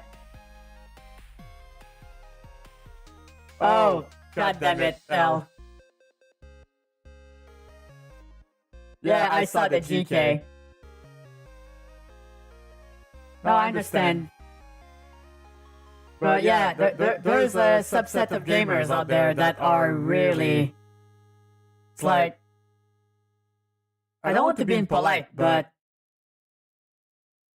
if you get so mad about the video game, like having more options in it, or having women in it, you need to touch some grass. You literally need to go outside and roll into grass. Yeah, it's like it's an option. Don't choose it if you don't want to. Same thing with all the freaking pronoun stuff. Don't interact with it if you don't want to. You just pick what you want and you move on. But no, some people get like red hot rage about that. Oh yeah, I don't like how they look in the new game, I'll be honest. It's like, they look like regular people with huge foreheads, that's kind of weird. But yeah, at the end of the day, okay, I don't want to go on the political side of things. But I'm gonna say this. Some people need to chill the fuck out. Okay? If video games make you so upset that you go tell people to kill themselves online about it, just because like they had the audacity to put a woman in a lead role or some shit, or they don't make the woman look like supermodel with big tits. Yeah, exactly, Crasher. It's not that serious. Chill. If you want games with ladies with big bosoms, there's no shortage of that online. I'm sure you will find a game for that if you want to, or if you look hard enough. You don't have to go into games that don't offer those things and go like, gamers are so oppressed. It's so childish. It's so childish. It's video games. Why does that make you so upset? You have to ask yourself that question. Really think about it. Why does that make you upset? You will probably not like the answer to that. But you have to think about it. You have to really evaluate your life.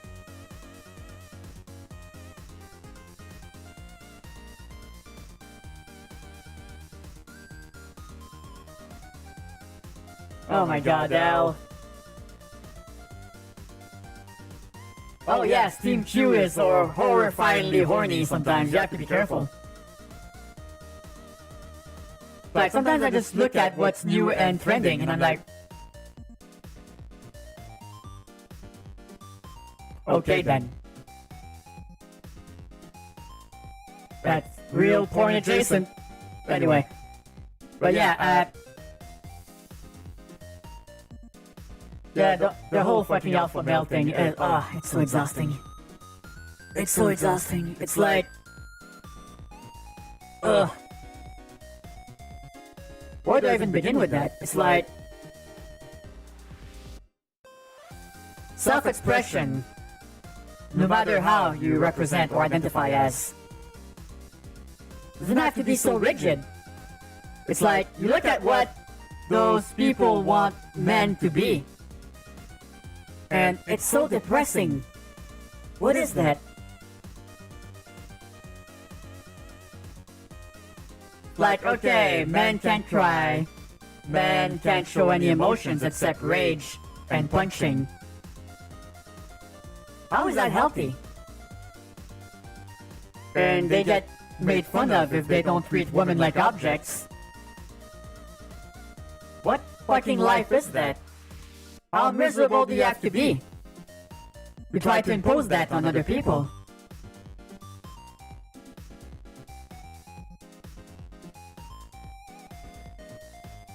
Oh my goodness. Rolling pretty hard tonight, Al, are you? Also, the Steam queue formula is if you go to your Steam page, if you scroll enough, you will see something called the Discovery queue, is the actual name of it. And then you'll see what the community recommends. Then you can start looking through it. And sometimes the community recommends some horny shit. That's what I was talking. And there's also the new and trending section that has some questionable choices in it. Making up for lost time. Yeah, I can see that, Hell. My goodness, you're going nuclear. Do I miss this? I mean, I enjoy arguing against it. But maybe enjoy is too strong of a word.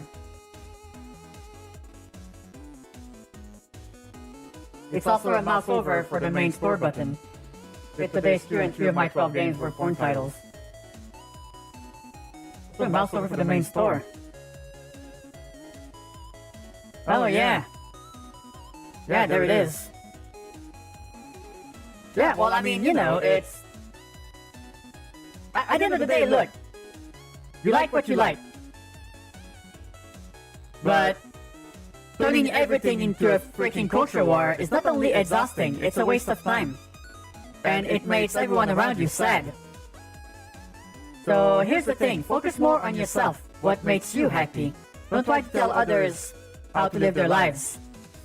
Focus on yourself and your surroundings and your family.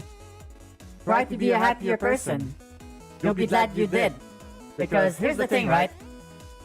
I cut down my social media consumption by like 3/4. Like I am less on social media now. And I got so... Because it's like social media nowadays is made to make you angry about stuff that is questionable at best or fake at worst. And it's just like you don't want to exist in that perpetual anger moment or frustration. And I noticed that I was feeling a lot of frustration when I was on social media, as much as I used to back then, because of how everything's getting so polarized now. Oh, you're never gonna run out of things to look at, Crasher. Steam is so big. Yeah, and that's probably the best way to go about it, Al. I'll be honest, it's like I've been more relaxed ever since I cut my social media consumption. Because now everything is rage bait. Like rage bait. Because they notice that if you're angry, you are more interactive. It's like they post something to make you pissed and then you comment in the comments and you're pissed and that gets them engagement and the engagement gets them money now, especially on Twitter because they monetize that. It's monetized. So it's a waste of time. It's not good for your blood pressure, it's not good for your mental health. And you're giving money to psychopaths, so don't do it. No, if you see something that makes you angry, don't look at it. Focus on things that make you happy instead. Life is too short. That's your Jeffy Bad tip of the night. You're welcome.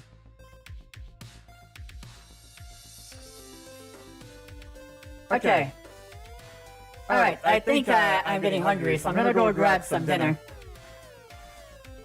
Oh, only use Twitter following streamers and art. Yeah, I try to, but the recommended section always throws me garbage. Yeah.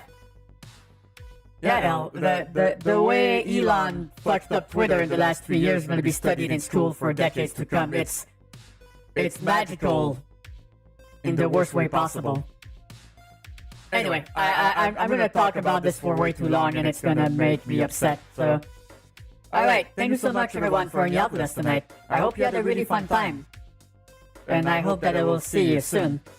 And as I said earlier, we're gonna be back on the 8th of October for Silent Hill, the remake. I'm gonna take next week off so I can focus on my job interviews and maybe going shopping for some updated wardrobe for my working environment. So that's what I'm probably gonna be doing. But I will keep you posted. And the best way to stay up to date on my things is pretty easy. All you have to do is follow me on Twitch. I would really appreciate it. Or on YouTube as well if you're watching from there. And if you want to support me for free, on top of that, you can interact with all of my content online. Because we live in an algorithmic world. Interactions mean visibility. Otherwise, I disappear. Oh no. So be sure to follow me and interact with me on Twitter, social medias like YouTube, Instagram, TikTok. I'm also on Threads and Blue Sky, but I don't have room in that Nightbot message for it. And I think the probably best way to hang out with us is the Discord server. That's where you can actually talk with me and tell me what you think. Alright, so that's about it for me today. I'm gonna send you guys over to, let's take a look. Who's streaming at this hour? I don't usually end this late on Saturdays.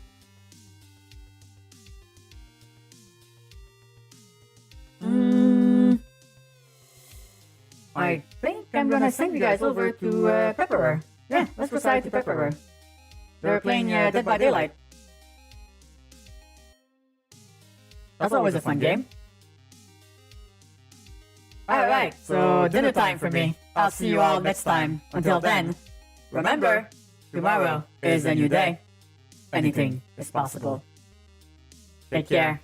Have a wonderful week, okay? Take care of yourselves. Alright, I hope I spelled this right.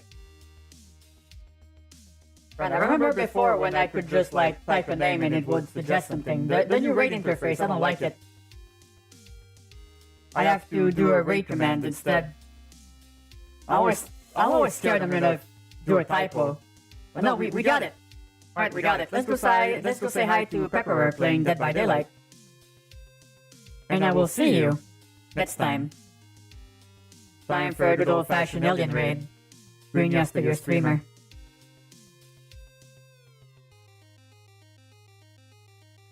You have a good time, and Formula, drink some water. Wink, wink. Okay, let's go.